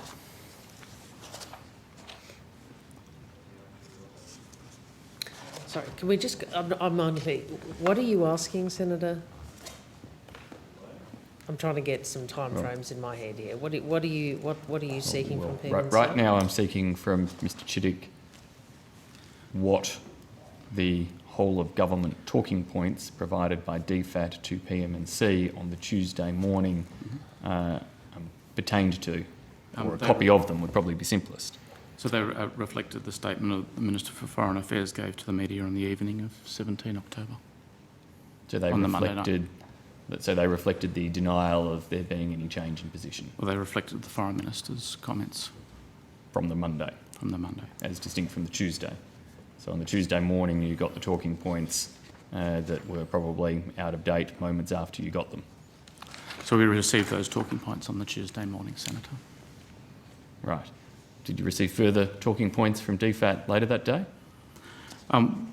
Senator, the Foreign Minister, as I recall, made a statement after Cabinet on the Tuesday, and I would think that the talking points would have been updated by DFAT following that statement. I would think they would have been too. Is there any intention for the Prime Minister to have a discussion with Prime Minister Lapid anytime soon? Well, Senator, we don't usually make public plans for the Prime Minister to speak with counterparts. Often there's an announcement after he's done so. So I wouldn't want to speculate on what future phone calls or engagements that the Prime Minister has. But based on what you said before, there hasn't been a request for one to occur, a request made for one to occur? No, there's been no request from either side for a phone call at leader level, Senator. Okay. Thanks, Ms Cooper. I want to shift on to another topic. Senator Reynolds had questions, did you not? Yeah, I've just got a question just on this, if that's okay. It said there's been no contact between Prime Minister Albanese and Prime Minister Lapid in relation to this decision. Was there any contact between Prime Minister Albanese and the Prime Minister or the President of the Palestinian Authority? No, Senator. Has there been any, are you aware of any ministerial contact between any Australian ministers and any Israeli ministers since the decision? I'm certainly not aware of any minister, other than, of course, no. The Foreign Minister, as she mentioned, spoke to the Israeli ambassador. I'm not aware of any ministerial contact, no.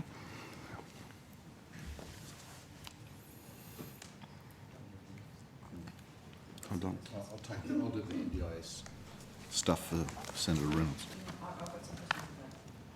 Well, if you're waiting for... I should draw your attention to the fact that in order to get through the day's program, we will specifically still need to finish PM&C at 3. I note that the coalition's had 175 minutes of questions. even more than Labor about 92, Green 77, One Nation about 40. That is where we'll get to by the end of the day if you use your 60 minutes now, which means I'm very happy for you to do that, but it will limit your questions later on for the afternoon agencies because we will run out of time. So I'm just forewarning that we will need to finish this section at 3. And if you want to save time, then you can have that time in agencies this afternoon. I will do Great. some quick questions in relation to NDIS, which Senator Reynolds wanted to do, but is not available during the period that we've got left in the committee this afternoon, but would just like to quickly get those on the record. They won't take me long. Senator, if I could just say that Mr Kelly here, the Acting Deputy Secretary, is in a position to answer any questions on the NDI, the review, which is the Secretariat is housed in PM&C. Any other questions about the operations of the NDIS and policy would be best directed to the NDIA and Department of Social Services. No, I understand that, and I was wanting to ask some questions around the review on the task force. So, Thank you. I'll just rattle off a few things quickly so that we can get those on the record in relation to the establishment of the task force, when it was established, and who leads the task force. Senator, James Kelly, I'm the head of the NDS Review Secretariat. In terms of establishment, I joined PM&C on the 2nd of August, so that's probably, in a sense, the beginning of when there was a secretariat to support the panel that was announced on the 18th of October. It's been slowly building up to that announcement last week. So at an administrative level, you lead the task force? That's right. Okay. To what level are you expecting the task force to grow? What sort of scale are we looking at in terms of how many people and how it's staffed? So, Senator, at the moment there are 22 staff, some of whom are part-time. I've had provision for around 30 to 40, but we're assessing as we work through the panel where they want to go, how much will be in staffing, how much will be focused on activities relating to co-design, which might require other supplier expenses. But 30 to 40 is kind of what we're looking at. Does the task force report to a particular minister? So I sit within the Prime Minister's department. I engage with Minister Shorten. The panel itself and the review is to report to the disability reform ministers, of which Minister Shorten is one, but also the state and territory disability ministers. So ultimately, the work I'm doing and the panel I'm supporting will report to the disability ministers. So is there a particular minister that directs the activities of the task force?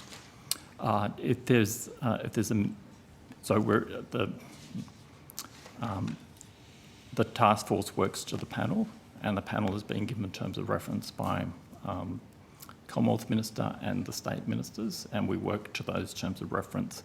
There's not in a normal sense direction outside of that. Okay. So in context of the terms of reference, have they been established and... Yes, so the terms of reference were released on the 18th of October.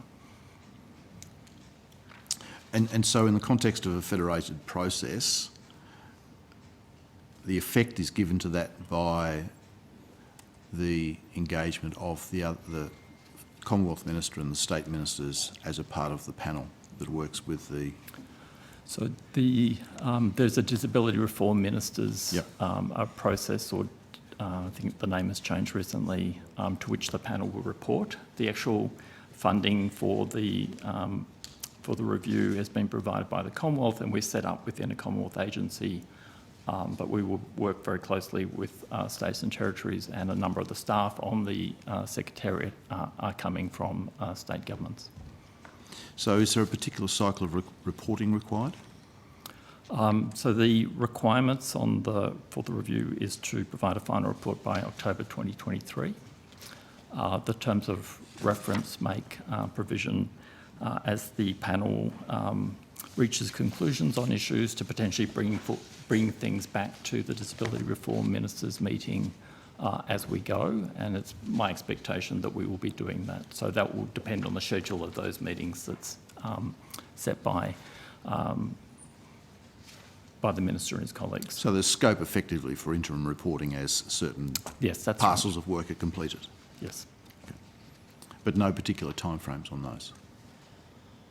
No. As a part of that process, is there any impact on that with respect to the intergovernmental agreement with Western Australia? Is that finalised yet? Do we know? The status of that is probably a question better directed to Department of Social Services. I believe it's, like, as I understand it, WA has been transitioning and we're near the end of that process, so there might be some residual aspect of that, but I think it's the transition is nearly complete. Does that impact at all, though, on the operations of the task force? No. Okay, thank you.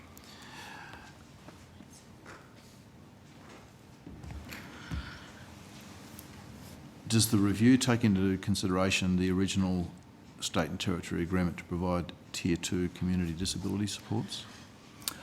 So the review, the terms of reference for the review certainly require the panel, it's quite extensive terms of reference, and that includes looking at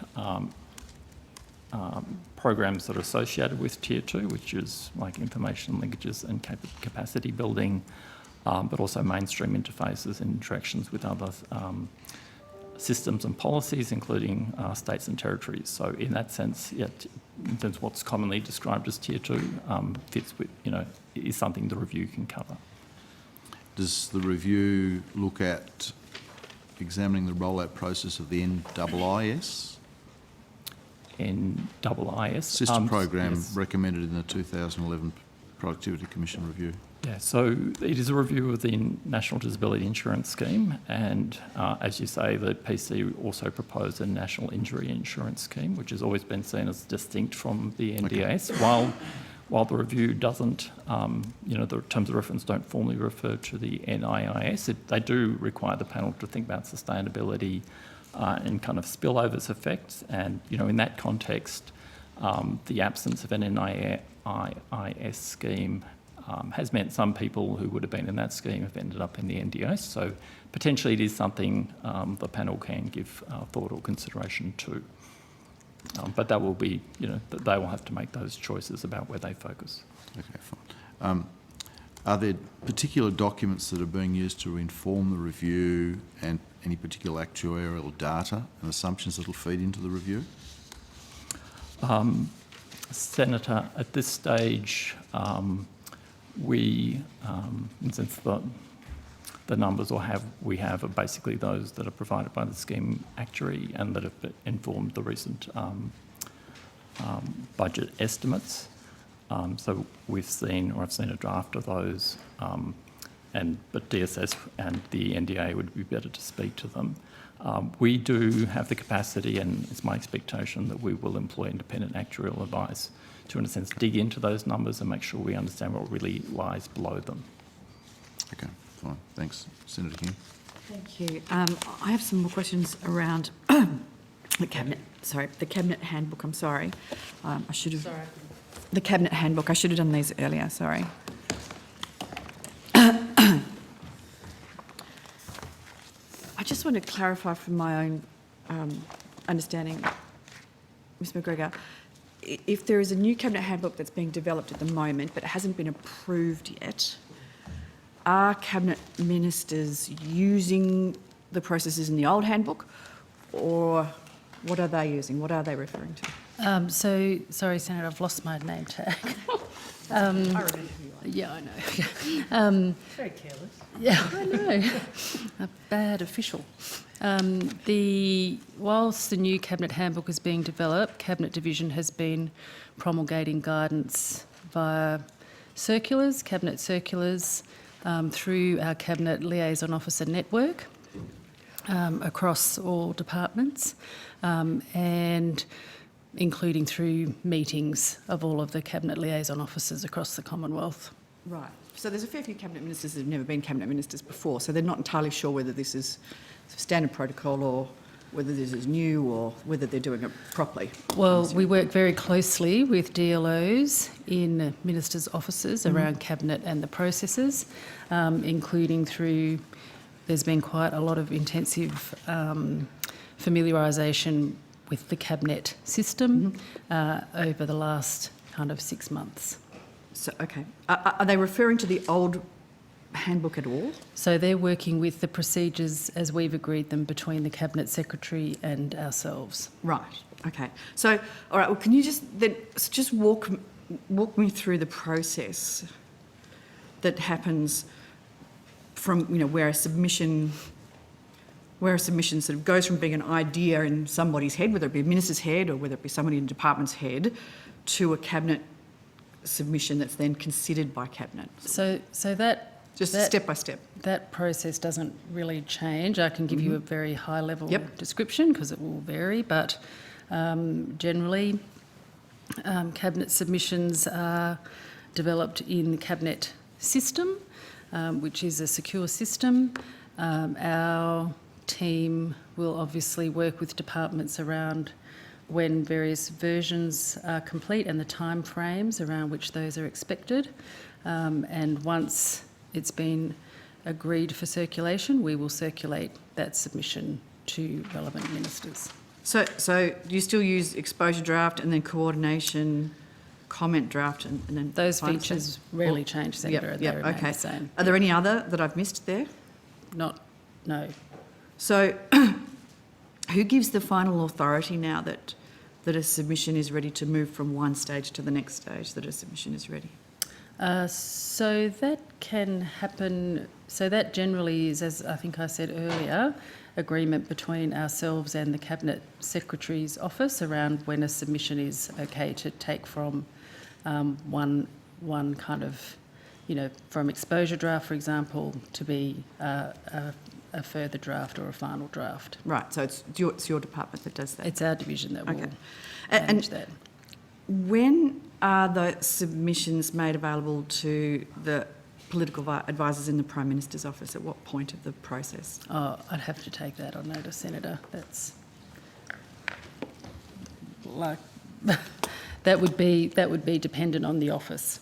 So when people are requiring things in offices or not. So because they can access things on the system at particular points, but as to whether they do or they don't, well, that I wouldn't see that. So there isn't a particular point in the process?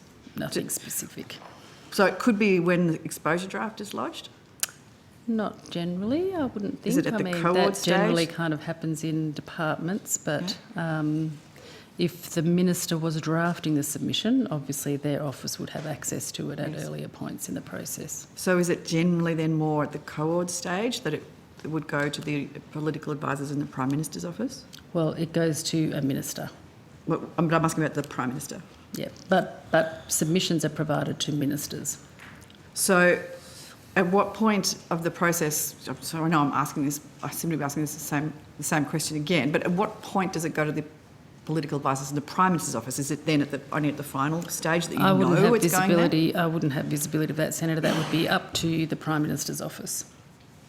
So the Prime Minister's office has the option to sort of jump in at any point of the process, but as a default, does the Prime Minister's office advisors only normally step in at the final stage? I can't comment on what happens in the Prime Minister's office. Do other offices do other advisors from other offices see things concurrently to the Prime Minister's office, or does the Prime Minister's office see things at a different stage? Senator, I really don't have any visibility of at what point advisors would get to see things. That would be up to their minister to determine that. We provide submissions, drafts, etc. to ministers as appropriate in the process. Okay. I have some other questions here, again, to this process, but I think they might be better suited to another official. I wanted to ask how the PM&C feeds into the green brief. There's still a green brief, I'm assuming. This is for ERC? Yes, for ERC. So I was going to jump in, but I thought, that was just to confirm, obviously, some there are different processes in different committees at times and on different issues. Obviously, which would have occurred, I'm sure Senator Birmingham would know, there'd be times where you have to deal with something urgently. ERC processes are a bit different, and I assume, very similar to what occurred under the previous government. They haven't changed much since I was Finance Minister, from what I can gather, being on ERC now. Maybe I'm wrong. Maybe there's been some fantastic efficiency that I haven't observed. I apologise. Can I just ask then how the department feeds into the green brief that's created by, created by the Department of Finance, obviously, but as part of that ERC process, where does PM&C fit in and feed in on that process? Mr Chisholm's probably best placed to provide an answer, Senator.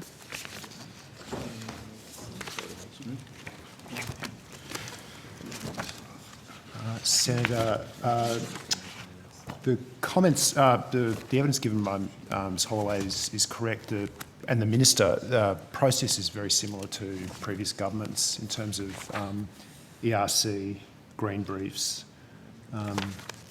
and the role that central agencies have in providing comments on policy proposals. Can I just, I should have asked this earlier.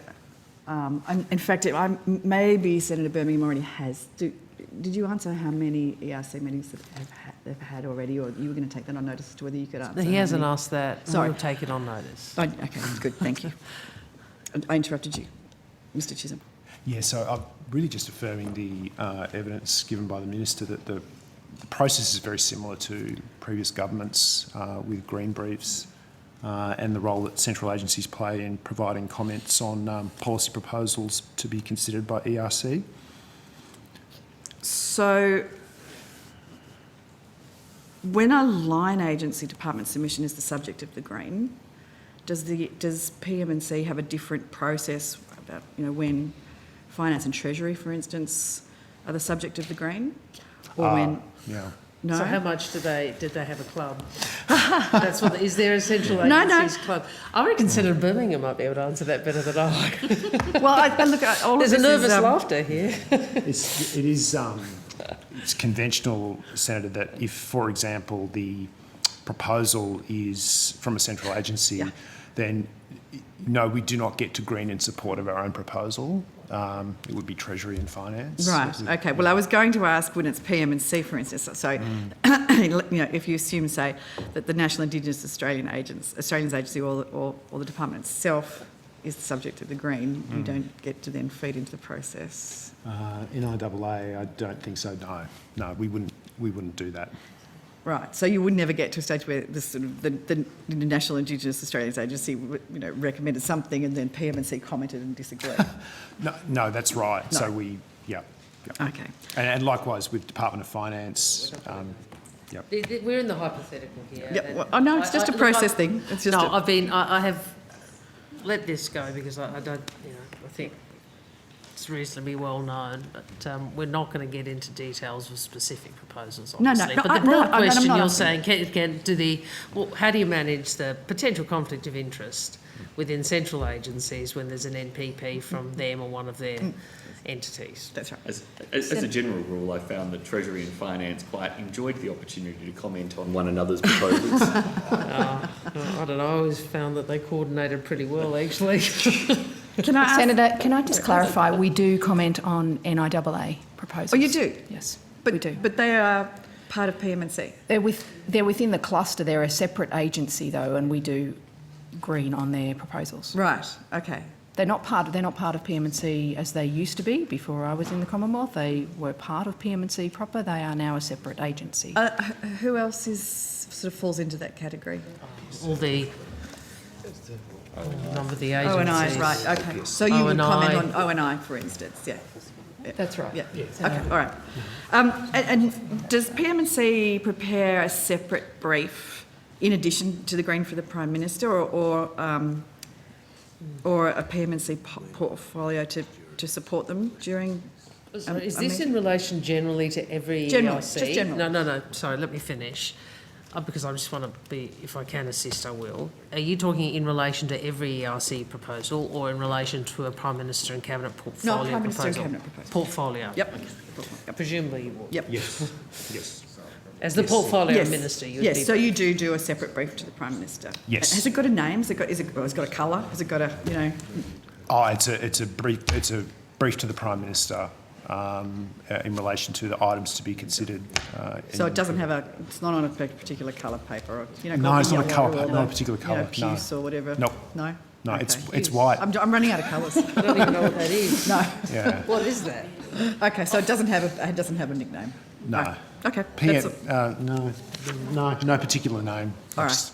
Okay, and just look, the one last thing, and I'm not entirely sure who I should be aiming this to, back to the cabinet subcommittees. There's one called the, oh no, sorry, it's not a cabinet subcommittee, it's one of your divisions, the Policy Projects Task Force that I saw in the thing. Policy Projects Task Force. Sorry, Policy Projects Task Force. Yeah. Yes, it's under. Shane Johnson. Yes. Yes. Senator, that is a division within the social policy group. Social policy, yes. Okay. What does it do? It provides support across any priority within Prime Minister and Cabinet. So they're effectively, we had some questions earlier today about internal consultancy and building on that further under the APS reform agenda. That office currently perform that function and have been for many years, Senator. So does that unit, does a task get referred internally, or is it by a minister, or is it by the Prime Minister, or who sets the task? It's internally within the department. It's internally within the department. And how many Senator. people are in that unit? I'll have to get the exact numbers for you, Senator. Okay. I'll take that on notice. Is that unit involved in any of the interdepartmental committees? It may be on occasion they are asked by the relevant Deputy Secretary to provide some material to support an IDC. But it's not an No. active member of an IDC? That's correct, Okay. Senator. And is it tasked to support any particular sub-cabinet? No, Senator. Subcommittee of No, Cabinet? they support across a range of projects. Right, And they okay. do also support across different departments at times. If a Deputy Secretary considers that a department is doing some really key work where it would be beneficial for them to have some support from the PPTO, then they are able to provide some project and task force And what support. is the product that division creates? It will be different in every circumstance, Senator. So sometimes they might be producing placemats and conducting analysis and sourcing documents and research, and other times they might be contributing to reports and analysis that a department or a team within Prime Minister and Cabinet are preparing. So it would vary, Senator. All right. Okay, thank you. Senator Rennick? Did you have questions? I have some questions, but happy Well, we are running out of time. I'll go to Senator Rennick. Hi, my question is for Minister Wong, and I'd like to raise the issue of the Leppington Triangle audit.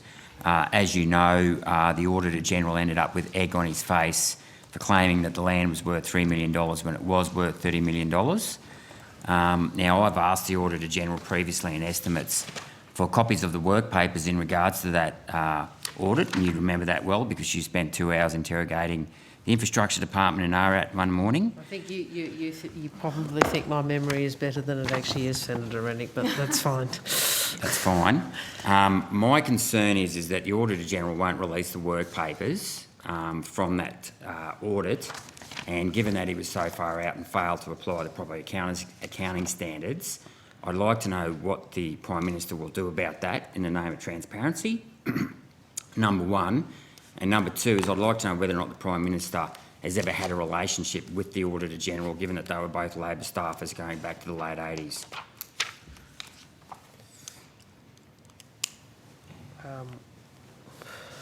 The first is that the Auditor-General is appearing, I think, at 3:50. Well, it will be a bit later because we've got the office. I accept that, but just if I can, please. So obviously you can put these questions directly to the Auditor-General.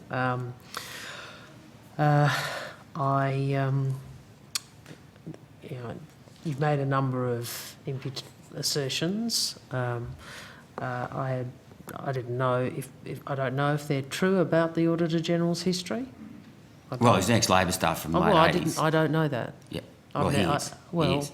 That's According not to- until you said that. That was something. There was never something that I have been aware of. My understanding He was is. that He Stuart is, West- and it's unfortunate that you are making the imputation that you are. It's an independent statutory office. He was appointed by your Yeah, I government. accept that, yeah. So if there is some imputation about his professionalism, I'd ask you to consider carefully whether that's an appropriate assertion. Well, it is, because I'll quote AASB 13, Well, Accounting well, Standard for Fair it- Value, paragraph 27 and 29 says you value land at best use. Okay. And he didn't do that in the audit, and that became a big political issue, of which you spent 2 hours prosecuting in ARAT. Okay, so I'm just holding you to the same standards that you tried to hold the Morrison government to. Well, my recollection was I went to RAT, this is a couple of years ago now? Yep. Yeah.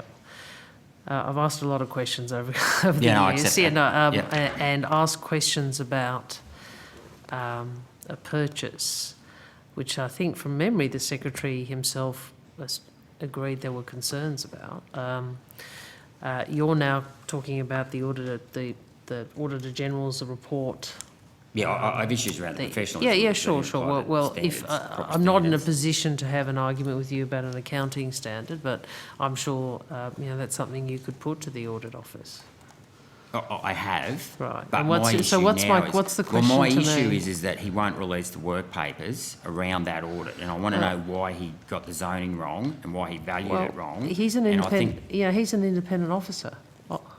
He's an independent statutory officer, and whoever holds that office makes the judgments they make about about their work, and about what is included or not included in public reports. It's not a political question. Okay, well, how can the Australian people have confidence in the impartiality of the Auditor General when he's clearly got something wrong by a factor of 90%, right?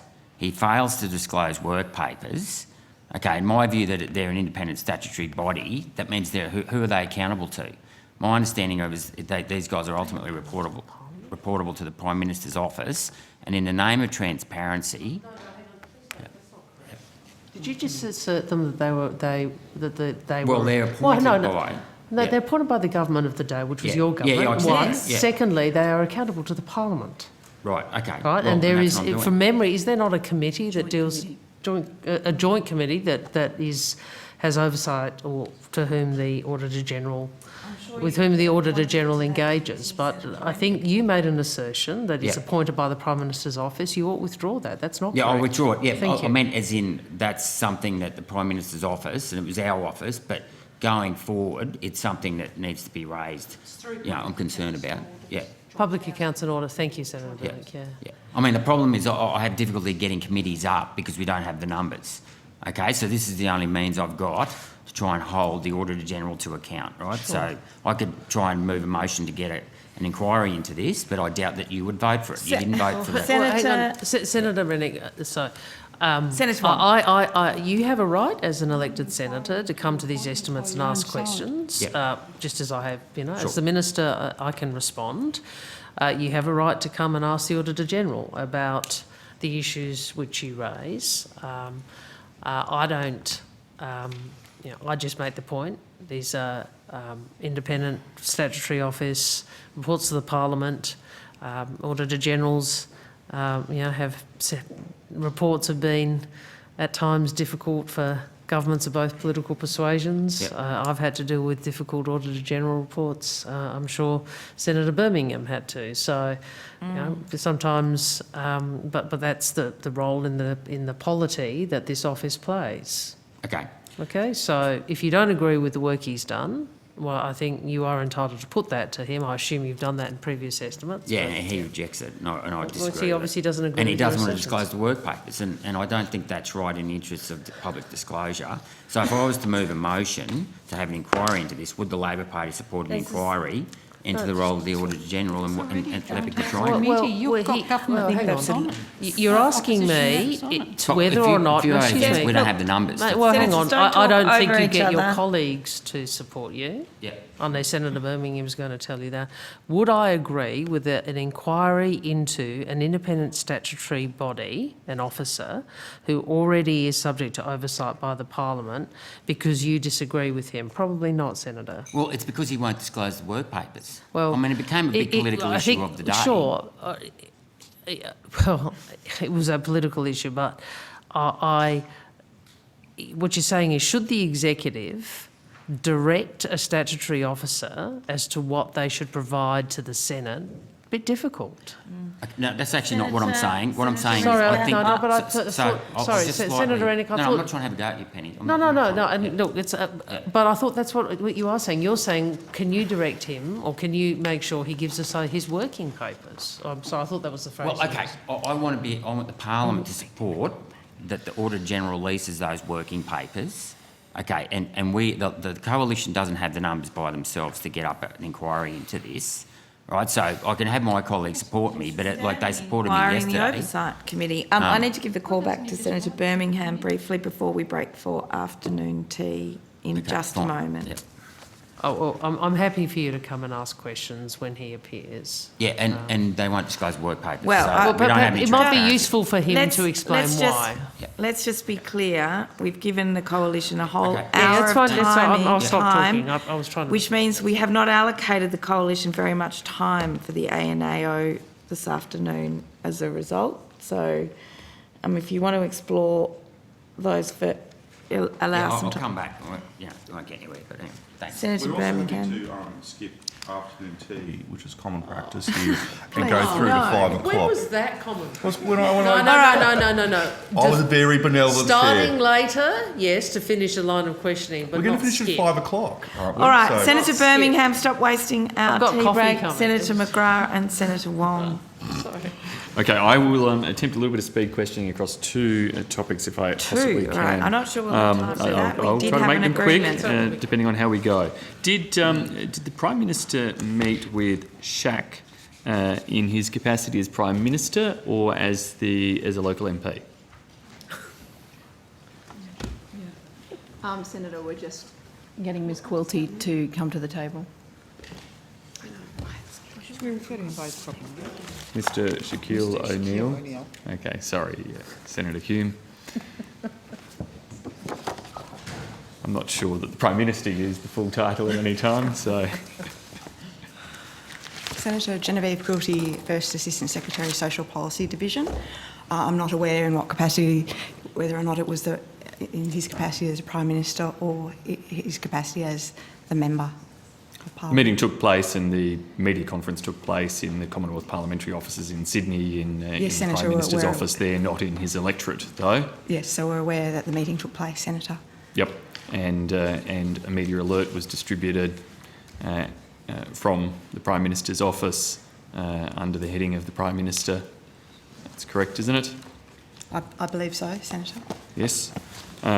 Can I ask, I don't expect that you'll have it here, so in the interest of speed, for you to review FOI reference number PM 22010 from the Office of the Prime Minister, in which pretty much all communications were redacted in relation to the meeting on the grounds that the meeting was organised by the Prime Minister's electorate office rather than his Prime Ministerial office, which seems quite contrary to the way in which the meeting was conducted or publicly advised.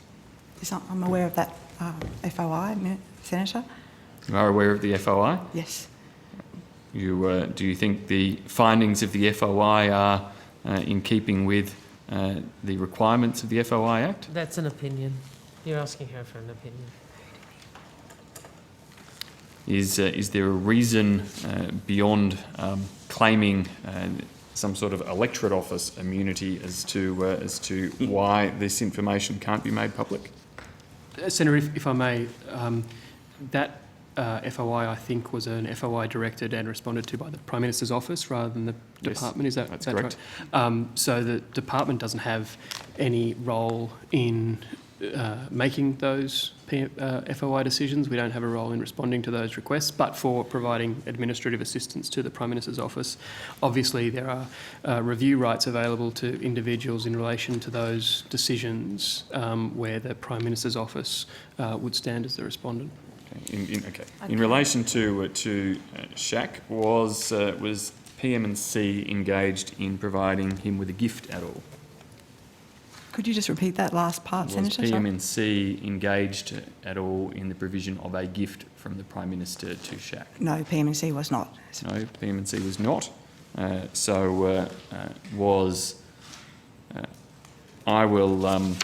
put it on notice. That's fine. PM&C was not. Very quickly then, is Mr Thistlethwaite, in his position as Assistant Minister for the Republic, is that role supported by PM&C? Senator, I think it's largely supported out of the Attorney General's Department. Out of AG's? That's right, Senator. Yep. I'll check, but that's my recollection. No, that's right, Senator. Right. Okay, thank you. That was a quick line of questioning there. Okay, thank you, Senators. We will reconvene after an afternoon tea break at 3:15. We are going on to the Office of the Official Secretary to the Governor-General. Thank you, Payments. Thank you. Thank you, Prime Minister and Cabinet, Department of... Well, we're early but late. We were supposed to be ready for you at 2 o'clock. My apologies for that. I now welcome officers of the Office of the Official Secretary to the Governor-General. Mr Paul Singer, Official Secretary, and Mr Jeff Barnes, Deputy Official Secretary. Thank you for your attendance today. Are you okay if we go straight to questions? Do you mind if I just make a very brief statement, please, Chair? No problem. Thank you. Paul Singer, Official Secretary to the Governor-General. I welcome the opportunity to update the Committee on the Governor-General and Mrs Hurley's program of activity and the key achievements and the priorities for my office.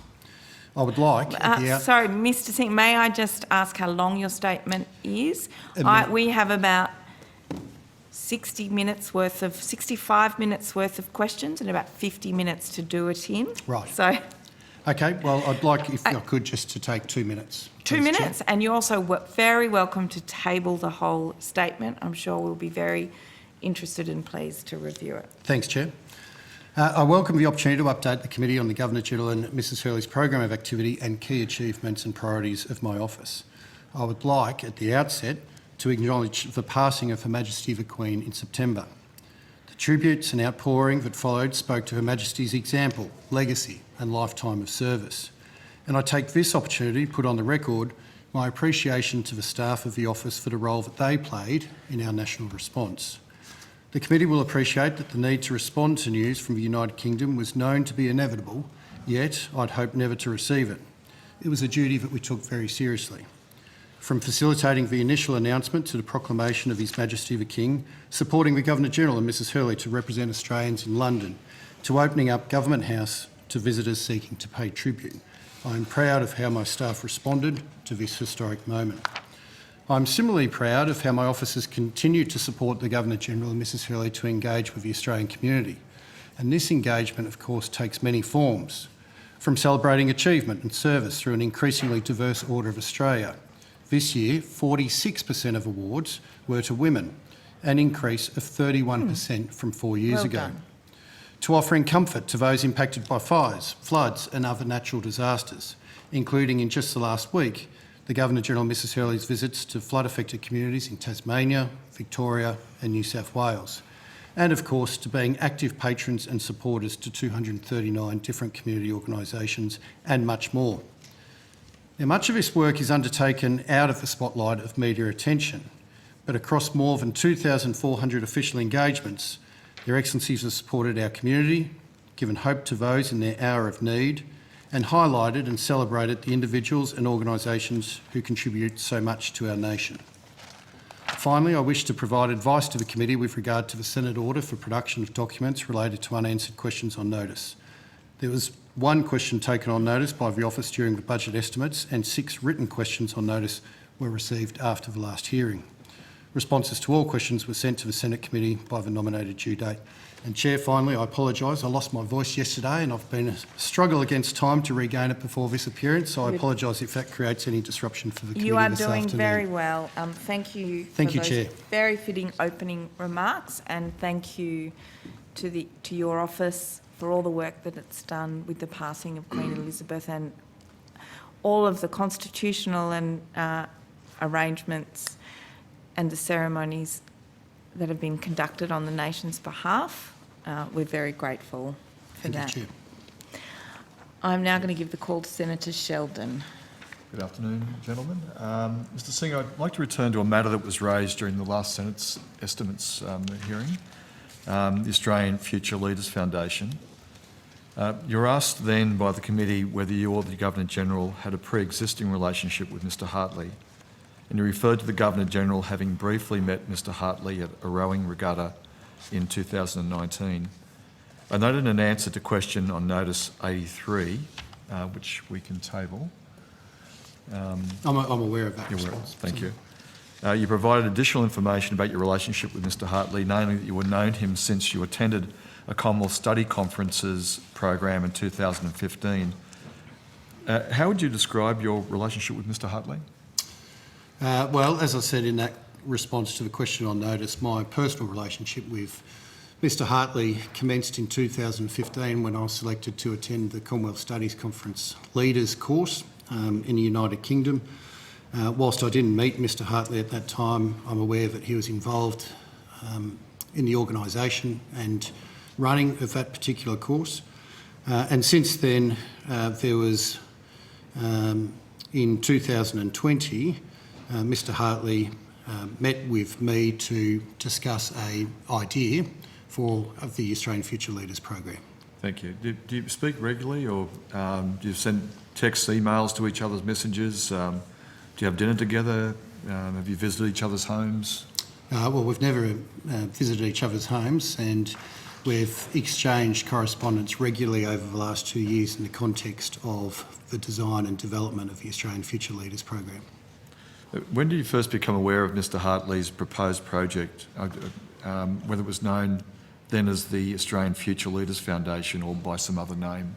Well, I think if it helps the committee, Senator, it might just be useful for me to counter some of the public commentary that has been in the public domain around this particular program, because there has been some confusion and misreporting. Can I?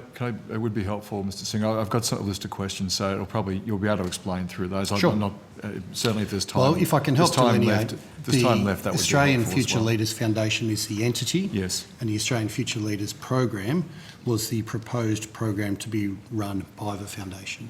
And certainly, if there's time regarding the rest of the explanation, if there's happy to put a question on notice. Sure. To give you an opportunity to say further comments as well, if that is of assistance.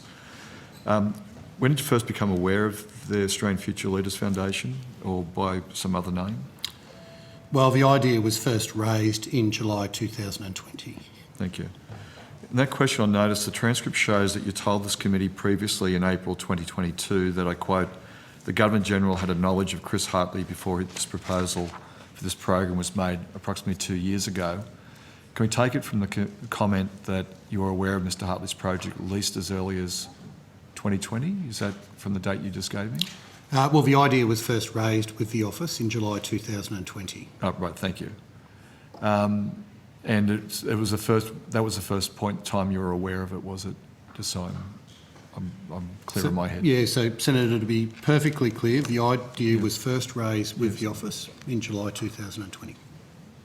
What was your involvement in the proposal in the period between early 2020 and January 2021? So, with the idea having been first proposed to the Governor-General as a deeply experiential program, with the objective of broadening horizons, networks and perspectives amongst those who will lead Australia in the future, it was acknowledged that this idea had some merit, and the Governor-General was very supportive of there being further development into the design of a detailed proposal for the program.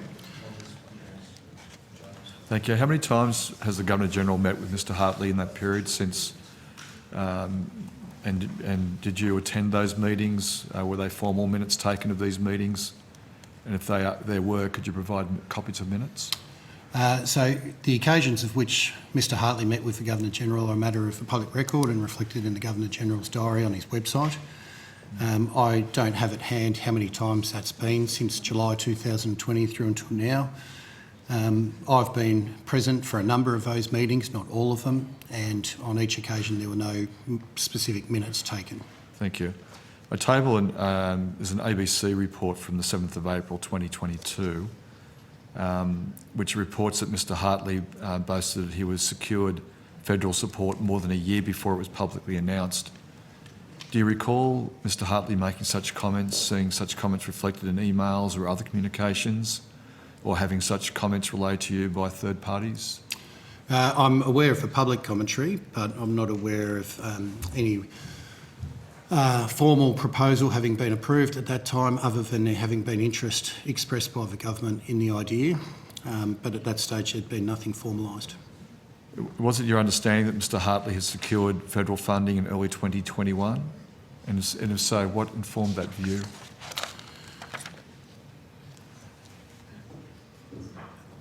Well, in terms of funding, I'm aware that on the 16th of December 2021, the then government announced as part of my EFO that the DGR status had been approved. And on the 3rd of March this year, that the Financial Frameworks Regulation had been approved as part of Executive Council.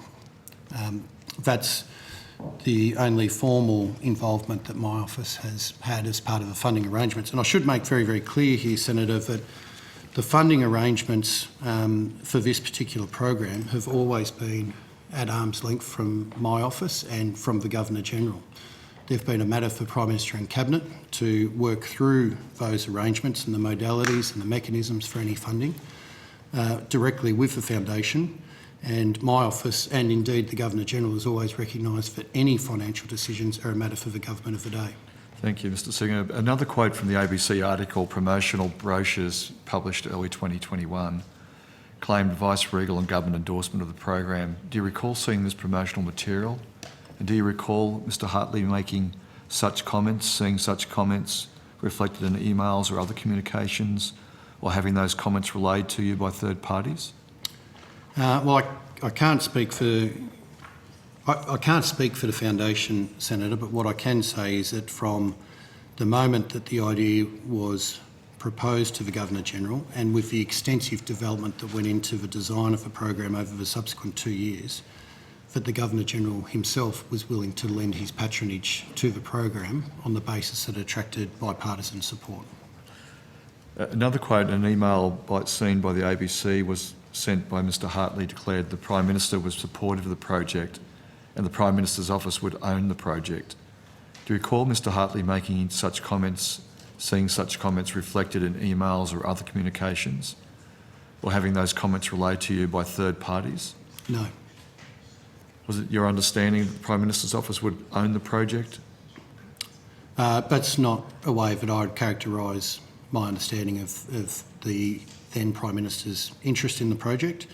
I'm aware that the Governor-General wrote to the Prime Minister on the 26th of November 2020 inviting the then Prime Minister to take a brief on the project, but never was there any such commitment about the Prime Minister's office owning the project. Thank you, Mr Singer. I note that the Governor-General's diary shows that 2 official events were held on the 17th of May 2021, the Australian Future Leaders Program. I quote, on Monday the 17th of May 2021, the Governor-General and Mrs Hurley hosted a roundtable discussion and morning tea in support of the Australian Future Leaders Program. Then the Governor-General and Mrs Hurley hosted a roundtable discussion and afternoon tea in support of the Australian Future Leaders Program. Who attended this event, and were donations or pledges sought from attendees at the event? I'm not aware of any pledges or donations being sought as part of the event. What it was designed to do is be a roundtable discussion with 70 leaders from a broad range of sectors across Australia, including business, government, academia, unions, not-for-profit. Beg your pardon, sorry? I'd be very happy to table a list of those that attended. Were there any attendees told of any of the claims of above that the Prime Minister's office owned the project or that it had secured vice-regal and government endorsement and that it had already secured federal support? No, not that I'm aware of, Senator. Another quote from the ABC article, Mr Hartley titled the program the Governor-General's Australian Future Leaders Program, and asserted to potential supporters that it would complement the government's economic recovery plan to catalyse societal cohesion and fairness. Was that claim made at this round table? Well, we're going back over a year and a half, Senator. I'm not sure that I recall the specific language that was used. I recall language to that effect being made reference to this particular program in terms of it catalysing and being used as a means for social cohesion and unity and promoting leadership capacity.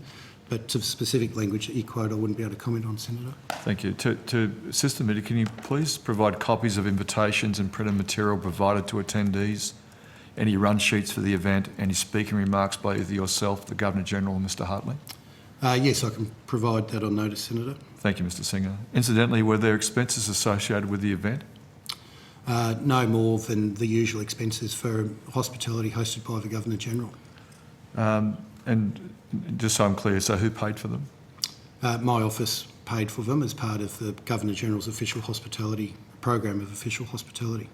And then this year, the Morrison government tabled it on the 2020...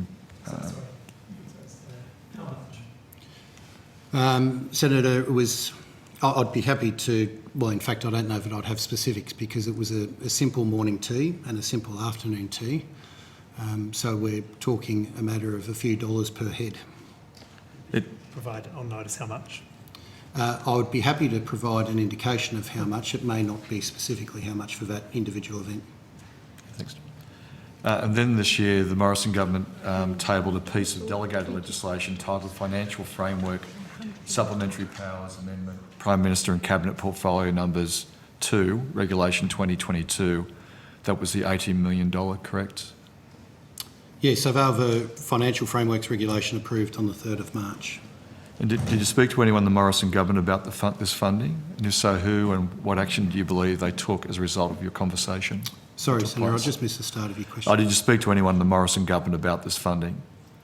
No. Well, again, Senator, I'll just return to my earlier comment that funding arrangements were a matter for the government and directly handled between the Department of Prime Minister and Cabinet and the entity being the foundation. My office had no role in the funding arrangements.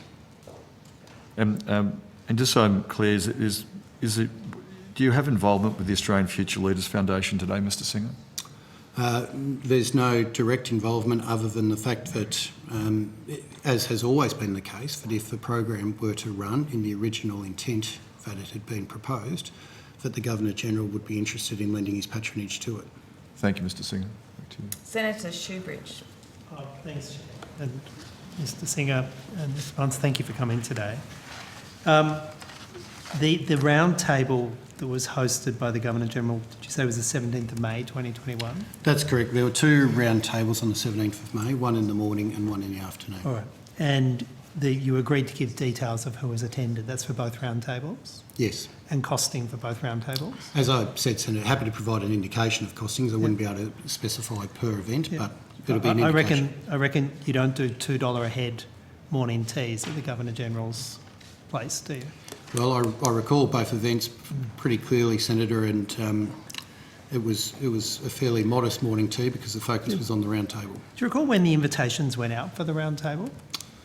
I assume these were quite sort of high-level people. There would have had to be adequate notice.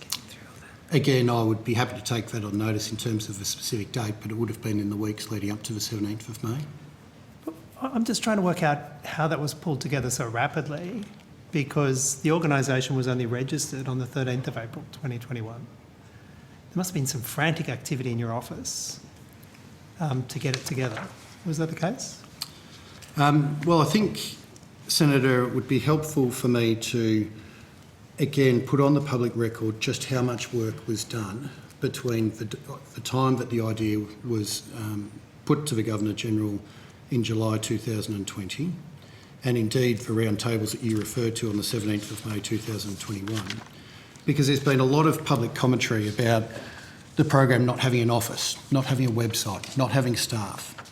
But in fact, there was incredible amount of pro bono support undertaken by some of Australia's largest consultancy firms, many of Australia's universities, and some corporate leaders, all on a pro bono basis, to design and develop the program to the point that it could be put to the government in a mature state for their consideration. So to suggest that it was created as an entity in April 2021 is correct, and I understand that it was registered on the 13th of April, but there was so much more work that had gone into the design and development of the program before that date. How do you know that?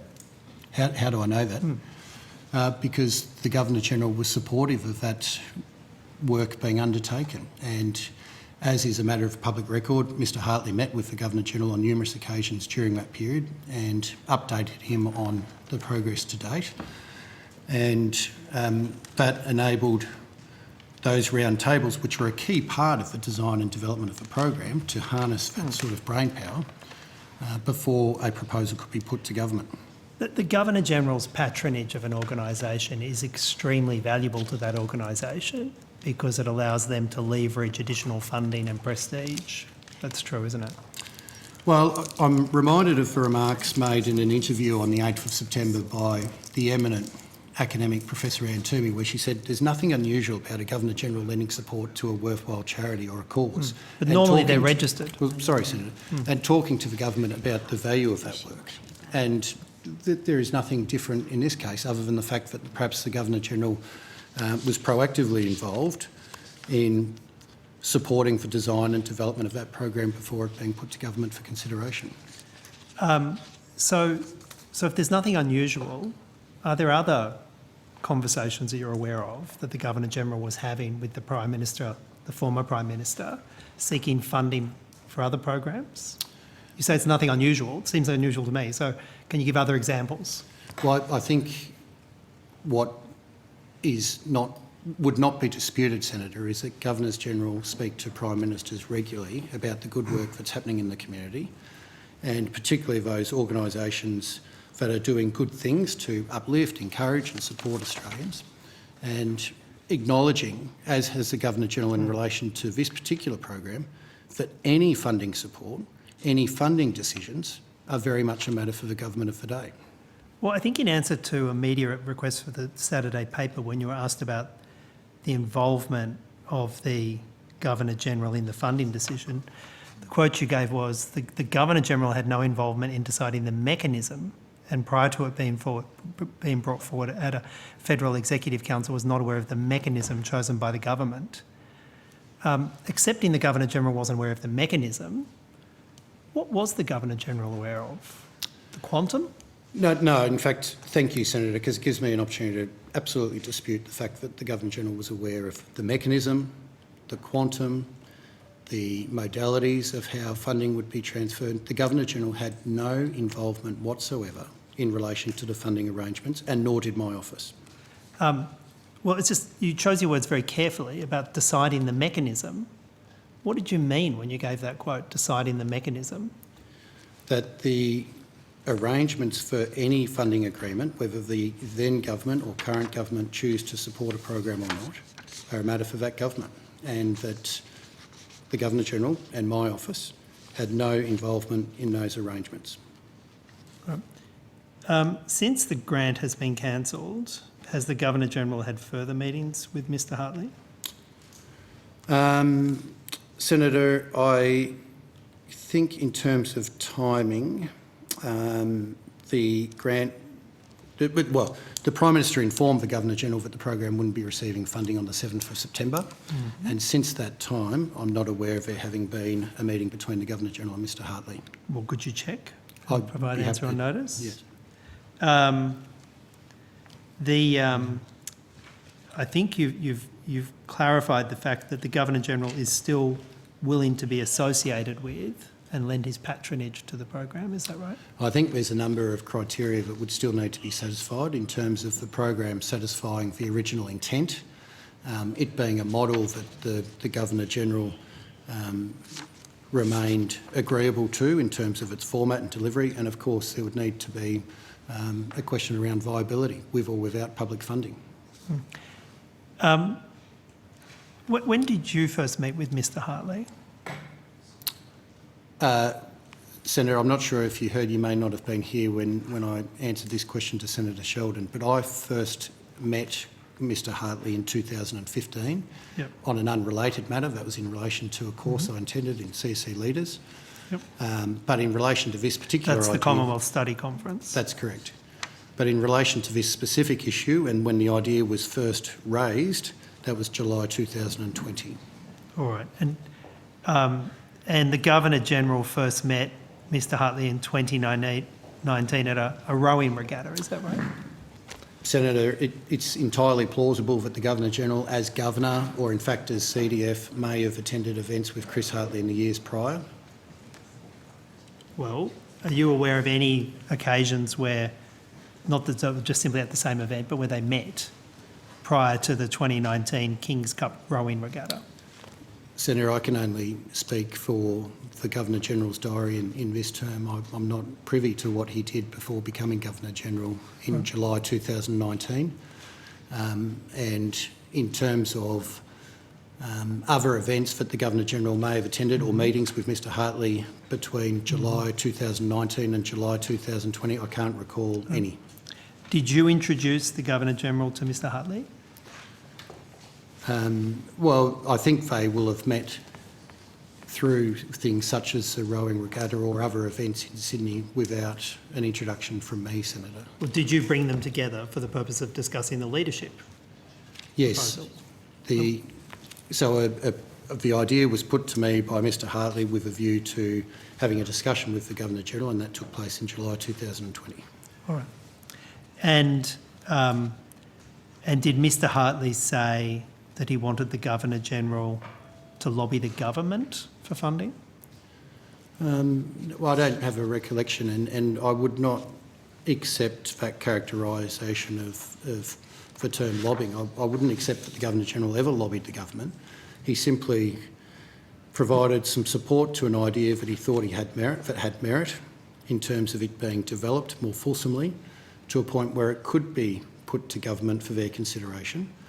And as far as the Governor-General's role, he simply wrote to the then Prime Minister on the 26th of November 2020, saying that this was an interesting idea and invited the then Prime Minister to take a briefing on it. Just for completeness, can you just provide a copy of the correspondence? Yes. Do you have a copy with you? No, I do not, Senator. Yep. You've described the relationship between the Governor-General and Mr Hartley as a tangential, peripheral relationship. Do you recall using that word? I recall using that during the recent estimates, and I used that in the context that I had an awareness that the Governor-General and Mr Hartley may have attended events, unrelated events, prior to this idea coming to fruition. But you see, Mr Singer, you brought them together to have a direct relationship, not a tangential, peripheral relationship. You brought them together to have a direct relationship about the leadership forum. Yeah, so, Senator, the specific question that I was asked at the time was their relationship prior to the idea being put to the Governor-General in July 2020. Well, so you're saying that answer, when you gave it, was intended to reflect the relationship prior to you bringing them together? That's correct. And the occasions of which the Mr Hartley and the Governor-General have met during this Governor-General's term are a matter of the public record. Any occasions before that, as I say, I wouldn't necessarily be privy to, but I would be, I'm aware that they've attended the same event from time to time, including functions around the King's Cup. But you'd agree, once you brought them together and they got on the same page about the leadership proposal, you wouldn't have described their relationship thereafter as a tangential, peripheral relationship, would you? No, I wouldn't, and that was not the intent of that response. How would you describe their relationship from that point onwards? One of patronage, where the Governor-General, as is the case with his 239 other patronages, has an active interest in their viability and their operations, but very much at arm's length from the day-to-day operations of those organisations. No, you said earlier that you didn't think the Governor-General repeatedly raising the, to quote your earlier language, potential national value of the leadership program in private conversations with the Prime Minister was not unusual. Do you stand by that? Well, I was making reference to an observation made by an esteemed commentator and a constitutional expert in the sense that there is nothing unusual about the Governor-General supporting good causes and from time to time discussing those with the Prime Minister.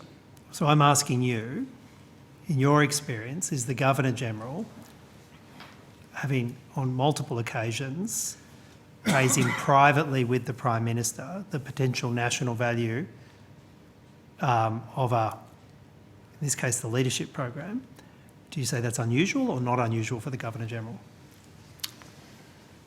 Well, I'm not sure that I understand the question, Senator. What I would say is that this is a program that the Governor-General thought had merit, and he thought that it was an idea that might be of interest to the then Prime Minister, and he provided an opportunity for the then Prime Minister to take a briefing on the program. Is there a conflicts of interest policy for the Governor-General? Is there a policy or a framework that identifies, when the Governor-General may have a conflict of interest? Is that adopted at any point in the office? Well, I would start by asserting that there is absolutely no conflict of interest in relation to this matter, and I'd hope, Senator, that you're not suggesting that, because to do so, I think, would be...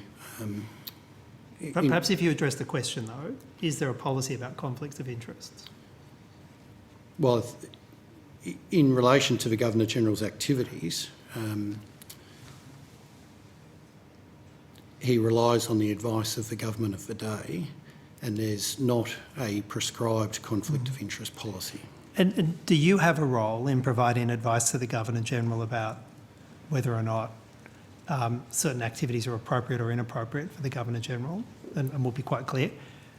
Did you provide any advice to the Governor-General about his repeatedly raising the funding of this program in private conversations with the Prime Minister? Did you provide him any advice about whether that was appropriate or inappropriate for the Governor-General? Well, Senator, you've suggested several times that the Governor-General raised this on multiple occasions, seeking funding from the Prime Minister. I'm not entirely sure that that's correct. It may well be that the Governor-General spoke to the Prime Minister about this program, but acknowledged from the outset that any funding arrangements and any funding decisions would be a matter for the government. So then what was the purpose of the Governor-General raising it with the Prime Minister, if not to obtain funding? Just a fireside chat. Well, no, Senator... I just don't understand how you distinguish the two. Well, I return to my earlier point, Senator, that a Governor-General would routinely speak to a Prime Minister about things that are happening in the community, and particularly organisations that are doing good work or that are worthy of the interest, that might be of interest to the Prime Minister.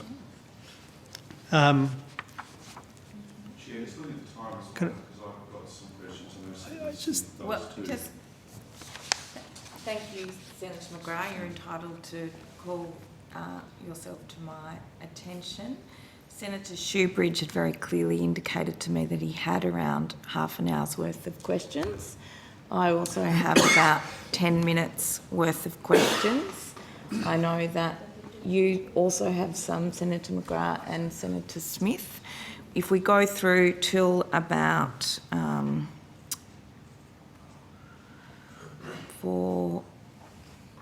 if you would like the call now, I can come back to Senator Shoebridge and the Coalition can have the call for 10 minutes in total under this section. I shouldn't be too long. I Are you appreciate comfortable that. with that, Senator Shoebridge, or would you prefer to finish?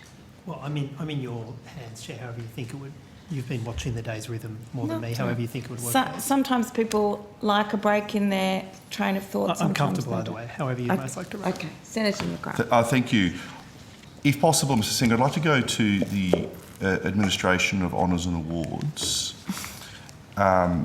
and in particular those under the Order of Australia. Are you able to comment or take on notice to provide the information, the number of, or the increase in the number of nominations that have taken place for people who are nominating either themselves or worthy members of the community for awards in, let's say, the last 5 or 6 years? Fancy that. Because I've read some media reports that it's increased a lot, and so do we have any figures to say how much it's increased on year by year? So, Senator, you're quite correct, and you'd recall from your own time on the council that the council is a victim of its own success in terms of recognising and acknowledging incredible service and achievement throughout the country. In the last 5 years, there has been an increase in nominations, and pleasingly there's been an increase in the percentage of nominations for women. So specifically, if I take you through each of the financial years, 2018 to 19, there was 2,993 nominations received. In 1920, there was a similar amount at 2,989. In 2020-21, a small increase to 3,042. And in 2021-22, there were 3,140 nominations received. And in this year to date, there's been 1,586 nominations received. And you'll have seen, you mentioned an increase in the number of female nominations, but, and you might take this on notice in terms of the precise breakdown, but I take it there's also been an increase in the number of nominations from ethnic Australians and also Indigenous Australians. That's correct, and in fact, Senator, that reflects a priority of this Governor-General to increase the diversity of the order, specifically around women, firstly, and then a concerted effort to ensure that First Nations are better represented within the order, and similarly from the multicultural community. So how long, with that large increase in the number of nominations, how long does it take, on average, for once a nomination has been received to when you have a final decision to whether approve or not approve it? Well, from the time when a nomination is received through until a award is announced is generally between 18 and 24 months. Is there a difference in that time frame between, say, a medal to a companion? Do ACs get treated at a faster rate than, say, someone who might be nominated for an OAM? No, there's no differentiation between the level of awards that they might be considered at. However, the only proviso that might influence when a nomination is expedited would be if the nominee is of an old age or in ill health, and they might be brought forward for earlier consideration. Just in terms of the 18 to 24 month time period, do you have, I just can't recall from my own time, are there internal benchmarks for how long it should take for a nomination to be processed? Do you have like a target? Yeah, it's a very good point, Senator, and in fact, again, it's another priority of this Governor-General's term and my office is to reduce the time taken from a receipt of a nomination through to announcement.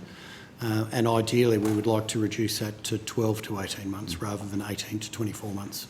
And you may not be able to answer this question, but I take it resourcing might be an issue in terms of, say, the number of caseworkers. Would that assist the process? It's a insightful observation, Senator. Of course, more resources, particularly for case officers, would assist in terms of being able to make further and quicker indents into the backlog. And one final question before I hand back to also Senator Smith. The council meets twice a year, just in terms of approving or not approving nominations. Do you think the council, would it be worthy for the council to meet, say, 3 times a year to assist in the reduction of the backlog? Well, I think, Senator, one of the pleasing things out of COVID is it's forced us to think about things differently. And one of the innovations that we implemented during COVID was, which is different from your time on council, is to have online or virtual meetings, which, although not ideal to discuss some of the weighty matters that the council might have before it, is actually a very helpful way of doing business between those two meetings that are set in February and August of each year.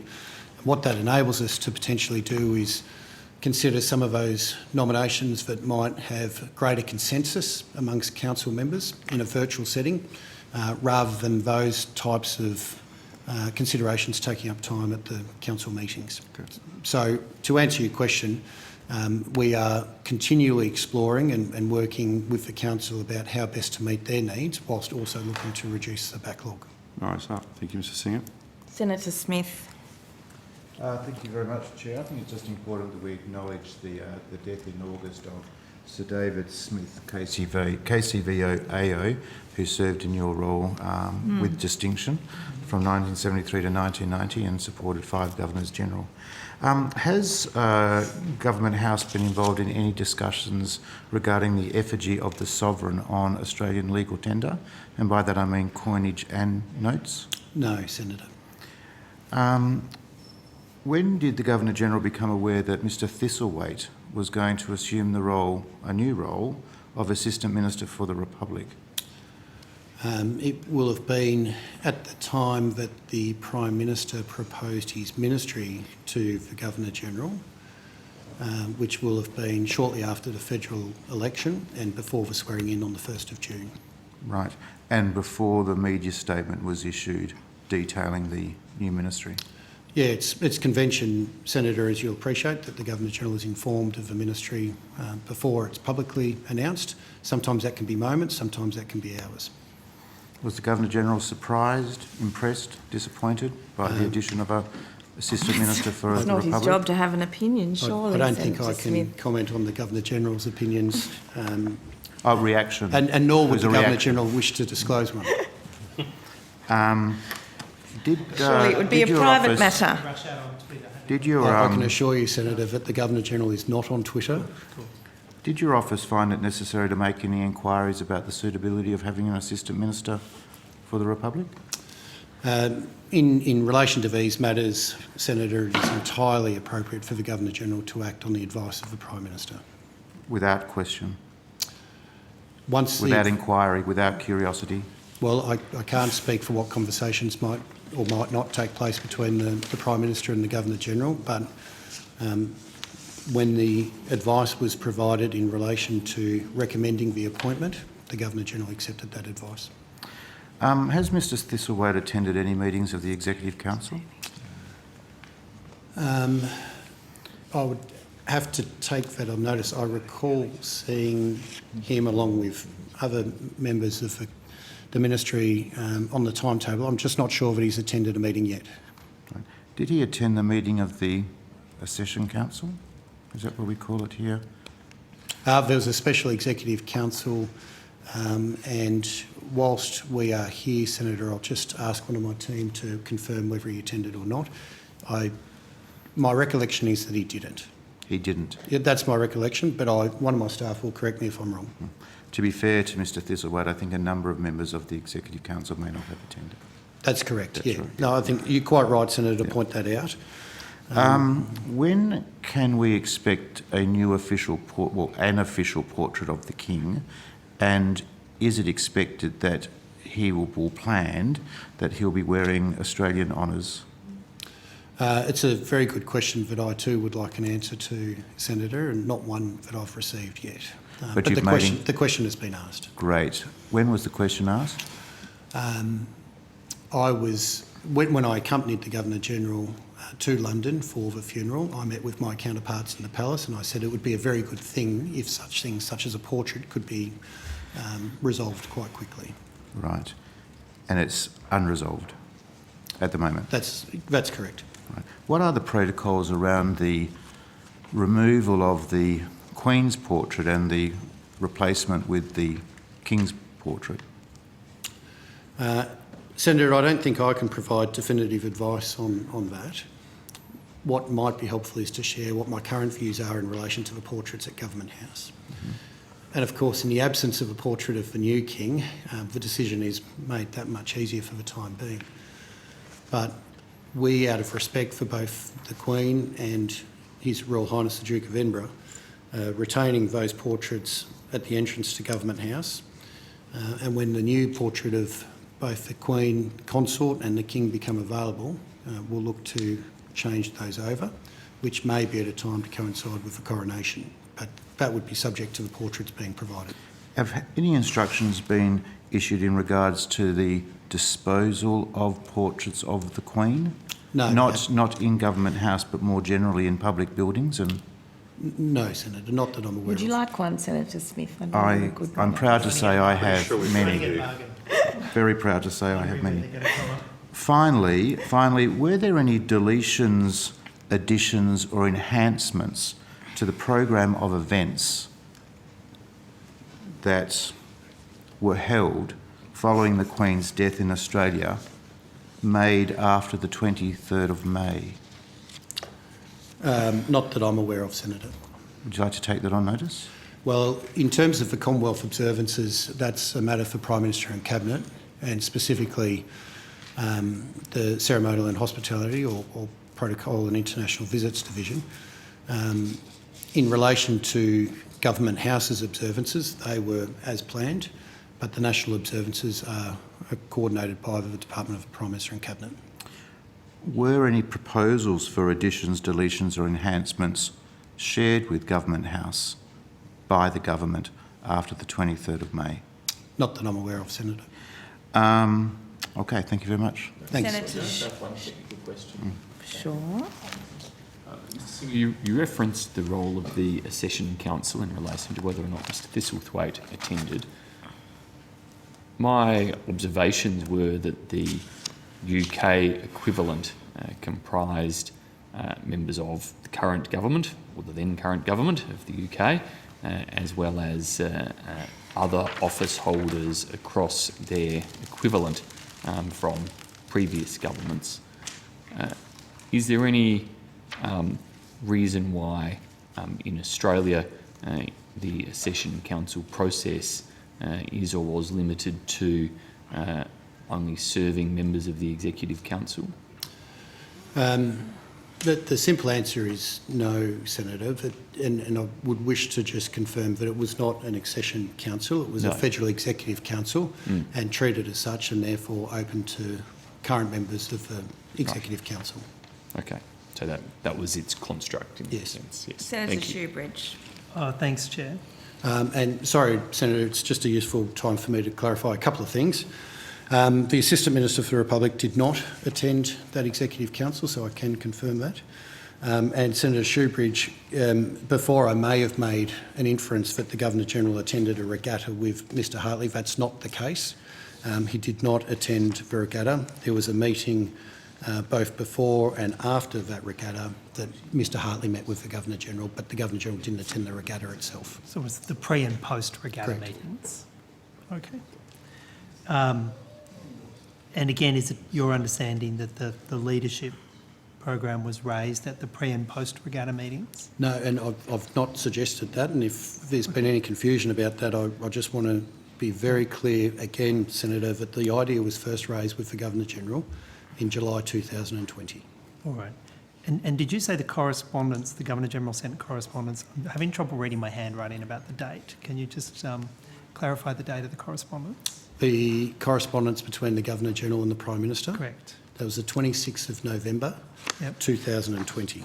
2020. And that was in relation to, do you know what the substance of that correspondence was? To paraphrase the correspondence, and not wishing for it to be a direct quote, because I'm happy to provide it on notice, but it essentially said that the Governor-General had been briefed on this particular program, that there had been some work undertaken by the business community, academia, some of Australia's leading consultancy firms on a pro bono basis, and invited the Prime Minister to take a brief on that program. Right. But again, the program wasn't in existence and the organisation wasn't even registered until 5 months afterwards. On what basis was the Governor-General proposing, supporting a program where the organisation itself hadn't even been registered. How was that happening? Well, there'd been a significant amount of work that had got to this point into a state that was mature enough for it to be put to government for their assessment, for their decision about whether it would attract and enjoy government support. If it was ever established? Well, it's a matter of public record that it was established on the 13th of April 2021 as a registered entity. 5 months after the letter? That's right. So is it usual for the Governor-General to be advocating for the government to get on board and support a project 5 months before there's even an established entity there to support? It just seems, at a minimum, cart before the horse. Well, I think it is unique to have the proactive engagement of the Governor-General in this way, to the sense that an entity hadn't yet been established. But what is critical here is that the Governor-General saw value in an idea and supported that idea being developed, to the point where, on the back of that extensive pro bono support with no funding from the taxpayer, that it got to a stage where it was mature enough for government to make an assessment as to whether they wish to support it or not. And I'm sorry, just for some clarification, who crafted the invitation list for the two roundtable events on the 17th of May 2021? Was that you who pulled together those lists, Mr. Singer? No, it was the foundation. The foundation? And did the Governor-General sign off on the lists? As a matter of course, Senator, the Governor-General would have had visibility of that list and was aware of who was attending Did the both of those Governor-General roundtables. approve the lists? Yes. Moving on to another matter, note from the budget papers, and it's page 266 of the portfolio budget statements in relation to your office, there's a very substantial increase in budget. The departmental total grows from 19.3 million to 24 million, and the total expenses grow from 24 million to 30 million. Why is there a 25% increase in the budget? Senator Jeff Barnes, the Deputy Official Secretary. The increase in departmental appropriation relates to some NPP funding the office got. That was previously classified as departmental capital. Following advice from the Department of Finance, that has been reclassified. It's now included within our departmental appropriations. It's not ongoing, Senator. What's NPP mean, sorry? New policy proposal, Senator. So what was the new policy proposal? The NPP is related to uplift of our ICT infrastructure. So some of it is a capital expenditure for IT. How do you explain the increased average staffing level from 81 to 87? What's the additional 6 staff for? So Senator, part of the MPP that was announced in the 2020-21 budget was to support the processing of a national emergency medal following the 2019-20 bushfires. That attracted additional funding to the tune of $11 million over the forward estimates, and an additional 6 staff to support the processing of what was expected to be tens of thousands of nominations. When did that start? That was announced in the 2020-21 budget. So there are 6 staff allocated to processing that project? For a finite period of time, and that concludes on the 31st of January next year, in terms of those additional staff. So it concludes halfway through the 2022-23 budget? That's correct. And the headcount will then go down from 87 to 81, is that right? Senator, will go down to 83. All right.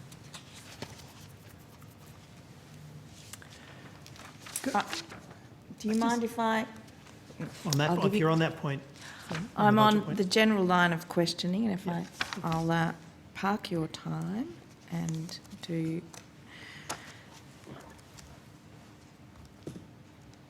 I would like to know, are there general, in the context of, I know there's IT and tech upgrades, what's planned in this financial year in that regard?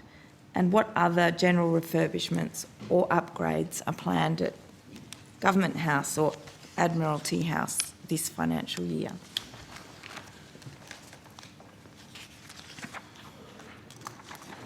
So I can take you through, Senator, what is proposed for this year. Perhaps if we start with the refurbishments and upgrades, and you know, I can understand if things need to be done from a safety point of view, but more broadly than that, just go through the headline. Well, I can take numbers. you through a complete list, and I can assure you, Chair, that it won't take too long. Okay. So the planned work for this financial year include at Admiralty House, the Sydney property, a seawall restoration, which is a regular cycle of works that's required to prevent deterioration of the wall. A handrail project to satisfy WHS compliance. Yeah. A restoration of the marine barracks roofing and minor repairs, essentially to make them weather and watertight. Exterior fabric rectification of the western facade of the building, again to address some WHS and fabric rectifications. The refurbishment of the waterway entrance into Admiralty House, again to address WHS issues, and some minor works packages, most of which are caught up in the average maintenance of a heritage property. I'm Let's just move on to starting to lose Government my House voice then. again, sorry, Senator. I think Senator Sheldon could share some of his difflam. And Government House, there is some WHS compliance of the services wing. There's a restoration of one of the old cottages, and in fact it's the oldest cottage on the site.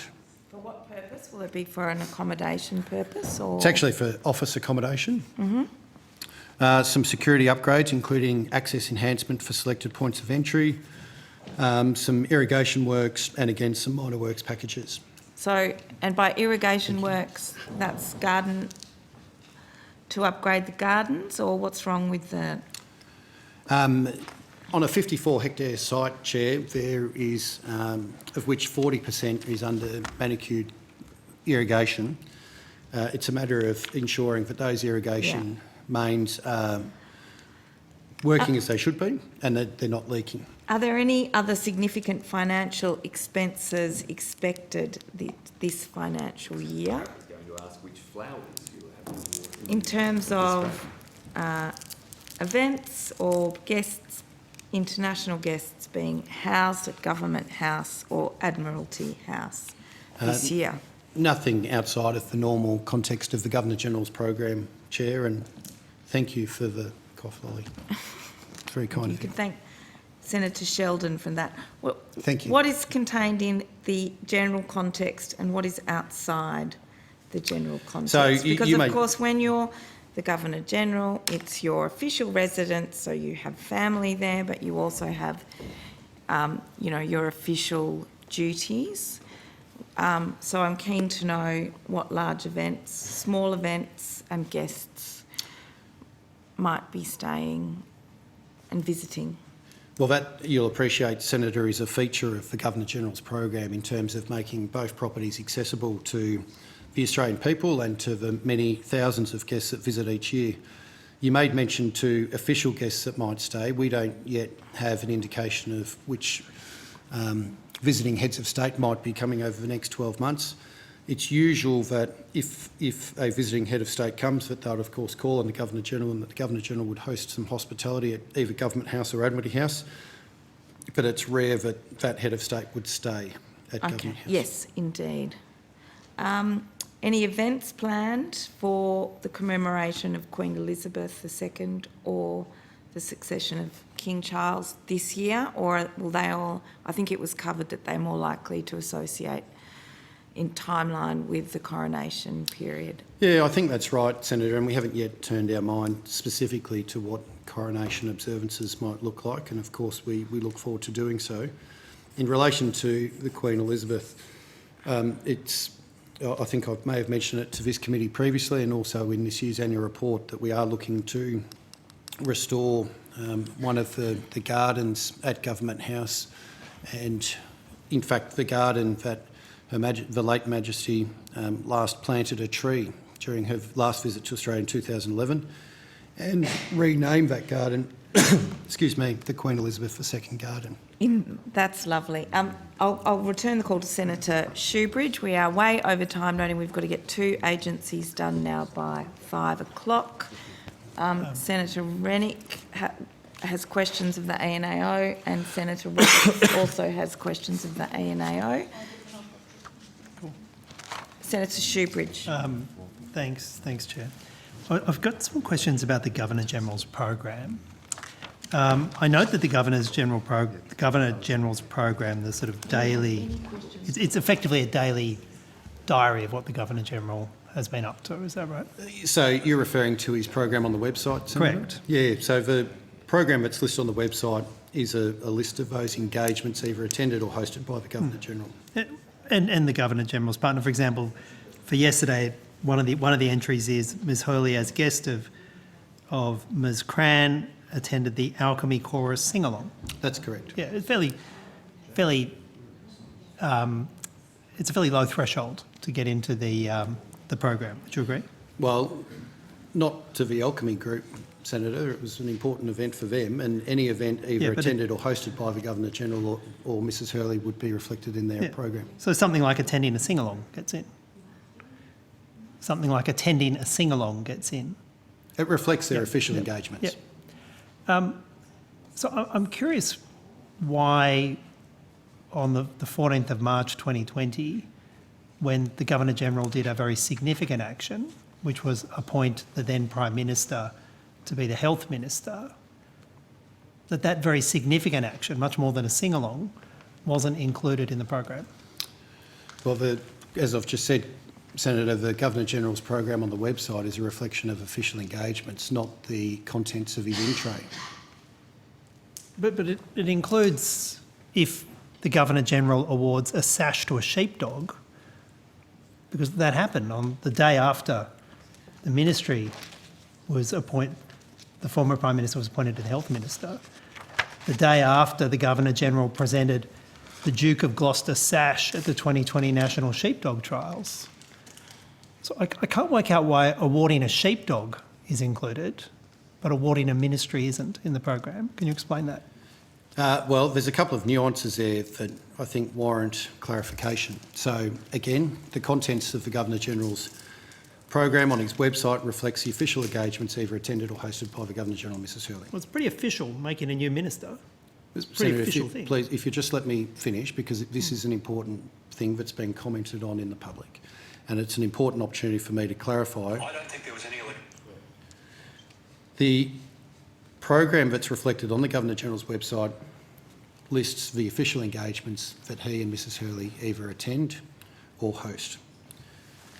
They do not reflect the contents of the Governor-General's in-tray, and importantly, in relation to matters where a Governor-General has approved a recommendation from the Prime Minister for a minister to administer a department or departments, has never been reflected on the Governor-General's website, nor in the office's annual reports, nor by any other means from the office, because the communication of those appointments has always been the prerogative of the government of the day. Well, Mr. Singer, I'd put to you the attend or host test is plainly untrue because it includes multiple entries, for example, of the Governor-General having phone calls. That's not attending or hosting. No, I appreciate the differentiation, Senator, but... Well, it's not a differentiation, it's just fundamentally different. So I'm putting to you that your characterisation of it only including events where the Governor-General attends or hosts things is plainly wrong. Do you accept that? Well, I wouldn't accept that it's plainly wrong, Senator. Well, but just I do, wrong. I accept that as a consequence of COVID, we have reflected the videos that the Governor-General has recorded, the video messages and video conferences that the Governor-General, Mrs Hurley, had, recognising that that's engagement with community groups and organisations around the country. So too are telephone calls. When the Governor-General couldn't get to Dubbo in the immediate aftermath of the floods, or couldn't get to Echuca in the immediate aftermath of the floods, it was important that he called those mayors and that they have been reflected in the Governor-General's diary. Surely if there's a purpose of the public diary, it's to show the work the Governor-General is doing, the important work the Governor-General is doing. That's its purpose, isn't it? That's correct. So when the Governor-General's appointed a minister, a fresh minister, why on earth isn't that included? Well, again, Senator, in relation to the specific circumstances you're referring to, the Governor-General didn't approve a minister. He approved... He appointed the then Prime Minister to administer another department. And those instruments, those occasions, have not been reflected in the Governor-General's program for many years. And in fact, I can refer to 38 different occasions over the last 10 years where such occasions have not been reflected in the Governor-General's program, because the communication of those administrative appointments is the prerogative of the government of the day. Where this has been confused within the public commentary is in relation to swearing-in ceremonies. And that is a different proposition where the Governor-General directs a minister to hold office or offices. So if the Governor-General doesn't communicate to the rest of the Executive Council these appointments, if the Governor-General calls an Executive Council, how are the ministers to know, for example, the Health Minister, the substantive Health Minister, how is that minister meant to know that there had been a parallel appointment? In fact, there were two Health Ministers in the meeting, or in fact, two multiple parallel appointments in that meeting. How were they advised in the Executive Council meeting? Is there a process for advising in the calling of an Executive Council meeting, the basis upon which people are meeting their appointments? Well, I'm not sure if I understand the question, Senator, and it may be conflating a number of different issues here, but the point being quite clearly that the responsibility for communicating any changes to departments being administered is not the function of the Governor-General or my office. It has always been at the prerogative of the government of the day. But if the Governor-General calls the Executive Council and has a substantive Health Minister, a substantive Finance Minister, a substantive Treasurer, a substantive Home Affairs Minister, but then also happens to have the Prime Minister holding parallel appointments in all of those, is there a process in place to make that apparent, either at the time the Executive Council meeting is being called or beforehand, the basis upon which people hold office in an Executive Council meeting? No. Well, an Executive Councillor doesn't come to an Executive Council meeting by virtue of the portfolio they hold. They come because they've been sworn as an Executive Councillor. So, unbeknownst to the people sitting around, the meeting convened by the Governor-General, there might be multiple people holding the same portfolio, and the Governor-General has no obligation to clarify that. Is that your position? Well, it's not my position, no, and that's hypothetical. I'm not sure. Well, no, it happened. Well, I have to wind you up now, Senator Shoebridge. I know these things are a matter of active reporting, not in the context of the media, but also in terms of investigation currently. Are you happy? Did you have a... I'm comfortable, it's okay. Okay. A quick one from you, Senator Smith. 1 minute. Thank you. It was very remiss of me, Mr Singer, not to ask you what planning and preparations are underway for the visit to Australia of the King and Queen Consort or the Prince and Princess of Wales. And before you answer that, and I know you're doing it with aplomb, can we ask the ANAO to get ready, because after that we're done. I know, Senator, that His Majesty and the Queen Consort, and so too the Prince and Princess of Wales, have expressed interest in visiting Australia at the first available opportunity. And as far as I'm aware, there is as yet no firm dates for such visits. Except for 2024, when the King is coming for the bicentennial celebrations for the New South Wales Parliament. I'm aware of an invitation being extended. I'm not aware of an invitation having been accepted. Great, thank you. Okay, I'll now invite the ANAO to the table, and I will give Senator Billick, the call.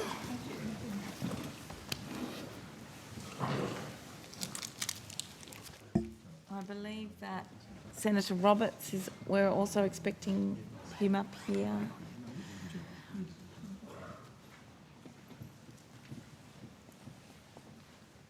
I worry we may not even get to the Office of National Intelligence, even though they will have been waiting dutifully, but we'll see. Mr. Shearer is distraught.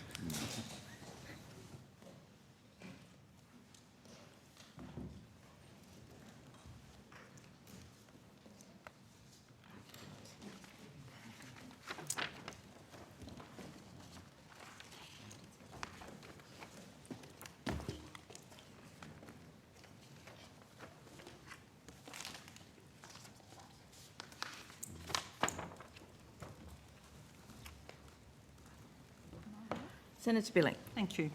I'm sorry, I need to do my official duties in welcoming the Australian National Audit Office and say hello to the officials. We have before us the Deputy Auditor General. The Auditor General is online with us remotely, and I will just draw your attention to that fact here. And perhaps in order to keep us speeding along, before you speak for the first time, please just let us know your name and title. I haven't said all the usual pleasantries. Senator Billick. Thanks, Chair. I want to have a look at the award of funding under the Building Better Regions Fund. So the report found the award of funding in the program was only partly effective and partly consistent with Commonwealth Grant Rules and Guidelines, CGRGs. Can you please provide a brief summary of why this was the finding of the office? Carla Jago, Group Executive Director, Performance Audit Services Group at the ANAO. What we found overall was that the Building Better Regions Fund was well designed in a number of respects, but there were also deficiencies in some important areas. So the positive aspects included the guidelines they clearly set out that an open, competitive application process was being employed and that relevant and appropriate eligibility requirements existed, and the process through which the Grants Hub would assess the merits of applications. We did also identify some shortcomings though, and those were predominantly around the guidelines for all 6 rounds, not transparently setting out the membership of the panel that would make the decisions about which applications would be funded. The guidelines also stated that the decision-making panel could use at its discretion, the consideration of a non-exhaustive list of other factors to decide on funding. I've got some questions on that, so I'll come to that. Yep. Overall, infrastructure provided appropriate funding recommendations for 3 of the 5 rounds, but that wasn't the case for the 3rd and the 5th funding round, which is where... I've got a couple of questions there, so you can answer that a bit more fully there, if that's all right. Yep. Sorry, we're just really short of time. So, sorry, Ms Jago, had you finished? Or? Yep, happy for you too. Okay. So, as yourself mentioned, as the program progressed through the first 5 rounds, the report found there was an increasing disconnect between the assessment results against published merit criteria and applications approved for funding under the infrastructure project stream, which comprised the majority of approved projects and funding. Can you please explain to the committee why was this the finding of the office? So for the 3rd and the 5th rounds, the assessment of the department was presented to the decision makers as a pool of potential candidates, not recommended candidates. And even though they were sorted in descending order based on their scores, the department did not make a recommendation that the highest scored applications were the ones that should be funded. You mentioned other factors a minute ago. Can you give me some examples of these other factors? The guidelines just said other factors, and so it was up to the decision makers what other factors they applied. So they didn't provide a list of any other factors? Okay. Is it fair to say the view of other parliamentarians not on the ministerial panel influenced the decision-making and was coordinated outside the application process? The records that we saw were that the decisions that were made were not appropriately evidenced as to how those decisions were made, so it's hard for us to conclude on Okay, that. do you know if the other factors that were relied on to make funding decisions, were these disclosed to applicants? No, it just said other factors in the grants guidelines. Okay. Were applicants asked to address any of these other factors in their applications? No. Did applicants have a chance to resubmit applications in line with the unknown other factors? Not that I'm aware of. Is it your understanding the Department of Finance queried why the Department of Infrastructure had added this other criteria? I believe they did. Can you give me any further detail on that? I think they just questioned it. We didn't see any change to the guidelines following that question, though, from Department of Finance. Can you detail further how you understand the membership of the decision-making panel was disclosed across the 6 rounds of the program? Just let me find that.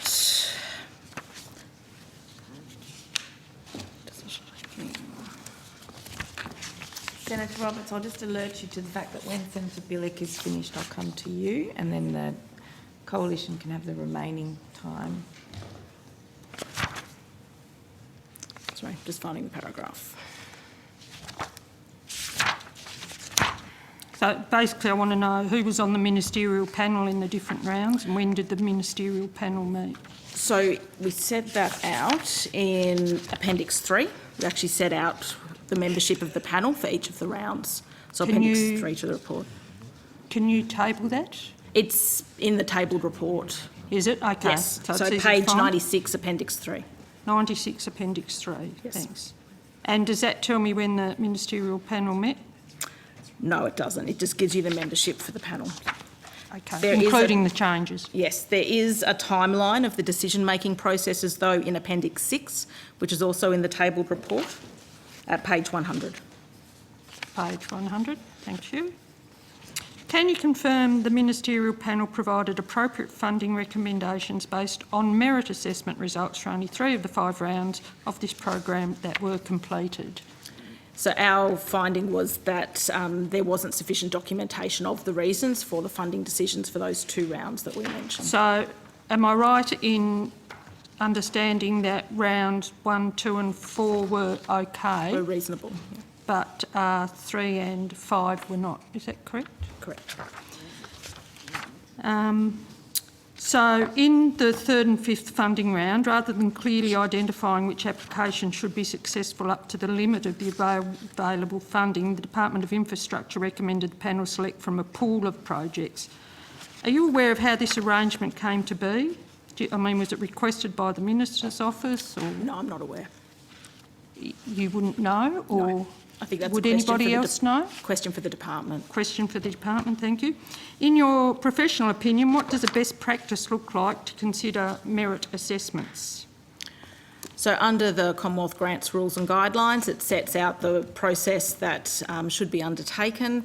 There should be clear guidelines set up front, so there's a transparent process. Applicants know what they're being assessed against, and then applications should be assessed against those criteria, and those that score the most meritorious against those criteria would generally So be... it should be a merit list that's ranked? If it's a competitive, open, Yeah. yes. Not a pooled list? Yes. So what were your findings regarding the documentation of decisions? We found that they needed to be improved, and we actually put a recommendation to the department that they needed to improve documentation in that space. So how does this differ from what you would consider best practice? We would expect to see documentation around the reason for the decision, and we couldn't see that in a number of instances in this circumstance, especially where different projects were selected to either what was recommended or for similar rated or scored projects.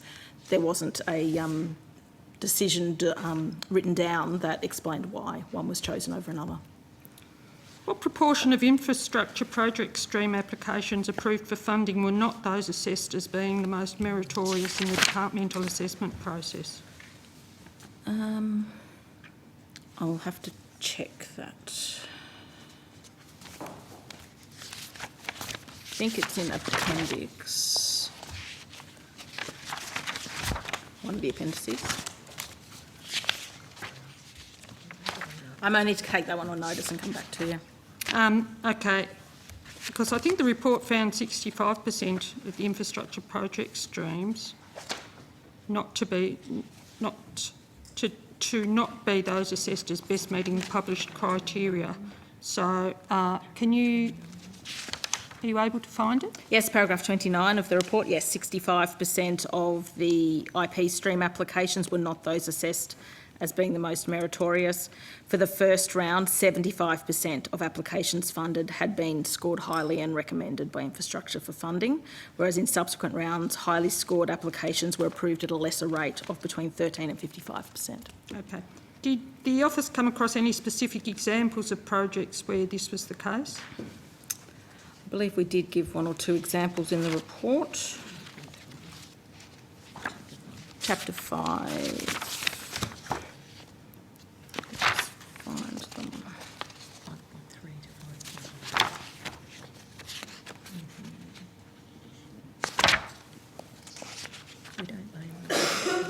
Not sure if we've actually named any projects.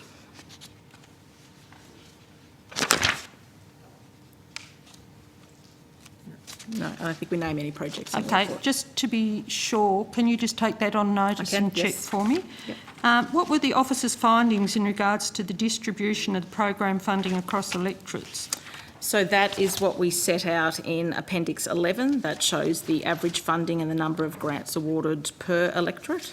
Okay, can you be a bit more specific for me? So we did find that, just finding my place. For example, can you tell me what percentage the Nationals electorates got? And how much money? Or how much more they got?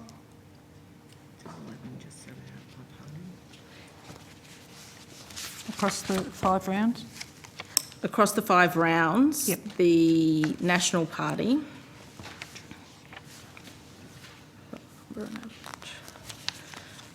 received, I've got it by rounds, not by total of the program. Okay. And that's all set out in Appendix So 11. I thought I'd read somewhere that over the 5 rounds, the Nationals electorates were awarded $104 million more, or 29%. So I was pretty sure it was in that report, but can you clarify that for me? So more definitely went to rural and provincial areas because it is a regional grants program, and that's set out at table 5.3. Do you think this would have been a different outcome if the merit assessment processes had been relied upon? I think that's probably a question for the department. Okay. I did just find, Senator, at paragraph 5.26, it does set out some more detail from that Appendix 11 analysis around the proportion of electorates with different parties that put in applications versus receive funding. So paragraph 5.26. What's your understanding of how round 6 of the program was planned to be administered? Was it similar to rounds 3 and 5? We did 1 to 5. Round 6 was in process, I think, when we were doing the audit. So we didn't look at it. You didn't come to any conclusion? No. In your view, did the administration of this program only partly comply with the requirements of the Commonwealth Grants rules and guidelines? Yes, so our overall conclusion was that it was partly consistent with the Commonwealth. Partly consistent? Partly consistent with As the in Commonwealth grant partly rules. inconsistent? Yes. Okay. Thanks, Chair. Senator Roberts. Thank you. Thank you, Chair. Thank you all for appearing today. My question is very short. I'm delighted to see these topics on your list of potential audits: therapeutic goods approvals and market regulation, developing and delivering digital identity reforms, digital identity system. How does an audit get from being potential to in progress? Grant, do you want to start or do you want me to start? Okay, so, Rona Mellor, Deputy Auditor General. So through the process of developing a profile across the risk areas of the Commonwealth, we make an annual audit work program, which is where you've seen those audit topics, Senator. And one of the key things that we do in selecting audits off that sort of program is to ensure we get coverage across portfolios and across expenditure types. So, a mix of financial management, asset management, service delivery, grants, procurement. So when we're looking for the next audit to start, if you like, it's usually in a batch of a handful. We try to get both a blend of coverage of the sector and coverage of different types of activity. And that includes a focus on regulation. We try to have a focus on regulation because regulation is an important part of Commonwealth activity, and the TGA has come up through that. I think the digital identity topic, I'm not sure that we've started that one. We've certainly kicked off the TGA one now. So it started? Yes, we've started. Digital identity will come up against others at the time that the Auditor-General considers that coverage across the portfolios, that coverage across audit types, and the availability of skilled staff to do the work. Are people outside the NAO able to ask or suggest certain things be audited? Yes, Senator. What's the process? During the development, so you know that the Auditor-General sets his own program. He can't be directed. He does take into consideration the priorities of the Parliament through a process with the Joint Committee of Public Accounts and Audit. We also send potential topics to entities and portfolios, and sometimes they say, how about you put this one on there? Pretty rare. Individual members of Parliament write to the Auditor-General and we publish their letter and the response. I think you've suggested topics in committee. Parliament itself, sometimes through motions in chambers or within committee activities, recommends things. Mm-hmm. And we publish the draft program so that members of the public can also suggest things if they wish. Okay, thank you very much. That's it, Chair. Thank you. Thank you.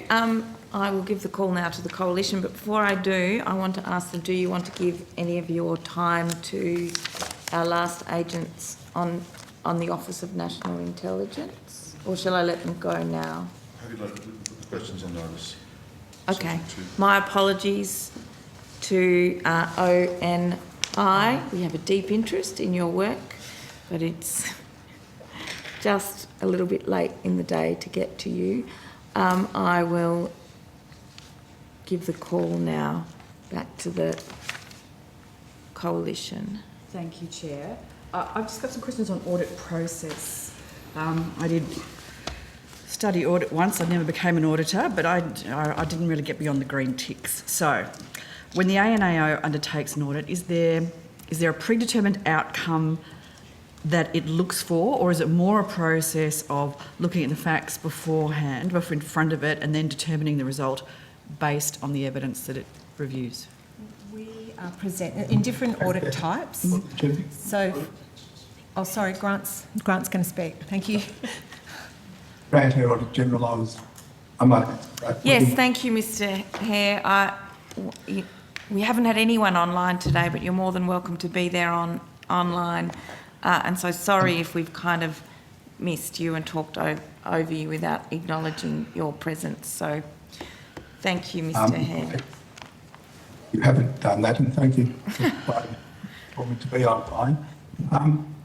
When we develop topics, as the Deputy Auditor was just talking about, we start from the basis of an audit objective and then set criteria under that, which are basically a set of issues that we wish to investigate. We don't start from the basis of a possible outcome, rather the objective of the audit is around a topic that we determine, and then we set a set of criteria which will allow us to make a decision against that topic. Depending on the audit, the criteria would usually come from the framework activity. So if it's a procurement activity, driven largely by the procurement rules. Sorry, well, Yes. Mr Auditor General, we're having quite a lot of trouble hearing you.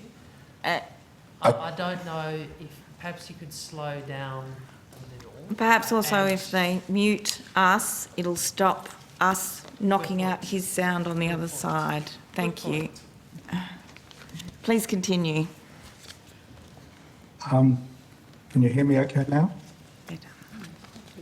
Yes. We set the audit criteria usually on the basis of the framework that the topic is based on. So a procurement audit will largely be driven by the procurement rules of grants or by the procurement grants rules. Regulation will draw a lot on the regulator's framework. So we set the basis of the audit on those type of frameworks in order to come to a conclusion against the audit objective. We don't start with a predetermined view that would be inconsistent with the auditing standards we operate under. Thank you. Just to make that very clear for the second side, you said you don't start with a predetermined view. Is that right? That's correct. Thank you. So then would a process that essentially has a predetermined figure and then looks around to try and arrive at that figure, that's probably not something that you would accurately describe as an audit, is it? It depends what you mean by has a predetermined figure. If the topic of an audit was to determine whether a particular outcome, say, published by a department was accurate or not, we'd start with that figure and audit around it to see whether it was accurate. We don't predetermine the outcome or suggest that we would only suggest that we're looking for an outcome if it's one that the entity has published itself as being what it expected to achieve or had achieved or something like that. Right. So did the ANAO provide any advice to the Department of Finance when it was conducting what it called the audit of wasteful spending? No. No. So the Australian National Audit Office did not help or advise on an audit. Is that correct? That's correct. So did it provide any... Thank you. They are different functions.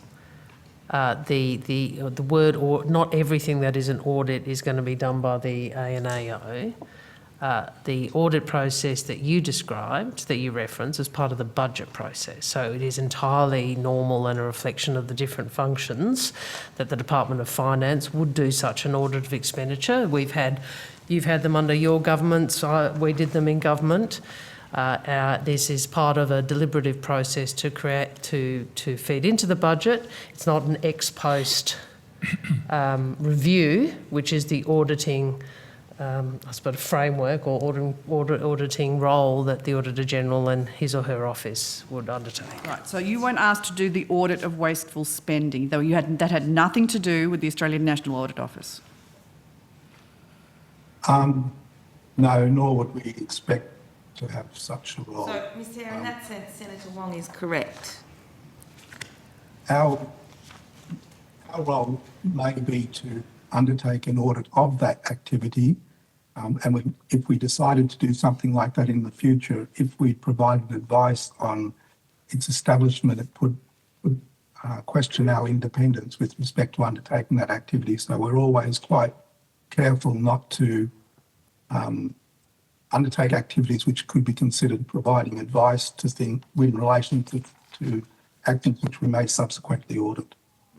So the Secretary of the Department of Infrastructure confirmed in estimates this morning that in response to a question about the criteria, the audit of wasteful about the criteria that the audit of wasteful spending was looking for. This is a quote.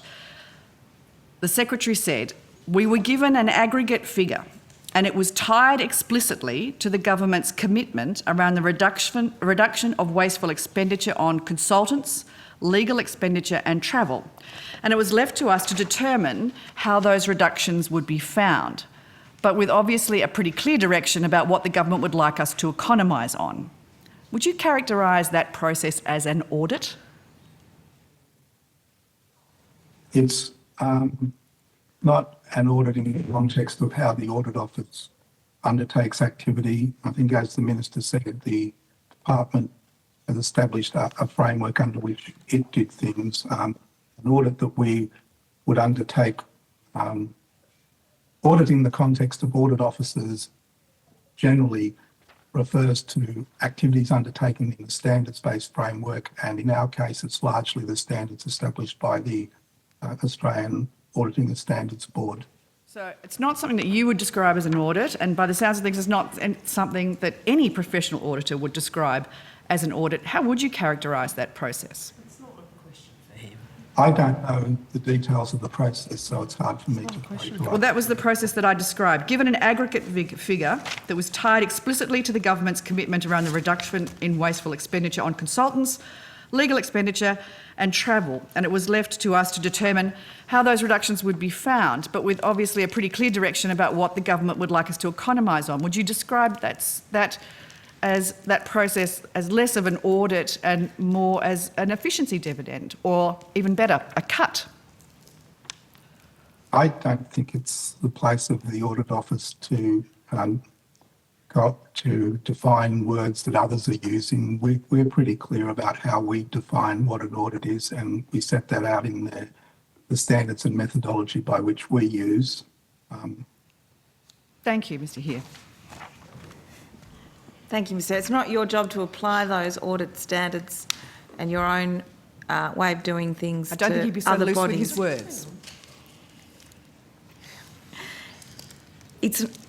It's not your job to apply what are your independent standards to what is the role of government.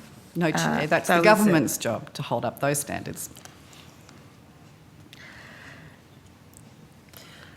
We're not the determinant of who can use the word audit. Yes, you audit the policy and its implementation. You don't create the policy that make the cuts. oversights it. That's right. I might now give the call to Senator. Senator Wong. I just thought it might be useful for the committee to go back to the legislation and the purpose of the ANAO as it's set out in its website. The website describes the Auditor General's conduct of the full range of audits and related services under the Act. These include financial statements audits of Commonwealth entities and Commonwealth company subsidiaries, etc., including the audit of the consolidated financial statements, performance audits, auditing annual performance statements, other assurance reviews, including the Defence Major Projects Report, etc., reporting directly to the Parliament on any such matter, information reports, and the publication of audit insights and key learnings from audit work. It's not the role of the Audit Office to participate in the formulation of the budget. Or its priorities. No, that's why it's not called an audit. May I now give the call to Senator Rennick? Hi, my question is for the Auditor General. I'd just like to confirm, according to a Crikey.com article, former 100 Hawke Keating staffers, where are they now? Grant Heer, yourself, was listed as working for Stuart West, a Labor MP from 1986 to 1989. Is that correct or not? Crikey. Sounds correct. But I think the dates are correct, yes. That is correct? I think the dates that you read out are Okay, correct. thank you. And did you disclose that when you applied for this role? I don't believe it was secret. Can't recall whether it was on my application form. That was sort of 35 years ago or 30 years ago. In between that time and when I applied for this role, I'd held senior executive positions working with governments in multiple jurisdictions, multiple levels, including in the role as Auditor General of New South Wales. But you'd still consider it relevant to partiality. I mean, most people, I think, would look at someone's past career going right back to the start. I mean, I know, when you pre-select, you go through pre-selection, we get vetted right back now to our youth. I just find it, you don't think that you should have disclosed that? I can't, what I'm saying is I can't recall whether I disclosed it or not at the time. I don't believe that it's not something that I've ever sought to hide. Okay, that's fine.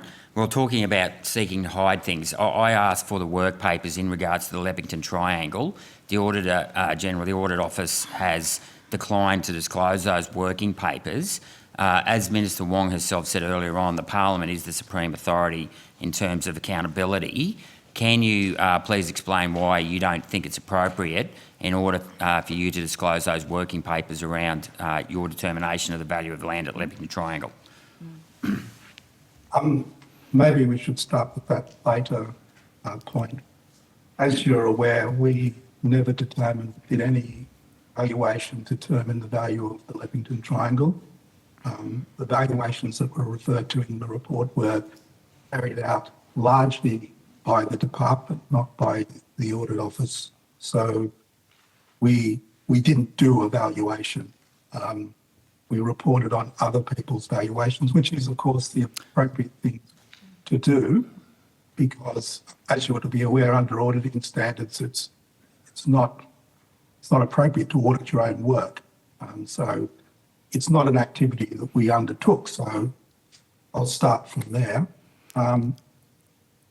We've had a long-standing position which we've raised in various committees over a long period of time. We don't believe, as an office, that the disclosure of our working papers and evidence is in the public interest. I think our most broadest exposition of that view of public interest was in the context of the Select Committee inquiry into sports grants, where the committee wished to ask for us to disclose our audit evidence with respect to the activities leading to those decisions. And at that time, I wrote to Senator Chisholm, the chair of the committee, setting out the public interest reasons why we think it's not in the public interest for us to disclose or release all of our audit evidence. And I'm happy to provide that to the committee again, if you would like. And I believe we've given similar responses with respect to questions that you've got on notice as well. Thank you. I do believe it's in the public interest. It became a political item, both in estimates in question time. Staffers had the federal police raid their homes over, alleged improprieties over things like meetings in coffee shops. Now, you may disagree with that, but as Minister Wong said earlier on, Parliament is the supreme authority when it comes to disclosure, and I think that it's only appropriate that if a senator would like to review those working papers, that they're entitled to review those working papers and form their own opinion. So, whether you like it or not, you've got to be accountable to someone. I know you're an independent authority, but you're still accountable to Parliament to a degree. And in the name of transparency, you should release that because it was a public interest. It was $30 million of taxpayers' money. They are entitled to know the process by which you audited that, because the audits that you do, it's very important that the public have confidence in the audits that you do and the processes that you follow. And you yourself are an auditor, so the question is who audits the auditors? And of course the answer to that is Parliament. So I don't see how you have the right to withhold information that the Parliament has the right to scrutinise on behalf of the Australian people. Senator, we are accountable to Parliament, and in the case of the audit you're speaking about, the Joint Committee of Public Accounts and Audit has undertaken an inquiry into that audit report as part of report number 492, Governance and Stewardship of Public Resources, which was tabled in April this year. And with respect to that particular audit, the committee, I'll read you what the committee said. committee finds that infrastructure did not demonstrate effective conduct of its activities relating to the Left-Beacon Triangle transaction, consistent with the PGPA Act and the Public Service Act. The committee concurs with the findings of the Auditor General's Report number 9/2021 and the Sentential Report that the department did not exercise appropriate due diligence in its land acquisition and aspects of its operations, and aspects of its operations fell short of ethical standards. It also agrees that the department did not undertake all reasonable steps to determine what a suitable cost would be for the government to acquire the property, to demonstrate that the price paid for the property represented an efficient, effective, economical and ethical... Well, that report's wrong because it contravenes AASB 13, paragraph 2729. Senator Wong. You can put that to him. I just would make the point, as I understand what has occurred here, and I wasn't engaged in the JCPAA process, is that the views you've put have been considered and not accepted by the committee. Well, are they qualified accountants? Are these people qualified accountants? So you're right, but not the Auditor General or the committee.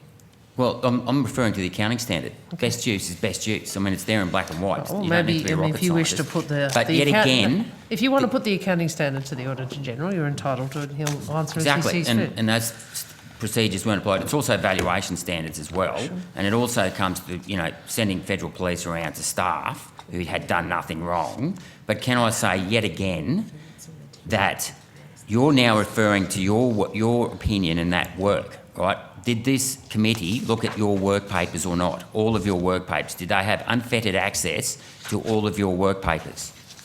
Yes or no? We made a submission to the committee which addressed the issues that you've raised, and the submission is available on the committee's website. Sorry to interrupt you. Did they have access to all of your correspondence, all the minutes of your meetings, all the conversations that took place between your staff, department staff, and other, political operatives? Was that made available to the committee, all of it?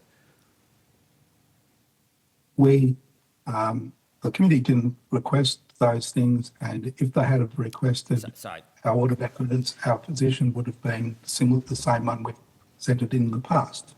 At the end of the day, you're right, we are accountable to the Parliament.